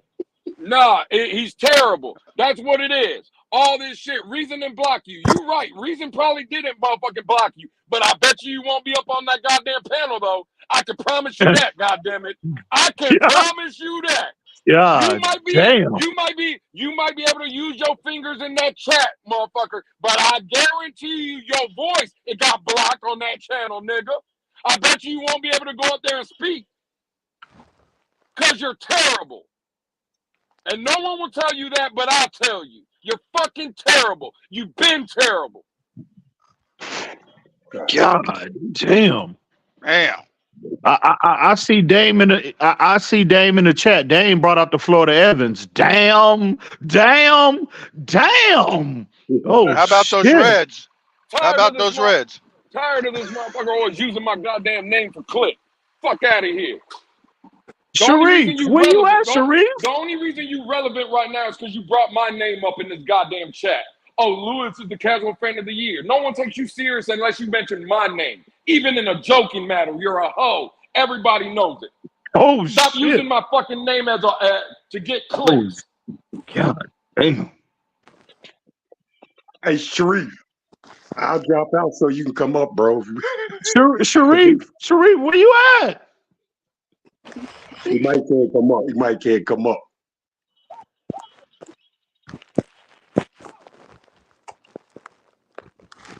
God damn, Sharif, where you at, bro? You all right? Hey, Sharif, I dropped out, man. If you need to come up, bro. Damn, did he have a heart attack or something or what? Did he faint? What? Nah, he probably got blocked by Reason again. He probably got bodied by Reason again. He probably got blocked again. Hoe ass nigga.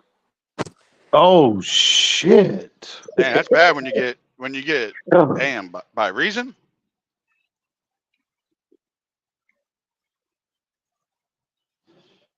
I mean, is he conscious, bro? Like somebody need to go send a welfare check around it. I just wanted to chime in. Bitch made ass people, man. Always gotta come up here and use somebody else's name.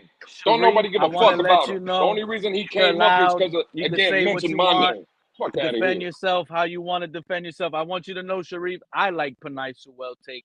I like the Tristan work. I like you, Sharif. So you're more than welcome to talk. You know what I'm saying? Like, defend yourself, Sharif. Let me know, is your mic working? And I'm also letting you know, I wanted to hear you. I like you. I was happy when I saw you come up, Sharif. So, you know what I'm saying? Say how you feel. You could defend yourself, or you could just keep it moving and talk something else. Fred, take over the floor if he stays silent. However you like. Somebody go send a welfare check round to the Bahamas, bro. Why when somebody come make a why did he bring my name up as soon as he came up? Why he had to mention my name? So, whoa. Hey, look, I like to say, hey, man, I had to say that you were spot on with that. Harbaugh will up his running game, and you know, me myself, man, I think that's going to have Herbert, you know what I'm saying, elevate his game as well. Yeah, man, I think so, bro. Like Herbert, you look at what he was able to do. You said with Saquon Barkley though, bro. Yeah, Saquon. Yeah, Harbaugh has come out publicly. Well, they've been kind of flirting back and forth. Word on the street is that he might be going to. Is a good possibility he might be going to the Chargers. I'm surprised he doesn't want to draft Blake Corum. Damn. Yeah, he might. He might. We just don't. We won't know that until the draft, though. But just because you sign a running back in free agency, that don't impede your draft strategy if you want to kind of double down and readdress the position in a draft, bro. Oh, so he can go ahead. He can go ahead and draft him a running back. They need fresh blood and receivers. He could still draft a running back, man, and then they need shit. Hey, man, somebody make that. Somebody going to make that long distance call to the Bahamas and send a welfare check around to Sharif's crib, bro. Hey, I'm getting a little worried right now. So, Fuck that. Give me that worried. check. So we're done here. I'm gonna get up out of here. Like I said, I still got work to do. I'm starting to get worried. Tell hoe ass niggas in the community stop using my goddamn name before I come up here. Fly to the goddamn Bahamas, take a quick little 3-day vacation, go up there, whoop his motherfucking ass, and go spend the weekend laid up on the beach with my wife. Fuck. Weren't you the one who said you would have beaten up Reason if you saw him at a game? You ain't doing shit. Weren't you the one who said you would beat Reason up when you see him at a game? Shut the fuck up. Weren't you the one who said that you would beat Reason up? I think you were the one. When did I say that? Go pull the tape. When did I say I was gonna beat Reason up? No. Oh, EM, look at the backtracking. This dude's sliding on ice backtracking now. Oh, he don't want to see Reason. I see Don't backtrack now. Don't backtrack now, man. Than you do. Don't backtrack now, man. I guarantee you. What am I guarantee you. Please, Reason can't move that quick, but I'm sure he can move you. What am I backtracking off? He's slipping on ice. What am I backtracking off? Tell me what I'm backtracking off. We can slide on ice, man. Exactly. I didn't think so. Stand on what you said. Shut the fuck up. Stand on. Do like Shannon Sharp did. Do like Shannon Sharp said. Stand on what you said. When did I say that I was gonna beat up Reason? When did I say that? Boy, tell you what, boy. These guys dry up their memory. They dry their memory up and it benefits them. I didn't think so. Right. They dry their memory up and it benefits them. Nigga just talking. Why you scared, though? Nigga just talking like Say always. what you said.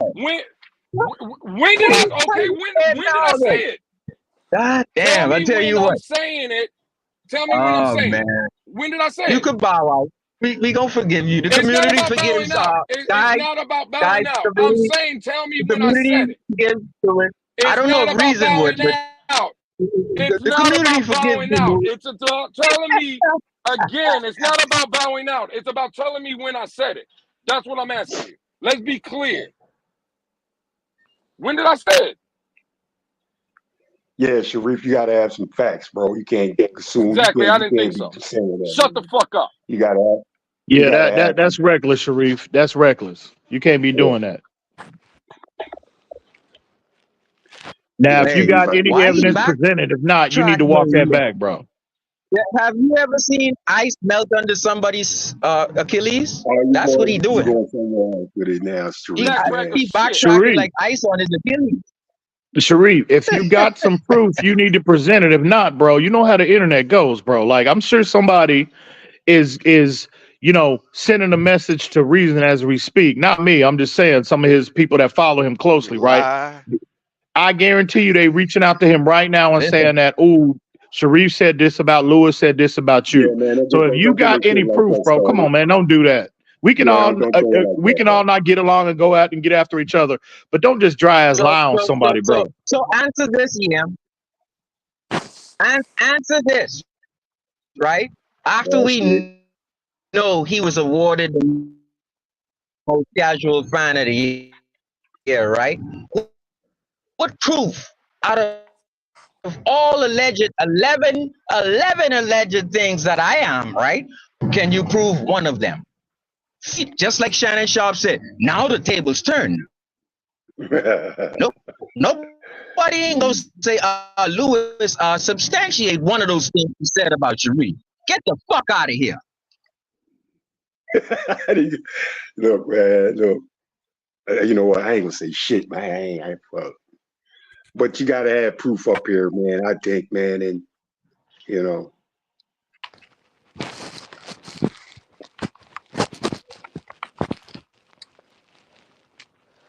I don't know what your point is, Sharif. You were breaking up a little bit. I didn't get all what you said. I don't understand Nobody the questioned point. Lewis to substantiate one of them things he said about me. Maybe 10 or 11 things in his rant. But when I say something that is accurate, oh my God, prove it. One thing. But nobody can substantiate what came out of Lewis. That on the panel? Y'all not gonna challenge him? Oh my God, what are we doing here? I was told. What are we doing? Well. What the See, fuck are we doing? you see, I like to stand around. I like to stand on business. I was told that your ass wasn't really wanted around Reason Show. That's what I was told, right? So again, I'm just standing So on now business. you gotta substantiate it. That's all EM saying. No, they ain't That's all. no No. You got to substantiate it now. That's all EM is saying. That's all EM is saying. No. You a liar. You a liar again. You a liar again until you substantiate it. You a liar again. You a liar again. That's what you that are. you're terrible. I was told that you're terrible and no one wants you around, Now especially he was Reason. told. That's what I've been Now saying. he was told, The guy. story was you weren't Now he allowed was over there told, because guy. you're terrible. I was told that. That is a fact. Now you ain't got to believe it. I really don't give a fuck. It don't bother me one bit if you believe it or not, or anybody else in this goddamn chat that don't want to believe it, or whoever don't want to believe it. I know what my ears were fucking told. And everybody that sees you or hears you knows you're fucking terrible. That is a fact. Pete can come out and say he likes you. That's fine. The fact still remains, you're terrible on panel shows. You are a panel killer. That is a fact. You want to talk about facts? We're talking facts. That every time you get on a show, it's terrible. That is a fact. Shit. And just because nobody else will tell you that, I'm sorry that I gotta be the nigga to tell you. You're fucking trash. You're terrible. You've been terrible. God. Shit.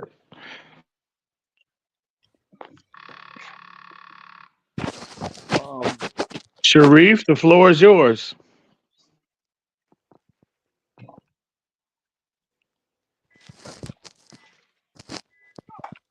Damn, look at those titties. I'm not offended because I know who I am, and I guess the awarded one knows who he is. What does the awarded one mean? What does that mean? The awarded one. What is that?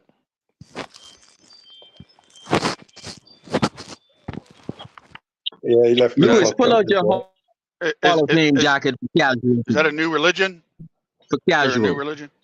All I know, and since Sharif likes to speak in facts, right?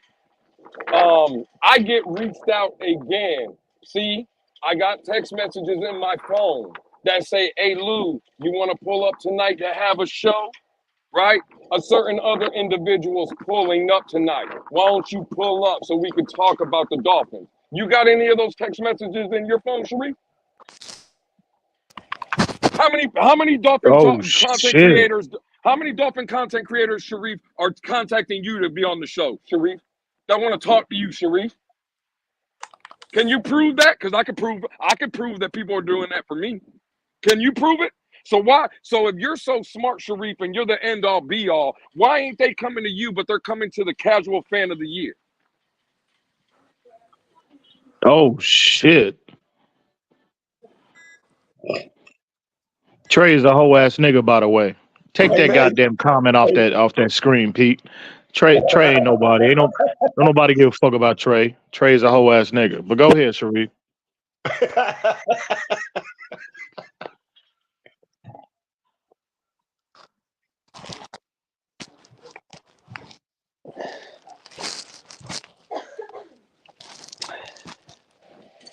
I didn't think so. Like I said, is Sharif throwing in the towel? Oh, did he leave? Oh, he left. Oh shit!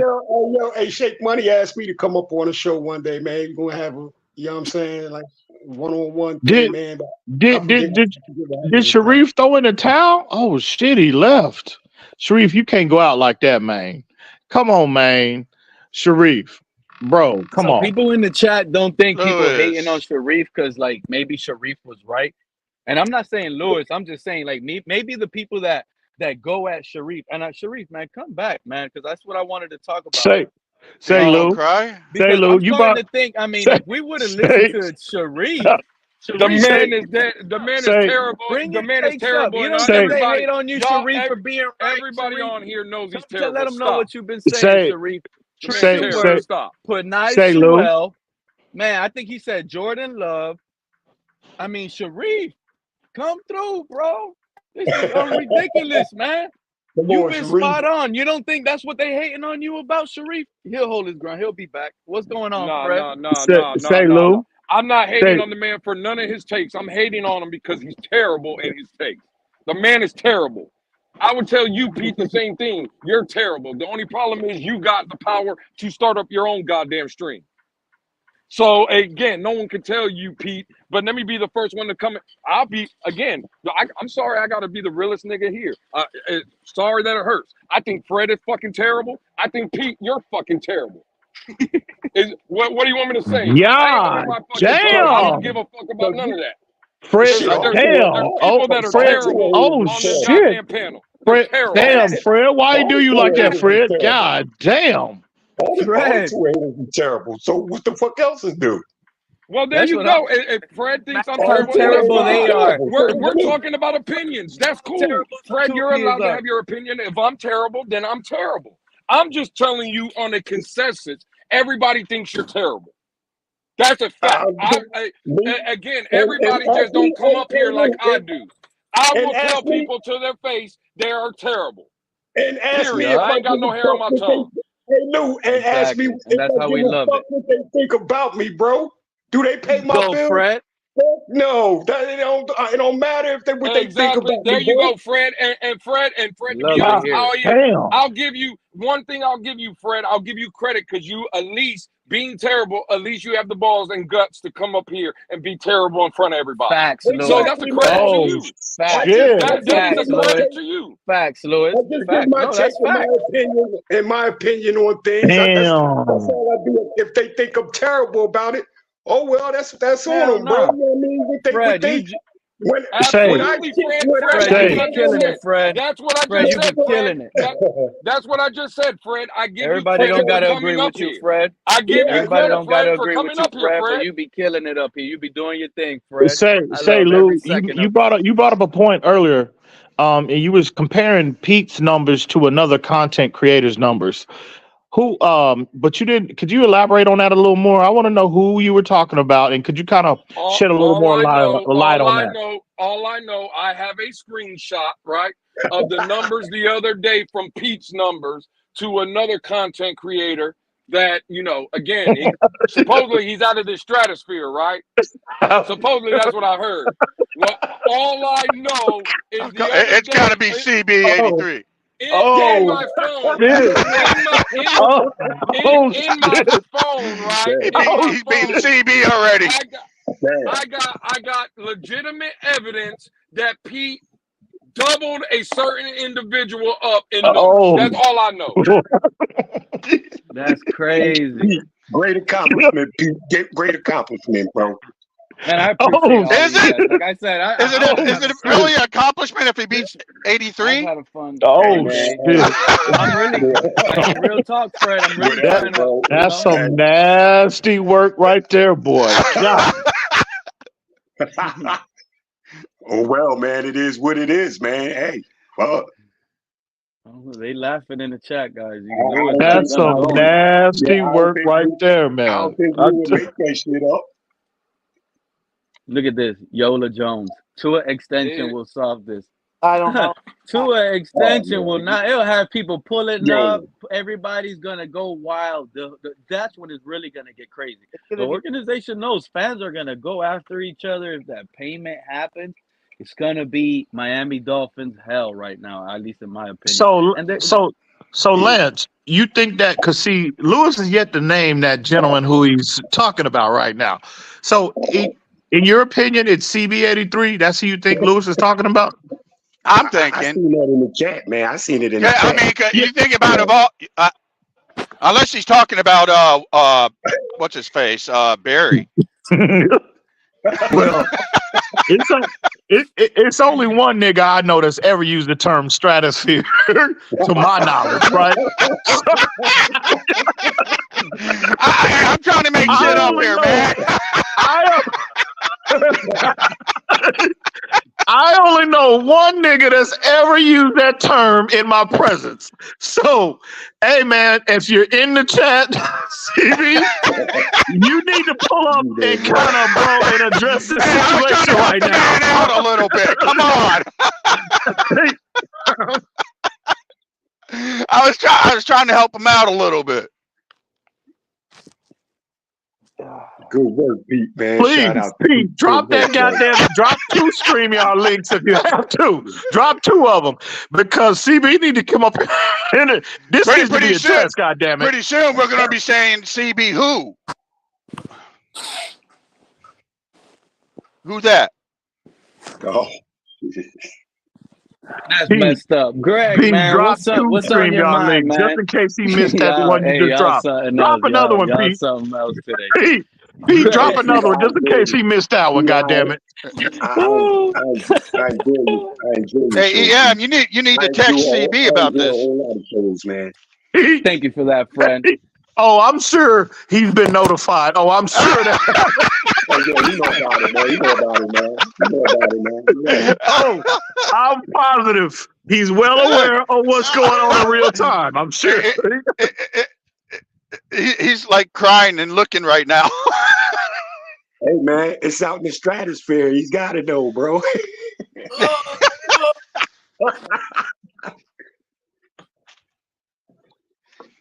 Damn. Crazy. That is crazy.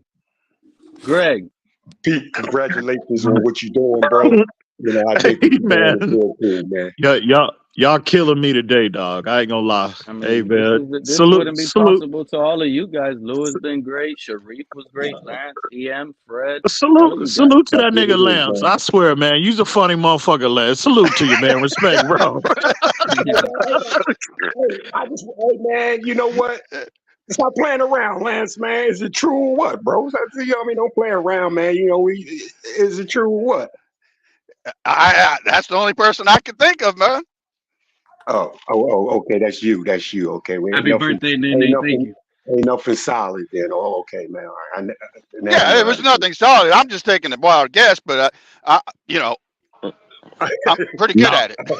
Yeah. I mean, little hints here and there. That's damn. I think that guess is spot on. God damn it! Hey, I think you're 100% correct.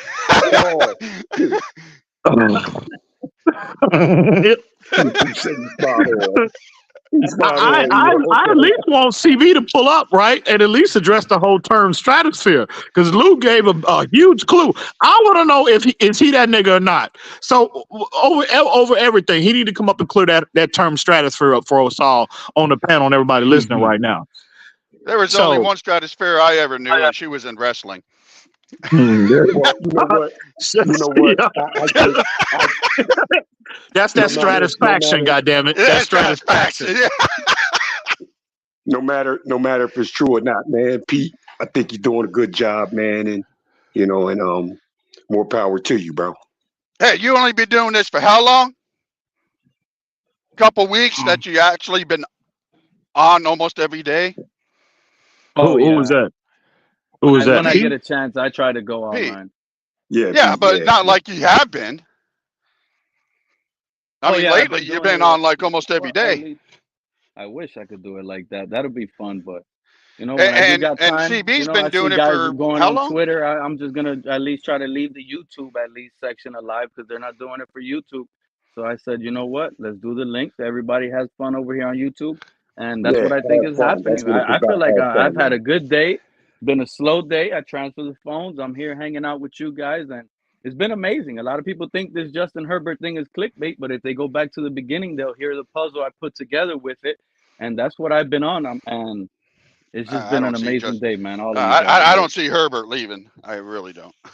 I know it's impossible, but I to don't. me, it's not. It's not. It's really Nah, not. you don't lost your goddamn mind, Pete. Yet again.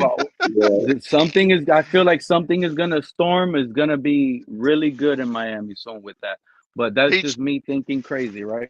Greg, I am interested in Greg's trade up or trade back. What are we gonna be doing here? I want to trade back. Trade back. I want to trade back. Yeah, as many picks as you can. We can't. Well, it's not even just that. When do we ever hit on our first pick? When was the last time we ever hit on our first pick?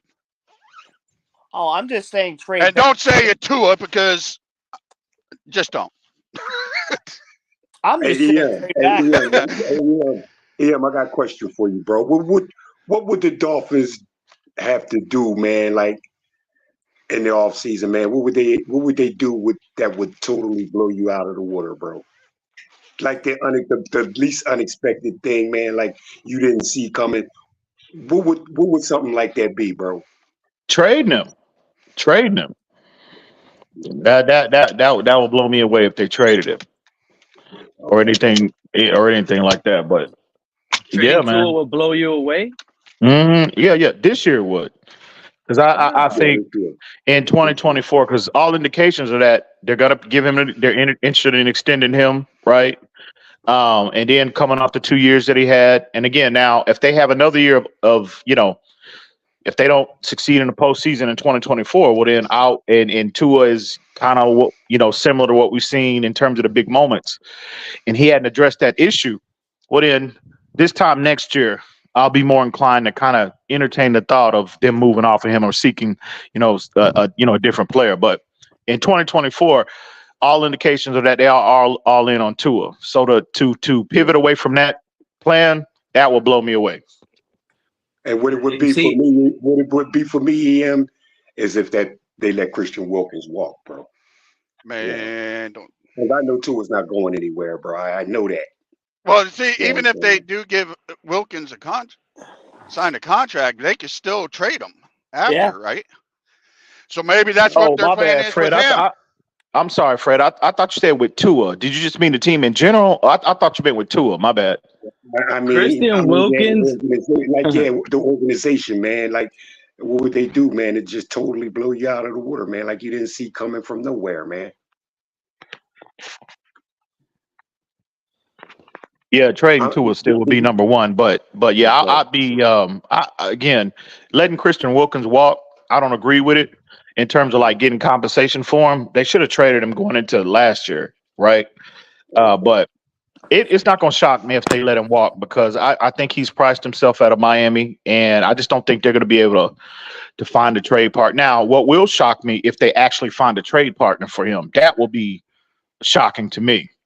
If they actually find a team to trade him to, that is shocking to me. But I think at the end of the day, so what? You don't think Jerry Jones would try for him?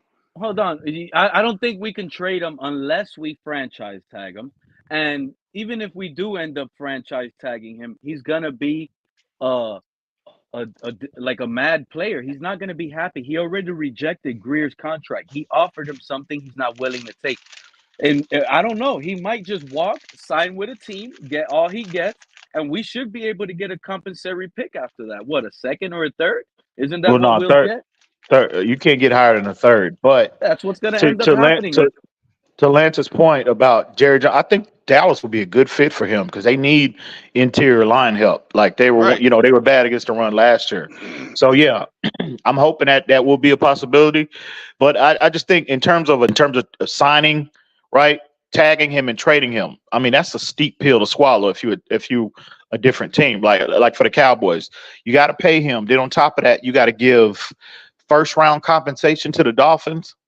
Nah, I just don't. Good. No disrespect to Christian Wilkins, but I don't think he's worth that price tag, and that's why I don't think teams are willing to. It'll be mind blow. It'll blow me away if they actually find a trade. A team I to think we trade can him get a to. second. I think I think they'll give us a second. I mean, I'll take that all day, bro. I'll take that all day. I mean, I'd go for the Second-round draft first. pick? I would go for the first. I would say first to see if they bite. Obviously.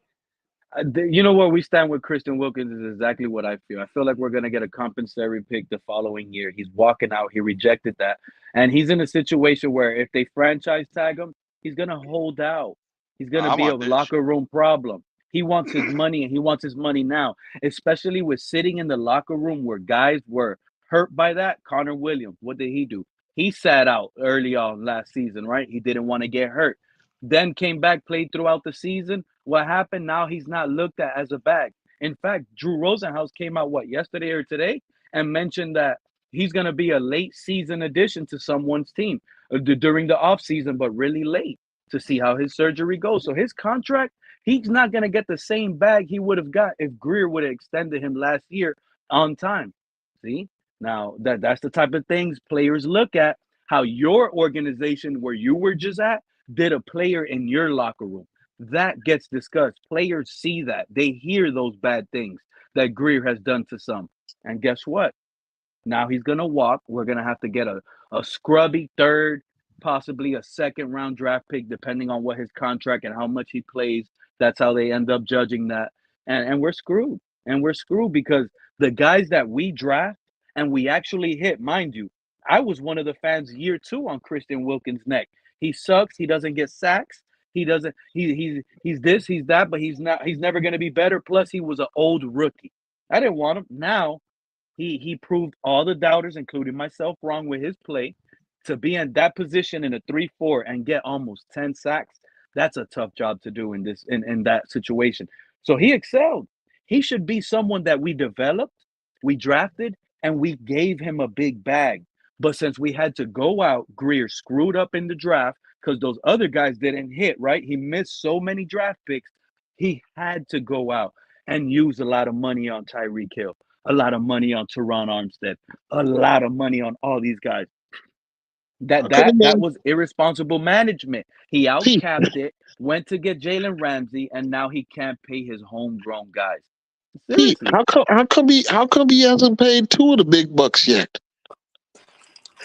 Because he still has a big question mark on him. Oh, you don't say. Listen, there might be a look. We already know he lowballed Christian Wilkins. Christian Wilkins excelled. How dare he lowball Christian Wilkins? You guys don't think Tua is sitting here getting lowballed himself by Grier? Is that so out of the realm to sit here and say that Tua's rejecting offers? Now he's going all the way to the Super Bowl to promote this Subway and to promote this just to get some extra money. Why? Because maybe he don't like the offer Grier's giving him. This Justin Herbert title is going to be making sense in a few weeks when this whole fan base is still sitting there waiting. How long is it going to take for Tua to get paid? He's not going to get paid. So keep waiting because people know Tua's not worth that type of contract like Burrow or Herbert money. Well, the thing I got to say, I was mad when I first heard, 45 mil. I was upset, but fucking, they just gave Dak Prescott, 60? No, they're thinking about re-extending Dak and trying to put Dak into that range. Oh, I thought I heard that they were giving them a 60 mil. That's insane. Listen, if they give him 60 mil, then Tua is definitely worth 45 to 50. And believe me, I'm not a Tua fan, but it is what it is. It's right. That bothers me, man. You decide what a player should get because of what like players, what they've done, what they've gotten. I mean, that can't always be the case, man. You know what I'm saying? It's just because this guy, this guy's making I guess that's like getting a participation trophy. Yeah, man. Yeah, this guy, you're right. You're right. This guy's getting this right here. So you got to give this guy this. No, you don't, man. No, you don't. You're right. Especially if that player has proven things. May not have a Super Bowl, but he's been to some playoffs. You know what I mean, in his career. But I don't think you judge by off of what they're Yeah, I getting, mean, man. To you know, get what your that's guy true needs because to when get, they man. said when Daniels, what's his name from the Giants, I think Daniels. Daniel Jones. Yeah, Jones got his money, and everybody's yeah, like, "Well, Daniel Jones got this." I was like, "That was a bad deal. yeah. It was a bad deal. That So was a bad deal." Exactly. yeah. Look, So Redhead Kane. He sounds like he's a so Dallas fan. Teams pay quarterbacks all the time, and it doesn't mean it's a good quarterback. If so yeah, going back to this, if But I Tua got to is get going. So if y'all Tua is have good not peace. all right, I'm man. out Hey, of All right, here. man, man. appreciate you stopping by, Lance. Y'all have What's a good up? one. All right. Go ahead, Greg, man. You keep getting interrupted, and I've been wanting to hear you for so long, and you know it. if we get to April by the time of the draft and Tua's not extended, if you're a Dolphins fan and we get to that 21st pick with Tua not being extended and JJ McCarthy, Michael Penix, Bo Nix, whoever is sitting at 21, don't be surprised the Dolphins pull the trigger or they trade back to get more assets. Now, I'm not saying they're definitely going to draft JJ or Penix or Nix, but it's a possibility they could if Tua doesn't extend. What I think they should do is let Tua play in the fifth year option, like I've been saying. I think Grier and McDaniel's job will be on the line going into next season. But if they, stay the course, take a tackle, take an edge, whatever they take at 21 or trade back and take another position there. If they take like a JJ McCarthy or Penix at 21 or possibly later in the draft if they fall, I don't think they're going to trade up. It just doesn't make sense with the cap and the picks we have. But if they trade back or stick at 21 and take one of these quarterbacks, they could go to Ross and be like, the Tua experiment didn't fail. We're going to let him go. We got this young stud in Penix, Nix, or McCarthy that we're gonna try, and then they'll be around for next year. That's how I think they could save their job, is drafting these guys. But again, if their job's on their line and they draft McCarthy, is the new GM gonna want him? Even if we pay Tua, this is what I feel like would be irresponsible by this organization, is paying Tua, and then next season it doesn't work out, or the same thing happens, and then McDaniel and Grier gets fired. Now the new GM and the new coach is basically stuck with Tua because of you're not going to get rid of him. You know what I mean? Or they might not want the rookie quarterback we just drafted in the draft. So yeah. Real quick, Aaron Green, y'all look at this. These Charger fans thinking that this Herbert to Miami is baloney. Let me tell you something, Aaron Green. It's boar's head. It's better than baloney. You don't think for a second Jim Harbaugh will try to select his guy that he just won a championship with in JJ McCarthy? If you don't believe that there's a slight chance at that, then I'm sorry. You don't know how the NFL works. People want facts, and how has it happened in history? Let me tell you, I could predict one that might happen next year if you don't like it. Shadir Sanders with Deion Sanders. They might be a coach and dad combo in the No, NFL next year. Deion Then said he's you not have going to the NFL. you have John Harbaugh, his brother in Baltimore, with the guy he drafted in Lamar Jackson. They believe in drafting. So now he's in a situation at 5. Why did they sit at 5? Oh, because maybe the Chargers didn't win many games. So with his philosophy, drafting within, if he could get a boatload of picks for Justin Herbert, Miami Dolphins, desperate for an elite quarterback who will offer the bag and the picks, will get on that, and the Chargers could go into complete rebuild and do what they got to do. The Chargers fans think it's impossible, and it's not. I'm sorry to tell you. You guys sitting at 5, selecting his guy like Cliff Kingsbury did Kyler Murray. Do I need more? Do you need more, Green? I'm just saying, man, this is not out of the realm. This is a potential, and if Tua, like Greg just finished pointing out, if Tua has not gotten extended and it's draft day, these Tuaneers are going to be sitting on their Pampers or something, because they know they're not going to have time to go to the bathroom. They're going to be waiting to see when Tua's going to be traded. That's the reality. Tua doesn't get extended by draft day, expect JJ to go to the Chargers, Herbert to come to Miami. That's what's a possibility right there. When's draft day, Pete? It's April 25th. Same, always the same year. 27th. Late April, 26, 27, around that time. It's the 25th, 26th, 27th. Thank you, Greg. Yep. Now they got to make themselves feel. Look, Harbaugh was raving about Herbert. When he got the job, he would have been. But before he was included in those head coaching jobs, well, he was selling JJ McCarthy. So there's a reason there. He was selling JJ McCarthy. He loves that guy. Yeah, he was raving about him before. Guess what? Guess what? The latest rumors have just came out. Aaron Green, your new offensive coordinator, Greg Roman. How do you think your quarterback Justin Herbert is sitting right now in his office with new offensive coordinator, new coach, new GM, third head coach? He's sitting there, and next thing you know, he's sitting there having to listen to take the ball out of his hands. Let's run the ball more. He's not liking that coaching staff. He's not gonna like it. He's not gonna be part of it. Justin Herbert, I wouldn't be shocked if he demands a trade soon, right now. I wouldn't be shocked. But all I'm saying is, even if he doesn't get traded to Miami, there's a chance Herbert could easily be moved to a team for a boatload of draft picks. I would even include Chicago. If the Bears are desperately looking for a quarterback with a strong arm that can play in Windy City, they could potentially just give up the number 1 draft pick for Herbert. With the number 9 pick, give up 2 picks, they get their quarterback. They will be able to get their quarterback, and McCarthy will go to the Chargers, and he gets to rebuild with a young roster with draft picks. That's all I'm saying. Don't think that this title's clickbait. I'm not clickbaiting. I'm telling you puzzles. I'm giving you pieces, and I'm giving you a hint that if the offensive coordinator that Mike McDaniel, when he came, let me give you a difference, buddy. Mike McDaniel came to Miami. When he came to Miami, he said he was going to light Tua up. He said Tua was going to be this. He said Tua was going to be great. Now, one time did we hear that he was going to take the ball away out of Tua's hands. In fact, it took a playoff loss, right, to sit here and admit with Skylar Thompson, a rookie, that he stopped running the ball and he wished he could have ran the ball more. That's why that narrative happening in Miami. Nothing else. Justin Herbert, you guys love him, but let me tell you, in the NFL, this is a business, and you guys have transitioned 3 times. 3 times. That contract that Herbert signed, they just finished plugging 2 things together that I'm about to give you a new nugget.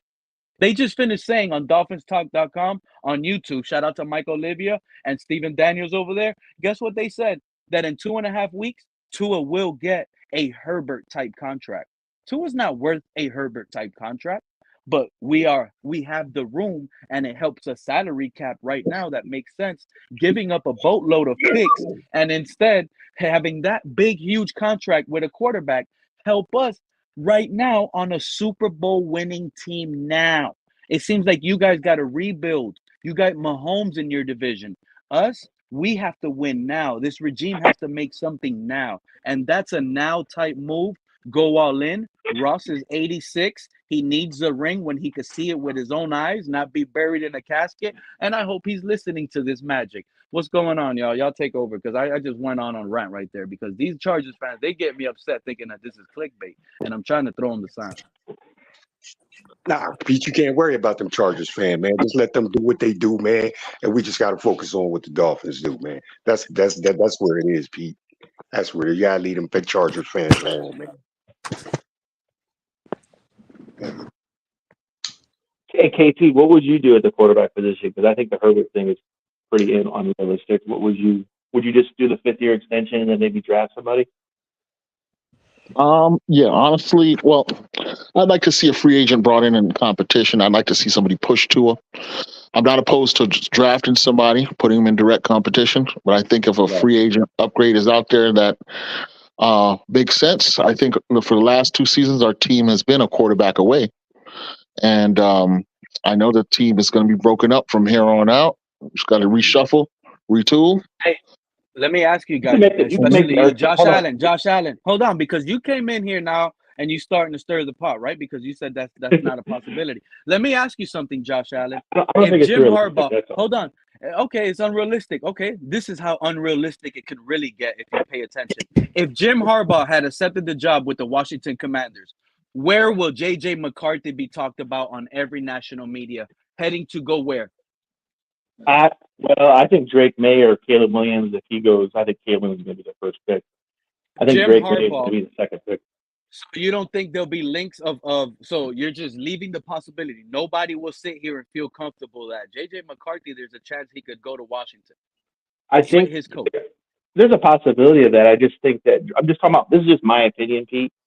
I think Caleb Williams and Drake May More so Caleb Williams a little bit, but both those guys are elite prospects. They're really, really, really good. There's a lot of potential there. I think McCarthy does too, but he was in a run-heavy offense, and he's still a little bit raw. Like anyone that's watched Michigan games, he would have some inconsistencies. Yeah, but out of those two quarterbacks, out of the ones that ran more under center, NFL pro style offense, it was JJ McCarthy and Drake. I love JJ. I think he's all shotgun. he's going to be He's going to need development. Exactly. Okay, so if he goes to Atlanta, Jim Harbaugh got signed in Atlanta as head coach. You think that will be sitting here? They'll be talking about, oh wow, JJ's going to go to Atlanta with Harbaugh. You see what I'm saying? Cliff Kingsbury, Kyler Murray. He has Herbert though. Nobody thinks this is a possibility. Why? Because of Justin Herbert. He's elite. But Jim Harbaugh is a snub-nosed head coach. He's going to want his guy. Signs are pointing out that's not even smart. It makes sense. Matuska 78. They had a bad running game percentage, but that goes to show they had a bad running game percentage when he won Rookie of the Year and blew up in the NFL too, right? And when he made it to the playoffs and was winning 27-zip, he was up there putting up points with his hands. He never had that running game. This is what I'm saying. The coach could come in, turn that franchise around, selecting his guy who he won a ring with, and there's a high possibility of that happening on draft day. Just pay attention to the Herbert, Pete, do you think most people would say Herbert is like a top 5 or 6 quarterback talent in the NFL? Do you think most people would say that? Yes. I would. So why would they trade him then? Why would they move off? Was Deshaun Watson not a top 10 quarterback? Why would they trade him? Well, and he was requesting a trade. That's the part where you might be right. Maybe Herbert wants out for whatever reason. Wants out. Third head coach, second GM. Well, Deshaun Watson wanted out of Houston. They traded Hopkins and then he wanted they traded Hopkins and then Watson lost. People are going to forget the Deshaun Watson saga, right? Deshaun Watson, he requested out of Houston because he got upset that the Texans didn't at least take Eric Bieniemy seriously as a candidate for head coach when he put his word in. They bypassed it. They ignored it. Deshaun Watson got upset. Then he said, y'all not taking me serious. I want more power. Woo, woo, woo. New GM, new coach. He wasn't getting what he wanted. He requested out for that. And then after that, all the dirty allegations came out. So that's why people might forget what I just finished saying right now. But that's what started everything from Deshaun Watson to request out of Houston. He was a star-studded next quarterback to get the huge contract. What did he get from Cleveland? $250 million guaranteed. What happens if that one single lady signs off on that deal? He would have been a Dolphin right now with a fully guaranteed contract because Stephen Ross was there to meet him. All he needed was a signature. You see what I'm saying? That's people with new coaches. Pete, I think the Chargers know they got their guy. They didn't hesitate at all, man, giving him his contract. He's going to be there in San Diego, man, and all I see is Harbaugh coming in there, like EM said, and building a run game, man, and picking up some wide receivers, probably through the draft. And then just go with that there, though, man. Chargers have invested in the run game the last several. Look, they paid Austin Eckler, right? That was their running back. Is he a bad running back? The man been in the Pro Bowls, everything, right? Scored how many touchdowns in season after season? Then they got that second rounder that they used. I forgot his name. That he got hurt, but he kept playing. They've invested in running backs. They've had running backs. That's not an excuse. Why? Because they ranked that low. Their offensive line been hurt. Lewis just said that when Harbaugh was on the Colin Cowherd show, he was just speaking glowingly about Harbaugh. So he's not going to make himself look like an ass after that. You know what I mean? Why would he do that? Because he has charge. He takes full control of his team. If he feels right now, he's looking at his roster and he says, wow, I'm in a division with the Kansas City Chiefs who are looking to build a dynasty, three-peat. They have a young star-studded team. Look at that defense. I need my guy, J.J. McCarthy. I could get a boatload of picks because of this aging roster. Look at their aging roster, dude. They have Keenan Allen, Mike Williams, that tight end that they're losing. Gerald Everett is like 7 feet tall. His knees ain't getting any younger. So he's that's bad. Austin Eckler's an old running back by now. You see what I'm saying? Their team is old. They got an aging roster offensively, They got a and if new he's GM coming in, new coach. They're primed to clean house, shed salary. yes, and what's gonna help them the most if they feel like, man, I got a lot of bad contracts, but some of these contracts, some of these players got to get paid, and the one I can sell at the highest point right now and get the most value, it's not gonna be Derwin James, you know? So they have to Right. take advantage. Jim Harbaugh is going to be sitting here saying, man, I have to do it. I could get my college quarterback. I trade Herbert. I'm going to get about 5 draft picks, maybe 3 first-round draft picks. They take that contract. Yes, they're getting a great quarterback, but I'm here in this division. I need to build my way. I need to build my culture now. And with a boatload of picks with the next 2 years, I could challenge the Chiefs while Mahomes gets 2 more years of getting beat down with those knees. You see what I'm Yeah, saying? but you don't know if JJ McCarthy's going to come in there and just be this great quarterback, man. So you'd really be taking a chance on that right there, man. And that's a, I'll tell you right that's now, a, I got that's better. a great I feel He's more got all the confident traits. in JJ McCarthy than I do with Caleb Williams. Caleb Williams to me is all hype. JJ That little McCarthy needs jump pass, rest. That's what he that needs. little jump pass Caleb Williams did on highlight, that ain't gonna happen in the NFL. You see, think that's happening? Ain't gonna be jumping behind before he gets clogged up in the middle. He bounces up in the pocket, he jumps up and throws it, and that's interception in the NFL, buddy. It might look no. nice in college with a ball that's smaller and weighs a little less, but that's not I, happening in the NFL. Pete, but I've don't seen you? that happen. I've seen that happen in the NFL. Jump Yeah, pass you at the seen goal that line. happen by I've seen elite that. quarterbacks. You seen that happen with Josh Allen. You see that happening with Patrick Mahomes. These 6'6" guys with 10 feet hands that can dive running out of sideline and throw it out of the sideline, looking like they're sliding. I mean, you Yeah, seen but them, that's but very you don't seldom. see Bryce That's Young. You don't see what you see Tua doing. That's very seldom called, Pete, that play there, man. But it's been called, but Exactly. it's very seldom that it's called, you know. And Bryce and Caleb Williams, he ain't that big to be trying to pull that off. Now, at least JJ McCarthy's better. You can trust him as a coach connection. There's a similarity in the playbook. And again, he didn't get his arm thrown out every game. It's not like he blew it. But when you look at this guy, he's mobile. He runs. He's the youngest quarterback in this entire draft, and Breaking with upside. news. Well, we got breaking news. So we'll start for Xavier that. Take Howard over. will be released at the start of the league year. Sources tell Peter Strogs the 4-time Pro Bowl selection is expected to have significant interest on the market. Xavier Howard will be gone. Cam Smith time. Everybody's walking away, guys. Look at this. Vic Ogba's already Fangio gone walked too. away. It's Vic not walking Fangio's away, walking. Pete. They already These are planned for this. That's these were why they drafted Josh Cam Allen, Smith. bro. You're a Bills fan. Don't get me upset. These are some of the same guys. Listen to me. What I'm about to tell you right now.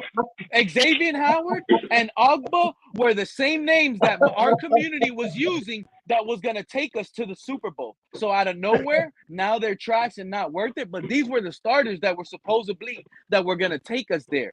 This was the Super Bowl ready team that they told us was going to be the team with these guys the last 2 years. Now X is not it. He's not worth that salary overnight. This is a guy who was a captain who's walking away. He's walking away. Vic Fangio walked away. Ogba, I don't think it's as doom and gloom as you say, Pete. And let me tell y'all something. You know, some of these people, they get away with a lot because they don't drop links like this and stuff. But you know what the latest one is that I heard on Twitter? That's why Twitter will drive you crazy, guys. That's why I'm glad I'm starting to come on YouTube. And I appreciate all of you coming here with me, too. But let me tell you something. You know what I was hearing on Twitter? That Cam Smith, that wasn't a scheme for Cam Smith under Vic Fangio, fellas. You know how mad that got me? That got me so mad I don't want to go on Twitter anymore because they're actually going against what this whole regime actually thought. What did Grier tell us why he drafted? Remember, it was shocking to us why we drafted Cam Smith in the first place. But Grier came out, he spoke, and he literally said, under Vic Fangio, he fits this scheme great. He's perfect. He's athletic. He could play the slot. He could play boundary. This is what Grier told us about this draft pick under Vic Fangio. He was drafted for and this then for year. them to go against that and sit here and say he wasn't a scheme fit, that's why I can't stand going around anymore because I'm sorry. I just can't listen to buffoonery anymore. And Pete, when Xavier Howard now, with him gone, these are going to be the same people shitting all over Cam Smith when he's getting burnt like toast. 100%. 100%. And let me tell you something. Remember, I was complaining not too long ago when I was saying, why the hell did our coaching staff start what was Ethan Bonner over Cam Smith? Why were we even seeing that happen? We could have gave Cam Smith actual reps and playing time. See what this guy could have had in situations like that. Eli Apple, let them substitute between Eli, who has more experience, but don't completely take Cam Smith out. Let the youngster get some reps in easy situations. Third and long, obvious passing situation, let the young guy who has more speed, more skills, cover a receiver.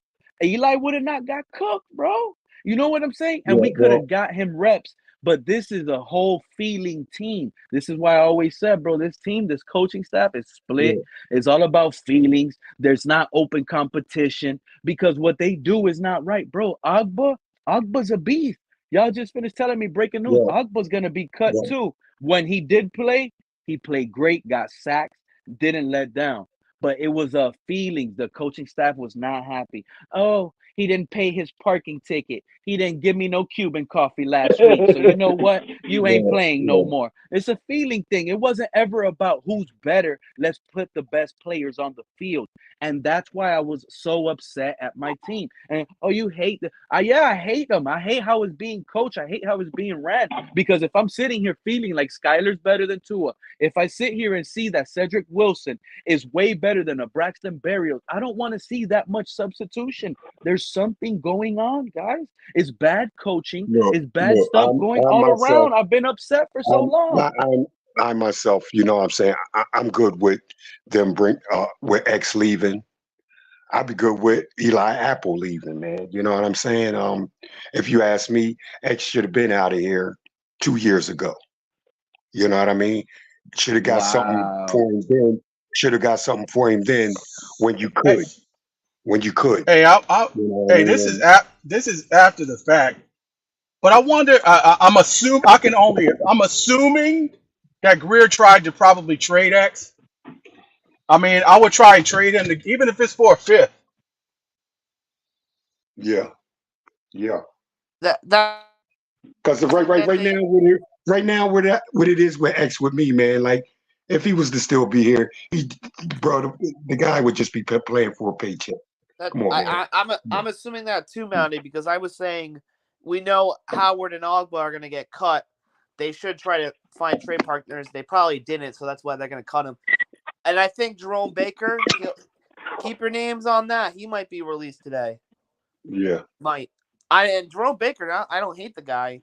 He's been a good linebacker for us, but, I mean, is he really, like, I don't know. He's been here for a long time. I like. we don't have a better. Do we have a linebacker better on our team than Jerome Probably Baker? not. Probably no. Exactly. Not really, we keep getting rid of the best talent we have. We're rebuilding right in front of our eyes, bro. There's a complete rebuild about to happen. They're salary dumping. They're giving up. We're not gonna get anyone better right now than a prime. Jerome Baker is entering his prime. Jerome Baker was so good. They made that guy play last year with 2 knee braces on. That people want to sit here and say, oh, no, his instincts, his smart, his knowledge of that defense that he was able to pick up quick with Vic Fangio. How many defensive coordinators has Jerome Baker been through, fellas? The man is borderline elite, and he's only, 28? Isn't that when you hit your man prime in the NFL, when you start dumping? We're losing our best guys. And we're not going to replace someone better with him in the draft. Agba is one of our best depth pieces. You think a 5th round defensive end is going to be better than an Emmanuel Agba? Xavier Howard, how Fred just pointed out, we should have got something for that guy 2 years ago. Yeah. If we were going to lose him for nothing. If we're being honest, Xavier Grier Howard is should have screwing us. If we're being honest, Xavier Howard should have been gone at the same time Tunsil was. We were rebuilding anyway, but we paid him all that money just to what? waste his prime years under our tanking years. He should have been gone years ago. You know what? That's facts. You actually, what you said, I completely agree. Because that's when I said, you know what? When we traded Tunzel, that's when we should have turned around and fired Grier. Maybe the new GM would have came in here and did exactly what you just said. We have to take the upside right now. We gave up the tackle. If we're going all in, we got a lot of draft picks, but now we're doubling down. X, we could replace you in the draft. We'll draft 3 corners. Just give me 2 draft picks for X right now. That's crazy. We can't even, and this is what I'm saying. People call me crazy, but look, Tua in MVP conversations, not last year, but the first time he was in MVP conversation. Let's trade him while it's high. What happens Christmas night? He turns around, concussion, they sit him out. It's crazy. It's crazy. We can't take advantage of the value of these guys when they're high because we hold on to them. Then they start regressing. Baker, listen, I don't really have a problem with not bringing Baker back and bring him back at a better cap number. He makes way too much money for what he does. We put somebody to sleep. They could probably cut his Baker's contract in half if they want to. Baker's got a bad contract. Like, he's getting overpaid. Yeah. I get like $9 million AAP. They could probably cut that down to like 4.5 or 5. So hold on, let me get this straight for a minute. So we came into the day today with what, 60 million over the cap with 25 players, and now we're what, 20 million over, and we have 23 players, right? If my math is correct. How much did you calculate the raise in the salary cap? I have no idea. It was a record number. They raised the Yeah, salary that's cap right. Now we have 12 hours 23 ago by a players record on their number. contract. Yeah, now we have 23 players on our roster, and we have what, 20 million over the cap now. So, I mean, the next one's gonna be who? Who do you guys think is gonna be the next one? I think Baker will be the next guy cut, or Tyreek Hill restructure contract will be confirmed next. One of those two, I think. If we restructure Ramsey, we could save 29 million. No, yeah, Let me ask you guys a question real quick. Do you guys think that Tyreek Hill is gonna restructure, knowing Tua is gonna be his quarterback for the rest of his career? Probably. Tyreek came out of his mouth saying he's better than Mahomes. Yeah, That's probably the only player true talk that I would consider restructuring. And what I would do with Tyreek is the remaining of his contract, I will sit down with him and ask him, are you willing to finish all those years? And if he says yes, with whoever, are you willing to finish all those years, the rest of your deal? Yes, I will. I will fully guarantee every penny to him remaining on that contract I would, to open up as a salary. GM, I would definitely do that. But at the end of the I day, think he's would he worth be it okay with because that? even when he Tua's his quarterback? regresses a little bit, he's still going to be a good player. He's still going to be a threat. At 35 years old, Tyreek Hill can still be at least a mid-level player that can add some I value agree on with the team. that. But what my question is the fact of, do you think he's going to go in there and say, are you guys going to sign Tua to a long term? And if they say yeah, do you think Tyreek is okay with having Tua for the rest of his career? Because he thinks he's better than Mahomes. He does not believe that. He tweeted it or said it in an interview. He can say whatever he wants. But Greg, I'm gonna tell you right now, that's cap. That's cap. I know. I hope it is. There's no QB in the land that's better than Mahomes right now. Not one. There's some in this draft class that remind me of people that could be better than Mahomes or on the same category as Mahomes. There's at least 2 or 3 quarterbacks in this draft class that I think could be on that same level. How can you say that, man? And not one of those people that I'm thinking of is Caleb Williams. There's 3 players that I could probably think of, and one of them will probably be middle first round, and then the other 2 will be like third round, and the other one will be like 4th or 5th round. And I think that they're going to be on Mahomes' level in the next 2 or 3 years. That's kind of crazy, bro. I mean, that's your opinion. Hey, true talk. Yes. Hey, I don't know. I hear a little birdie. I hear Spencer Rattler is on the Dolphins draft board. Spencer Rattler's on the Dolphins draft board, from what I hear. I would throw a party. Oh my Spencer God, what are Rattler we is doing? amazing. Greg, I don't want to hear it. Spencer Rattler is who we should be going after. If he's there in the third round, we trade and we get that to go get That Spencer guy Rattler. is fucking ass. He won the MVP in the Senior Bowl. Oh my God. With all these other quarterbacks that were also there that were seniors, and he won the MVP. Hey, True over Talk, them. you think Spencer Rattler has the Michael potential to be as Penix good was as there, and he Mahomes? won the MVP over Michael Penix. And people think Michael Penix is going to be at least a second-round pick. If Spencer Rattler is there in the third round or late second, we go there and we get them. It's that simple. He's better than Tua already.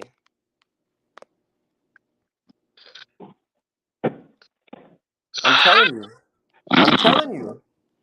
Spencer, let me You tell you saying something. trade both of our 5th-round draft picks to try to move up in the third and get Spencer? If Rattler is there and it's the beginning of the third round, I trade into the third round to go get Spencer Rattler for sure. If we draft Spencer, I'll be so mad. That's not Why, dude? Spencer Rattler. Be mad about that. Yeah, I don't understand. Spencer Rattler is playing behind one of the worst collegiate football lines in the NCAA. In Oklahoma, he's under pressure. He's under pressure. 1 out of 3 dropbacks.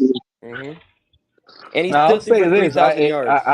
I would prefer to give Spencer Rattler a shot because I'm over Tua right now. So Spencer Rattler, but I'm just saying I think there's better names out there. Greg, you know the name J.J. McCarthy.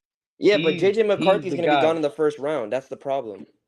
That's who we need to draft. That's who we need to do something to trade up to go get. He's the best quarterback in this entire draft. There's not one better than him. McCarthy's gone at 12. You trade up to go get the first. Like, I'm not going to lie to you guys.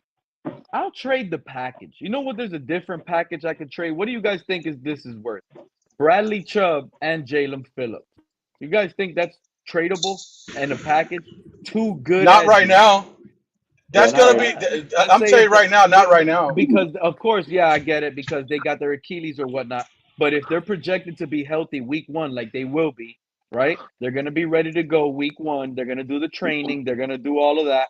So Pete, teams know that. So Pete, are you really persuaded that Jalen Phillips will be in football shape, ready to go week 1 from an Achilles? Yeah, I think he's going to play for us week 1. I'm not a fan that thinks he's going to miss a lot of time or anything. He's going to be ready to go during the offseason training. He's been taking pictures. Jalen Phillips has been showing videos and everything. That guy's superhuman. If Aaron Rodgers was on the field in a few weeks, this guy's prepared. He's going to be ready to go. 100%. He's going to attack that. Him and Bradley Chubb. So to me, I think they're going to be ready to go week 1. You know, there's going to be a lot of questions on them because they're coming off that injury. But the question that I have is not whether they're going to play good coming off that injury. They know who they are. The question that I have with those two guys is, how is that Achilles going to hold up long term? You see what I'm saying? So if you could trade them in a package, one young, one old, in a sense. And don't forget, Jalen Phillips was the guy that took a leave of absence and retired from football in college because he had mental health issues. So, I mean, at the end of the day, if you could trade him now, I mean, I probably would, but I'd have to get like a second or a third. Yeah, but you can't get it now. I mean, if you get a second or a third for him right now with the torn Achilles, I'll take it. Well, they're not. No one's going to give you something that they're not going to give you that. He's not tradable right now. So you don't think Bradley Chubb is tradable? You can turn around, add Bradley Chubb. So you're trying to trade an injured player. We're going to have to give up. We're probably going to. Yeah, they'll take Bradley Chubb and his $22 million salary if we give up a third or something like that. So, Money, let me ask you a question. We're at pick what? Let's say that pick 84 is drafting right now, right? And pick 80 and Spencer Rattler is still on the board. And pick 86 calls us and says, "Hey, we'll give you pick 86 for Bradley Chubb and we'll take all of his money." I would do it in a heartbeat. I would do it in a heartbeat, but that's hypothetics. But he's an injured player. I doubt if it's going to be behind the guy who's there already right now. It's just how it is. Here's what I'll say: Jalen Phillips Jalen Phillips and our 21st pick to the Minnesota Vikings because of the Brian Flores connection and drafting Jalen Phillips. And we move to the Vikings and draft the picture that Greg has, if he's there. If the Broncos pass, we sit up right there. We got to get ahead The and Broncos trade want up. Bo Nix. I The feel like Broncos want Bo Nix is what I'm hearing. I mean, you're gonna hear a lot of things. At the end of the day, you just got to go with who you think are the best prospects. The I also best heard the prospects right Falcons. now, I think, is Drake May and JJ McCarthy, and right behind that, the question mark is between Jaden Daniels, then Spencer possibly Rattler. Caleb Williams. You know, I put Caleb Williams and Spencer Rattler in the same stratosphere. They're both in the same stratosphere. I would agree They're with that. I short would quarterbacks. put Rattler with With, Caleb Williams. you know, I they're would do short that. quarterbacks, and we'll see how they can hold on to Spencer that Rattler's not bigger, that short. heavier He's like ball. Let's Spencer see Rattler's how like they what, throw the 6'3"? bigger, heavier ball. Spencer Rattler's like what, 6'3", something like that. He's just skinny. I mean, we got to put weight on him, but other than that, I mean, that boy has all the intangibles. If I'm being honest, he reminds me of Patrick Mahomes. True talk. I keep telling people that kid has no offensive line in South Carolina. They can't run block. They can't pass block. They're horrible. And he still threw for 3,000 yards. I mean, I think he's going round 2. I don't think he's going round 3. I'll take him in round 2.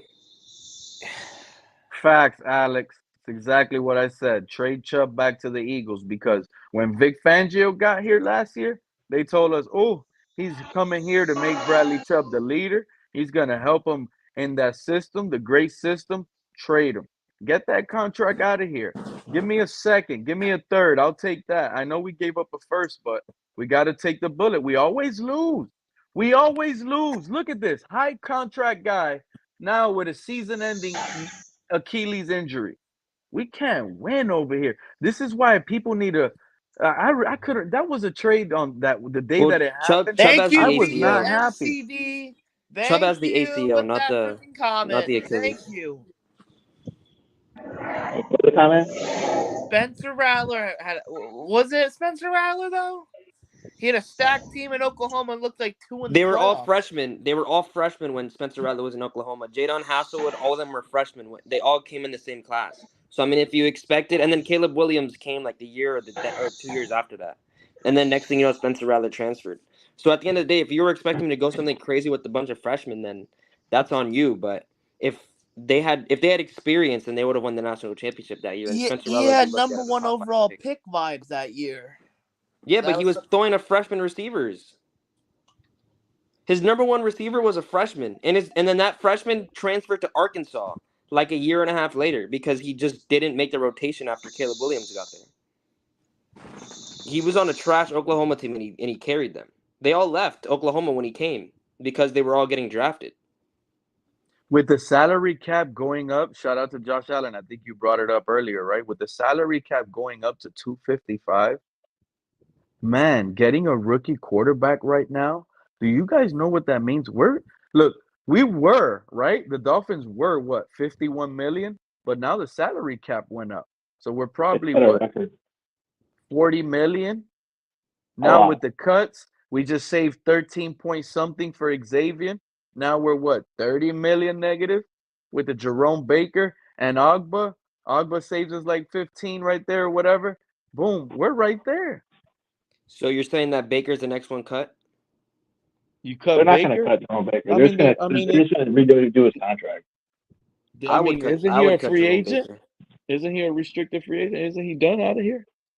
David Long is Well, they got better to than Jerome pick up Baker. his. I think they got to pick up his option or something It's like that. time in for his contract. Channing Tindall to step up, Pete. No, Channing Tindall. Duke Riley is the one that's going to take that spot of Jerome Baker. Tindall was a 3rd-round pick, Pete.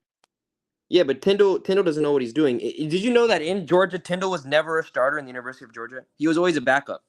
He was never a leader, nothing like that. And we drafted him in the 3rd round or 4th round whenever we drafted him. He was there for like 10 years, right? He was there forever. He was like 23 or 24 years old when we drafted him, and now he's like 27. It's because he blew up the combine. He ran like the wind, ran like a 4.4 or some shit. Yeah, I mean, he could blow up whatever he wants. At the end of the day, I mean, he was nothing in Georgia. I mean, I don't know why we drafted him. Speed doesn't matter, Josh. Imagine you're a linebacker that's fast, outrunning the angles, the running. You just outrunning everything to get fast. Where? I agree. The 40 time is the most overrated thing in football. Sure is. You know, it's how quick you can get. On most position, quickness is what matters. My God.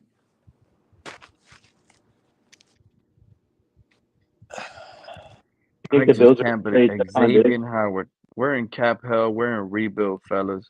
It's happening right in front of our eyes. If we're rebuilding, we're in rebuild for sure. I think Diggs is going to get traded. Nobody can convince me otherwise. When you start getting rid of all your leaders, come on now.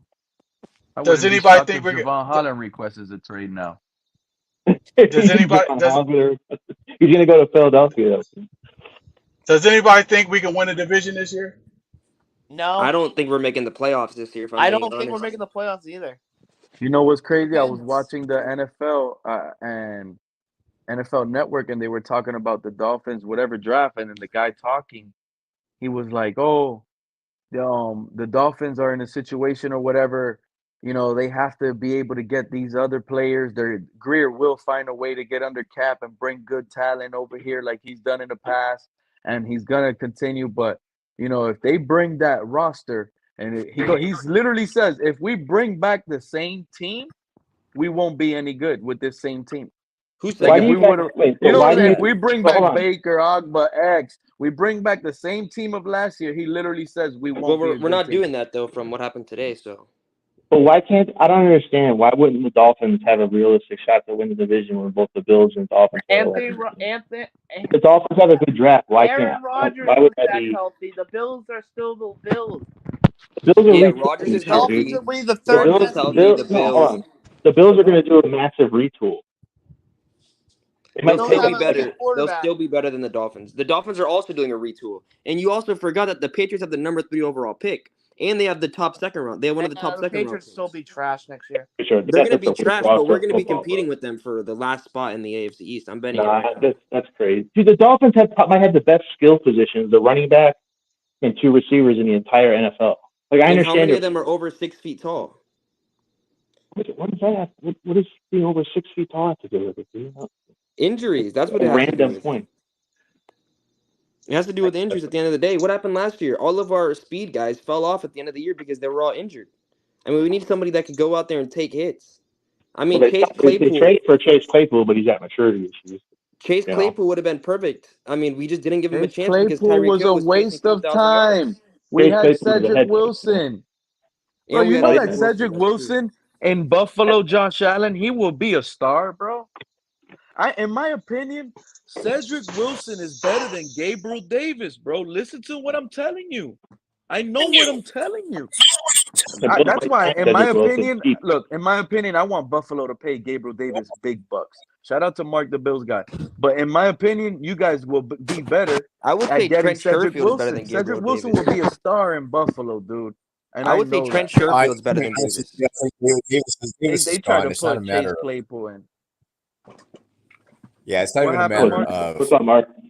No, I'm just bringing up the fact. I'm sure you guys brought it up earlier, but the cap is now at $255 million, which adjusts everybody's mindset for next year and what teams are going to be able to do. I still think Buffalo's going to let Davis walk. They were anticipating what, 240 originally, Mark? Yeah, 242 is what the number was. Now it went up basically $13 million. So that puts Buffalo for 51, Buffalo and Miami, because they're in the same boat, down to about $38 million over the cap. Yeah, we're both retooling this year. Easily. Well, they're not retooling. We're restructuring. First of all, restructuring contracts doesn't really cost you anything because what are you guys going to do with Von Miller? What are you guys going to do with Von Miller? Mark, they're going to do a mini retool, man. Like Hyde, Poyer, Trey White, Siren Neal. Jordan Phillips is going to be back. Von Miller is going to be reduced in his role. Like it's going to be a retool, especially on defense. Well, I mean, what I see happening on defense is now I think they have the money to keep Dotson if they want to, and I think they do. I think they have the money to keep Epinesa and Daquan Jones. You can't do anything with Miller because even if you cut Miller, you have a $32 million dead cap hit, so he's going to be around till the end of this year. There's no way around that. As far as anybody else is concerned on defense, I think they not restructure White, but they give White a pay cut based on his injury history and knock down some salary there. They may do a little bit of things with Milano. But other than that, the defense is in pretty good shape. And then it's just a Leonard Floyd issue. Do you keep Leonard Floyd? Do you not keep Leonard Floyd? I don't know how I would look at that. I think they're going to – I disagree, Mark. I think they're going to move on from Hyde, move on from Floyd, move on from Trey White, move on from Sire Neal. Well, they've already moved on from Hyde. He's going to retire anyway, so it doesn't matter. Yeah. Well, I think they're going to go get Jeremy. He was a really good player, and we have to replace him. Yeah, that matters.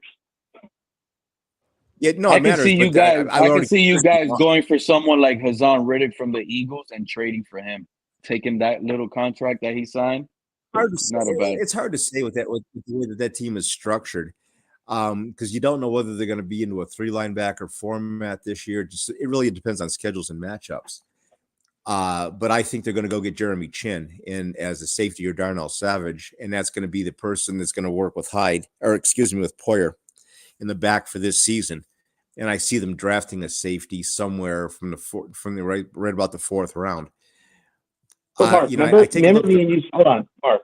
Me and you said before the season started that the Dolphins, they have a little bit more blue chip talent than the Bills, and if they could stay healthy, they probably would have won the division.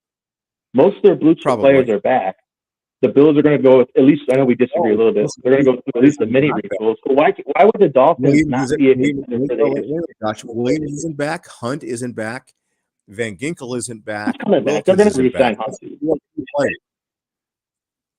That they don't have re-signed. They have to re-sign those players after they bring themselves down underneath the cap. They have to put money out. Looks like Buffalo's got Van money out. Ginkel's not. I don't think Van Ginkel's coming back. He's going to Philly. Yeah, he's going to Philadelphia. He ain't coming back to Miami. That boy's going right to Philadelphia, where he had his best season with Vic Fangio. Yeah, Van Ginkel's not coming back. Oh, Xavier Howard's going to go away. Okay, wonderful. Goody. Yeah, we were just talking about that. That's a disaster, Nene. We're rebuilding. We're Dolphins are silently rebuilding. We're getting rid of a bunch of the people that used to be.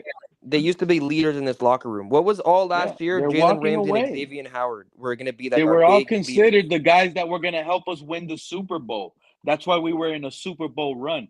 Remember last year what they were calling themselves? Remember last year what Xavier Howard and Jalen Ramsey were calling themselves? Like lockdown, like no one's gonna score on them, all that stuff. Yeah, but this isn't the 1900s. Dennis Parker. They're coming back in a short time now. All I'm saying is, I mean, if I would try and trade Ramsey too, to be honest. You're not. I wish nobody's taking that horrible regress. Only Grier fell for that. That's what I'm trying to explain to you, True Talk. We went all in. We went all in. It was Super Bowl or bust because of where we sit in. Yes, they busted the Jerome Bakers. Everybody included that's getting cut, they busted. And now, that's it. We're getting rid of all the guys that were supposed to take us there last year. And now you guys think we're going to fill these guys up with better talent? We're not finding someone better than X right now. We're going to be competing with the Patriots next year for the bottom of the division. I put money on it right now. There might be some truth to this. There might be some truth to what Alex Ruiz is saying. The AFC East might be a bit next season. If Rodgers doesn't come in clutch and he lays an egg, we might lay an egg, and the Patriots might lay an egg. The only team that might run away with it might be the Bills. You guys are forgetting that the Patriots are going to draft Marvin Harrison Jr. with that 3rd overall pick. No, they're going to trade back. You think so? And who are they going to get?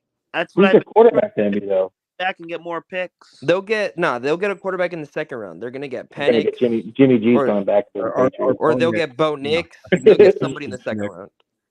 Jimmy G. I think the Patriots will draft Marvin Harrison in round 1, and then I think they'll go and not draft the Marvin Harrison round 1. They're going to draft the quarterback. No, I don't think so. And watch, and you see, I think they'll get Marvin upset Harrison too. And watch, I'm gonna pay attention. Xavier Howard is gonna find a new team. We're gonna see what his next contract looks like. And y'all gonna tell me that guy could have stayed home. He could have. Watch, I'm gonna compare and contrast. Watch what his ex signed. He might sign with Philly on a nice cheap deal. He might sign with the Chiefs. Imagine he's the Chiefs' backup corner, or he's their 2nd corner. Now he helps any team. Chiefs are This guy, loaded, man. and he can't take a pay cut to stay home. That's Why why would I'm he want saying to? that Why would he want to stay here? He nobody wants to win a likes Super it. Bowl. Nobody He likes staying here. he's They're over not 30. Why would he believing. stay here? Bro, Tua has everybody leaving. This is incredible, guys. I agree with that. Nobody wants to be here. That's Tua not has true. everybody leaving, bro. This is crazy to me. That's why I'm I'm getting saying I don't upset think right Tyreek now. Hill's going to sign that extension because he doesn't want Tua to be his quarterback for the rest of his career. That's what I've been saying. That's why I don't think Tyreek Hill's going to restructure his contract. I He's think he's gonna have something where it's gonna say that I don't want Tua for here in 2 years from now. There's no way Tyreek Hill's gonna be okay with ending his career as Tua as his quarterback. I think Tyreek Hill wants JJ McCarthy as his next quarterback. I think Tyreek Hill definitely wants to draft the quarterback this year for sure. I I think don't think he Tyreek wants Hill to wants stick to go back to the with Chiefs. Tua. I think that's exactly what I think. No. I think Tyreek Hill wants Tyreek, to go back let me to tell the you Chiefs. something. No, Tyreek doesn't give a fuck who his quarterback is. He is only here for stats and money. He already has his little ring. He's only here for the money and the stats now. He wants that gold jacket and that money. He doesn't give a shit. Why do you think he was out here talking about 2K yards? He was talking about 2K yards to pad his stats. He ain't here to win championships. That's what the Tua geeks are telling me. He's here to win a Super Bowl with the And let me Tua. ask you guys a question. Do you guys think if we had like Josh Allen at quarterback, do you guys think that Christian Wilkins would have signed for less money last year, a team-friendly deal? Because he saw that we could have won with a Josh Allen as a quarterback or If we somebody would have like had that? Josh Allen and the quarterback position secured, True Talk, our general manager would have not spent so much time on the quarterback position and been able to sign guys early on time so you could continue building with the guys you felt like you hit. Wilkins would have got that extension year 3, when he was a I question agree. mark. And But he would what have happened? and he would have Waddle signed would team have been friendly getting too. an extension this year. You see what I'm saying? Because you probably didn't need Tyreek Hill. I You think had your Waddle. quarterback. You would Remember have when been Waddle paying got hurt? guys. Do you want to hear some? So look, this is my conspiracy about. You know how Waddle got hurt the end of last year? I think he quit on the team. I don't think he was actually hurt. I think he Come quit on on, the team. dude. Come Nah, on. what do you mean? Come on. If we're Dude, being honest, he came in. He wasn't limping when they showed that video against the Bills. He was not limping. He didn't dress out. He walked into the locker room. He walked into like the team area. He was not limping. He was walking perfectly fine, and everyone was like, "Oh, he's gonna Yeah. play today," and he was Yeah. ruled out immediately. I'm this telling is you, I like he the quit pointed that on the out. You know team. how this is many like times, this is like bro? the Every conspiracy game he theory that went out Waddle with an and Hill are ankle copycat injury. He exactly. quit on Listen, the I team. pointed that out. I pointed that out. True Talk. I'm with you. Every time he already was coming in the game with an ankle injury, but go look at him how he takes off on a snap. He's But look, regular. No injury slowing him down. they He's showed a running video. routes. When he gets the ball in his hand, he's zooming through with speed. Now, guess Exactly. what happens when he drops a pass? When he doesn't get a play called his way? When the run play is on the opposite side of him. If he's on the left and the run is on the right, he doesn't even attempt to block. He acts hurt. You're right. I agree with that because I called that out. This guy's not hurt. He just plays. He limps around and plays this little Yep. game because they're Mhm. substituting him. I I agree with remember that, bro. I don't I like that. remember the social media team put out a video before that Bills game, the second to last week of the season, or the last week of the season. They put out a video of Tyreek Hill walking into the team, into like the area, the locker room. And Jalen Waddle's right there with all of his buddies, and he's running into the locker room. Like running, not even like not limping, nothing. Straight sprints running into the locker room, right next to Dude, Tyreek Hill. And then he was ruled out like 5-10 minutes later. when you You're have trying an to tell me ankle, that he I was broke hurt? it too, bro. I broke my ankle before, and I could run in a straight line. When I tried to cut, I literally like. He didn't break his ankle. Oh my God. I'm talking about any type of sprain or a severe break of your ankle. You can still, if it's like a hairline fracture, you can still run in a straight line. I've sprained my ankle multiple times in my life, and I can't run on it. I mean, once you sprain your ankle, you're done for at least 2 or 3 weeks.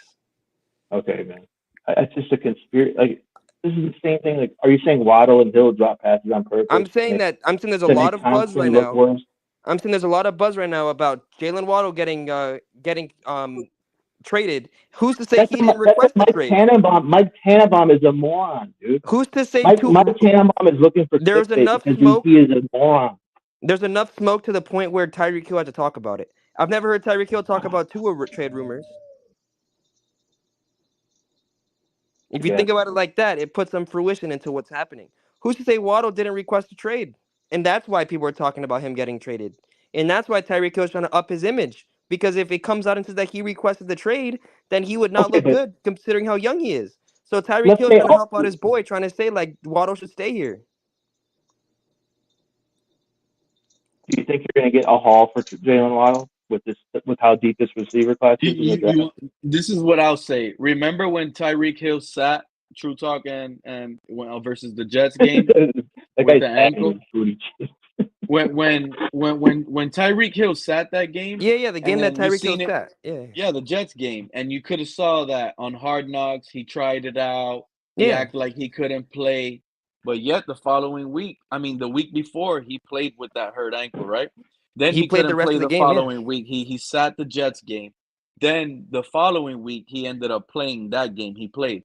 I just think that was only to make sure that Waddle gets over that 1K hump. Waddle, you got your game. I'm not going to play this game, so you could get some targets, get over that 100 and something yards, go ahead, do the Jets in. Tua's going to throw you the ball. Because you saw in the beginning of the season, right? In the beginning of the offseason and during the season early on, he wasn't asked anything. But as the season went on around week 8 or 9, Jalen Waddle was asked, when Hill was in the game, you don't get that many targets. And when he's not, you're like the main focal point. And he kind of bluntly answered that, like direct, saying something like to the nature of, obviously, you know what? Like, obviously, I'm getting the targets now, and they said something like that. So it kind of showed that it affected I get what you're him. saying, and I agree with you 100%. But let me ask you a question. Since sprained ankles are such a big problem, there's NBA players that play in the playoffs, and they play with sprained ankles. They run, they cut every play. They have to cut on defense. They have to cut way more than NFL players have to, and they still play with sprained ankles over the played playoffs. in a playoff game with a broken ankle. Exactly.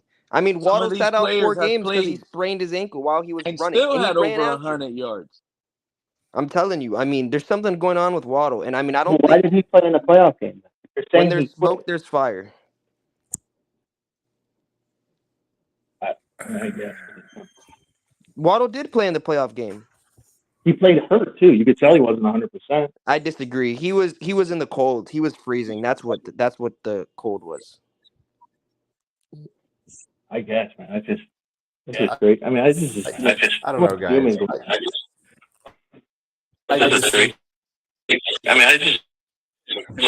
What is going on, Mark?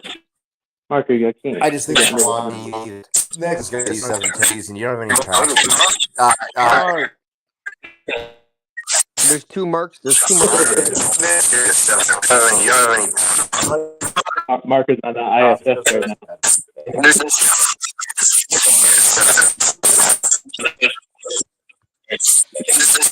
And you want to know what else is good about JJ McCarthy? You want to know what else that's good about JJ McCarthy? Is the fact that JJ McCarthy is from Michigan. He knows how to play in the cold. That's something else that people aren't talking about. The cold. If we go up to Kansas City in a playoff game, JJ McCarthy knows how to handle it. That's another thing that people aren't talking about.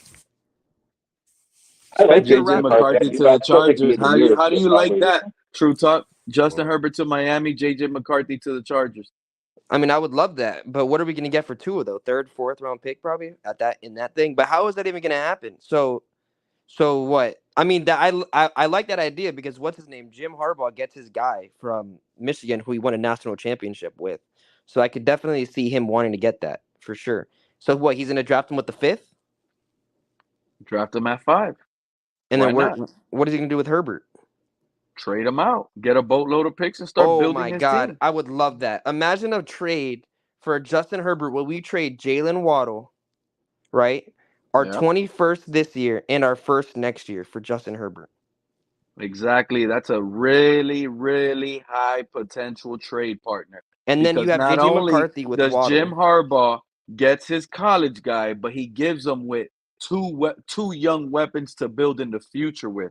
Quentin Johnson, I love that. Their big receiver, and then they have the speedster Jalen Waddle to complement. And they get our 21st pick. Receiver. And they get our 21st pick with whatever. Keenan Allen could go into that slot, that small portion role. And they clear salary too. Yeah, of course. And Keenan Allen could sit there, take a pay cut, and show JJ McCarthy a thing or two while Jim Harbaugh retools that team with a bunch of draft picks, bro. He Yep, will I get, like agree. you said, Jalen Waddle, 2 first-round draft picks extra, 2 probably I would second-round love draft that picks. for And Herbert. guess what? Didn't they just tell us if Miami Dolphins get a high-priced quarterback and get him with an extension, we restructure Herbert's contract? That helps us salary And I cap-wise. bet you And we trade Wilkins will Tua take a out of here to team-friendly deal. Atlanta. And Wilkins will take a free team-friendly deal if that happens. I'll put You'll money on it. probably change Christian Wilkins' mind. And that's Yeah, how for you can sure. possibly bring back guys on cheaper deals that are actually getting cut today. You make that type of move that's wow. Xavier Howard might come back on a cheaper deal. Jerome Baker, who might be cut, might come back on a cheaper deal. Everybody's Agba coming might back. be okay. Everybody's coming back. Everybody will come back on a cheaper deal that we And we'll just get cut Patrick today. Queen. So And we're we'd get stressing Patrick Queen. today, but it'll be fixed. And you could potentially get a Patrick Queen. 100%. And that other guy on the defensive line will probably try to The follow Abu suit with Dhaku guy. Patrick Queen Abu Dhaku, and whatever take his a name is. pay cut. He could take a I pay agree cut to with be you. with his guy and his defensive coordinator Weaver. You better believe it. You can I build see where something you're like coming that. from. You I just see where you're have to coming make from. the locker room buy into something. And that's something to buy into. Because when they say, wow, Herbert was in the Chargers, he was throwing to no names at wide receiver because most of the time those guys were hurt. Next thing you know, he's throwing it to Keenan Allen, and he's aging and regressing. Keenan Allen is like a Larry Fitzgerald at this point, the old version. He's always going to be good. He's always going to get catches, but he just doesn't have that burst. He doesn't have that same speed. He doesn't have that same separation. He's just getting short screen passes and making short plays happen. So he doesn't really benefit him much. But if you trade Jalen Waddle over there, you change the trajectory here in Miami because you have a quarterback, you have the cheetah, you have young receivers that will come back.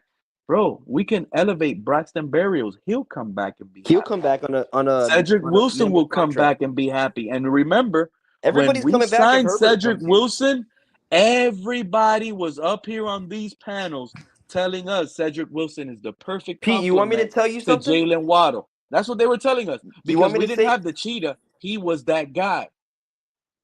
You want me to tell you something? So Mike Evans, right? He says he wants to win a Super Bowl. Let's say we trade Jalen Waddle and 2 first-round picks for Herbert. You don't think Mike Evans will come here for cheaper so he can play with Tyreek Hill and Justin Herbert throwing him the football?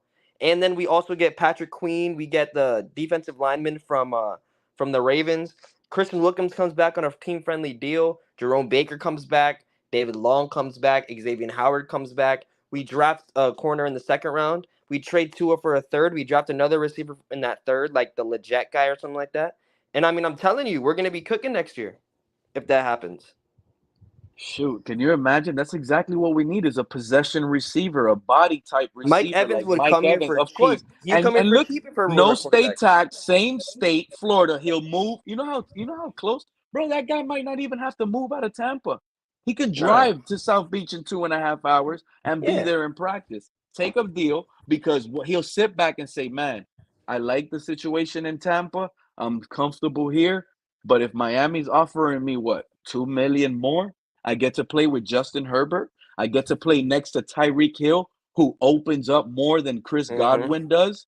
You Yep. see what I'm saying? I That mean, that's offensive my mind idea. coach compared to this aging coach that we have here, like everything, a new coach. And you see what I'm saying? It just makes more sense for someone like Mike Evans to rather come play over here under Herbert. That's important, Herbert. He's Because he not won't coming come here here with for Tua. Tua. He's not taking less He'd money to rather play with stay Tua. with Baker. Of He'd course. rather stay with Baker. He has a higher chance of winning if he stays with Baker over coming here with Tua. And that's just the facts of it. I mean, I think the Dolphins need to call the Chargers and say to Jim Harbaugh, like, hey, dude, your guy's out in the draft. You just won a national championship with him. I mean, how good of a story would it be if you guys could come into the pros together the same year and win a Super Bowl together? That would be a beautiful story. We'll give you Waddle. We'll give you our 21st this year. We'll give you our first next year, and we'll throw in a second next year just because. I mean, Like they're we not going can't to win. say the We Chargers already aren't saying no won to this. games without Waddle. As a matter of fact, he didn't We impact scored us like 70 he should without have. Waddle. He didn't even exactly. He didn't even impact us like he should have. Cause check this out. Did we utilize him in punt return? Did we utilize him on kick He didn't return? play punt Like return. that's another thing that kept getting me upset last year. golly, the man isn't getting his numbers like he should because Tyreek is housing everything. Let the man be on punt returns. We should have never saw Braxton They're scared of him Berrios getting hurt back because he's there. injury prone. That's the problem. Who gives us a higher touchdown percentage chance on punt returns? Waddle or Berrios? Waddle for Because sure, but I said it. they don't want to Berrios injure ain't him. never gonna run a punt return back for a touchdown, and he's never gonna run a kick return back for a touchdown. He don't have that long speed. He's just gonna give you a good average. Oh, he always gets to the 27-yard line. At least we start at the 27, not at the 25. Or he fair catches it. Or he just Looks fair like catches he's it. always gonna fumble anyway. You should have just gave the special team plays. You want to talk about injury prone, True Talk? How come they put Raheem Mostert on kick returns and he was coming back off of injury? Did that make sense? I'd rather Of course Waddle. not. Let me ask you I'd a rather question. Waddle. You don't think Waddle? I think Raheem Mostert is I think Mostert's a more likable guy than Waddle. So I think that Mostert put himself out there and said, I'll do kick returns if it helps the team. I don't think Waddle ever did that. I think Waddle was like, no, I'm not doing kick returns. I'm too good for kick returns, But I think Mostert put himself out there and said, I'll do kick returns if I have to. And it makes sense. The body language that he possibly showed, he probably just gave it up, like what you just said. Why is Mostert happy? He's RB1 with his buddy head coach, right? Exactly, yep. Jalen Waddle, he wasn't drafted by McNerd. He wasn't. I'm with Mounty, bro. This coach is getting me mad, bro. It's McDaniel has a lot of fault at this, and I'm upset because, man, look at that. He lets Mostert, his buddy, get the kick returns. Of course, Waddle's upset. He's not getting packages. He's not getting the love. He's not getting the praise that he once was under Flores. Under Flores, he was a number one breaking records. Out of nowhere, now you had the to most trade catches. 5 drives. You couldn't just go out and be satisfied with Cedric Wilson, like I just said, because that's I would have been way more than satisfied. But the problem is, it's Tua. And you could have went out. Tua Ekuzama could have got more playing time, bro. But Tua is the reason why you're not. Tua is the reason why you're not comfortable with Cedric Wilson and Waddle being your 1 and 2. Because you don't trust Tua. No, it was the need to force Tua on us to make believe that he's that guy to go out and give all that. Bro, that trade is probably the worst trade in NFL history.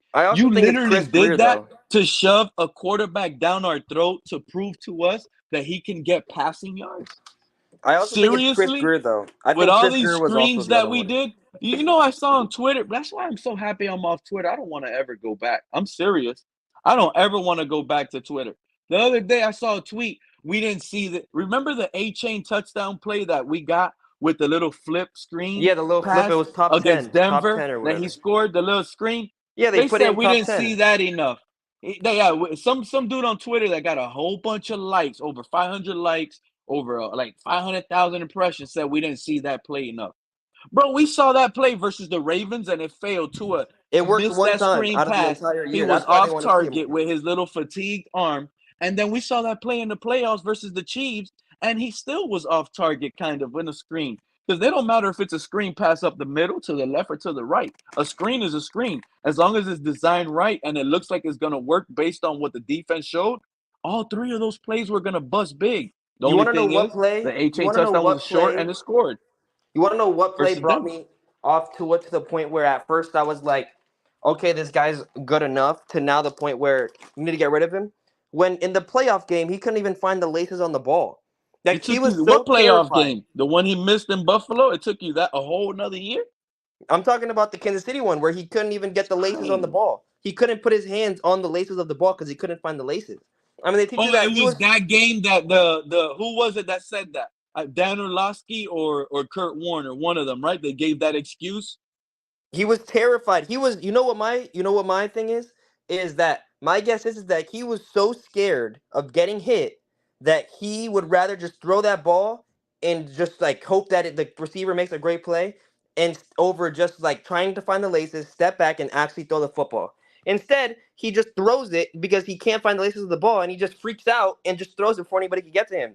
And he didn't even step back yet. It was 2 seconds, not even 2 seconds. It was 0.2 seconds, and next thing you know, Tua was already throwing the ball as a screen. That's 100%. When I was off of Tua. He plays in fear. He's plays in fear. He's scared. And teammates don't like that because remember when Chosen Anderson took that hit in the middle. He caught the ball and went into a seizure almost and a concussion. Yeah.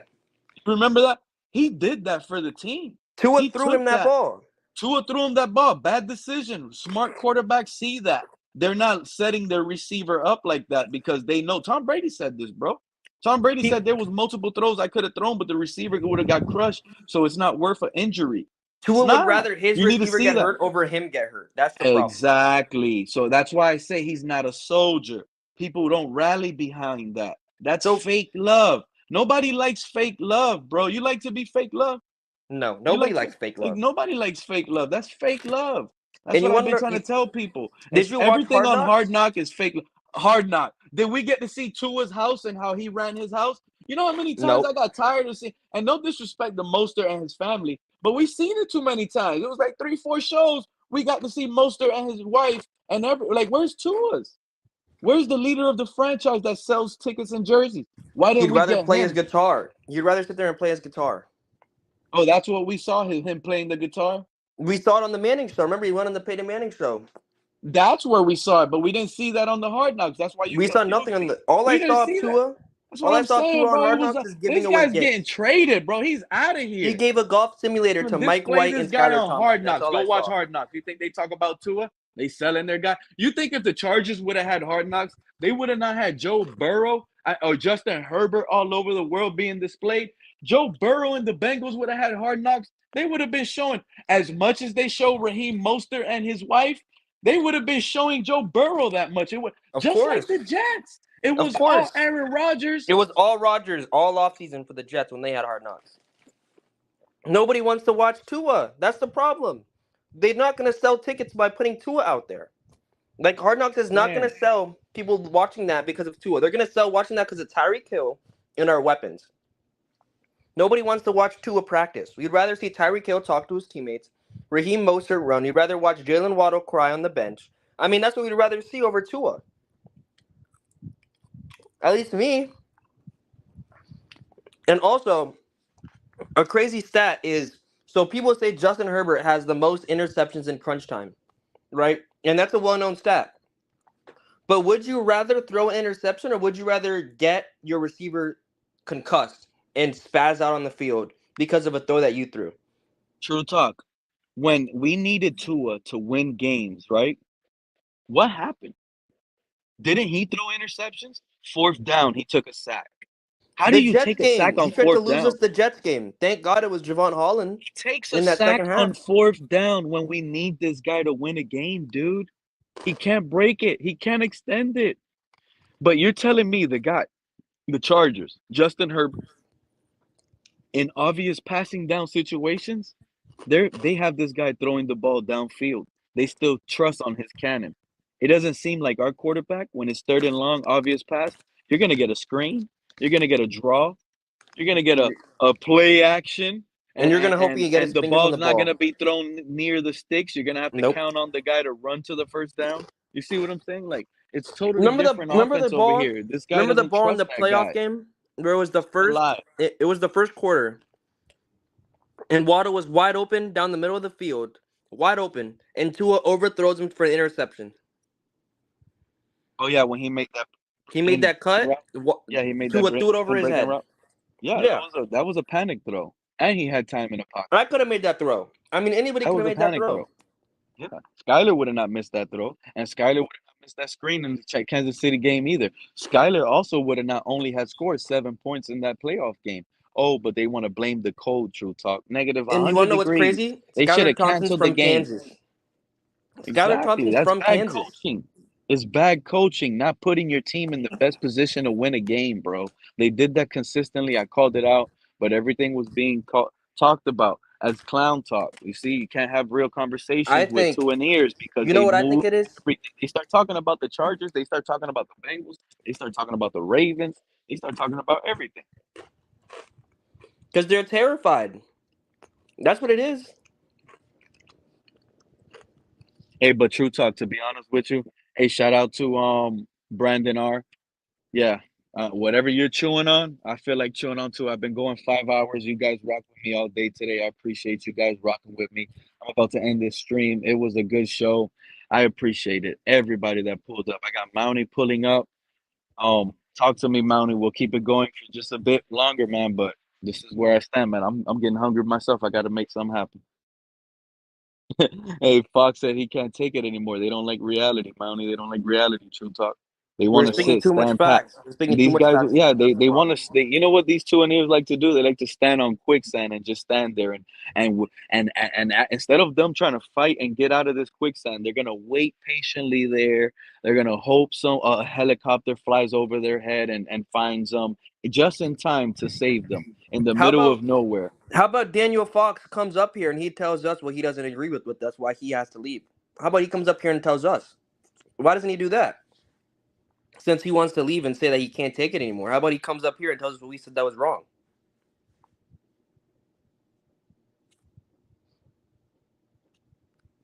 Mountie. Somebody earlier was trying to come up, but they had like this weird butt pick. I ain't letting that type of stuff come up. I'm sorry. But that's it, fellas. That's what we had today, man. You guys have a blessed day. I'll catch you guys soon, man. Just let me know what you guys thought in the comment section, and we'll be at it, man. One more time soon. Have a good day, guys. Enjoy the weekend.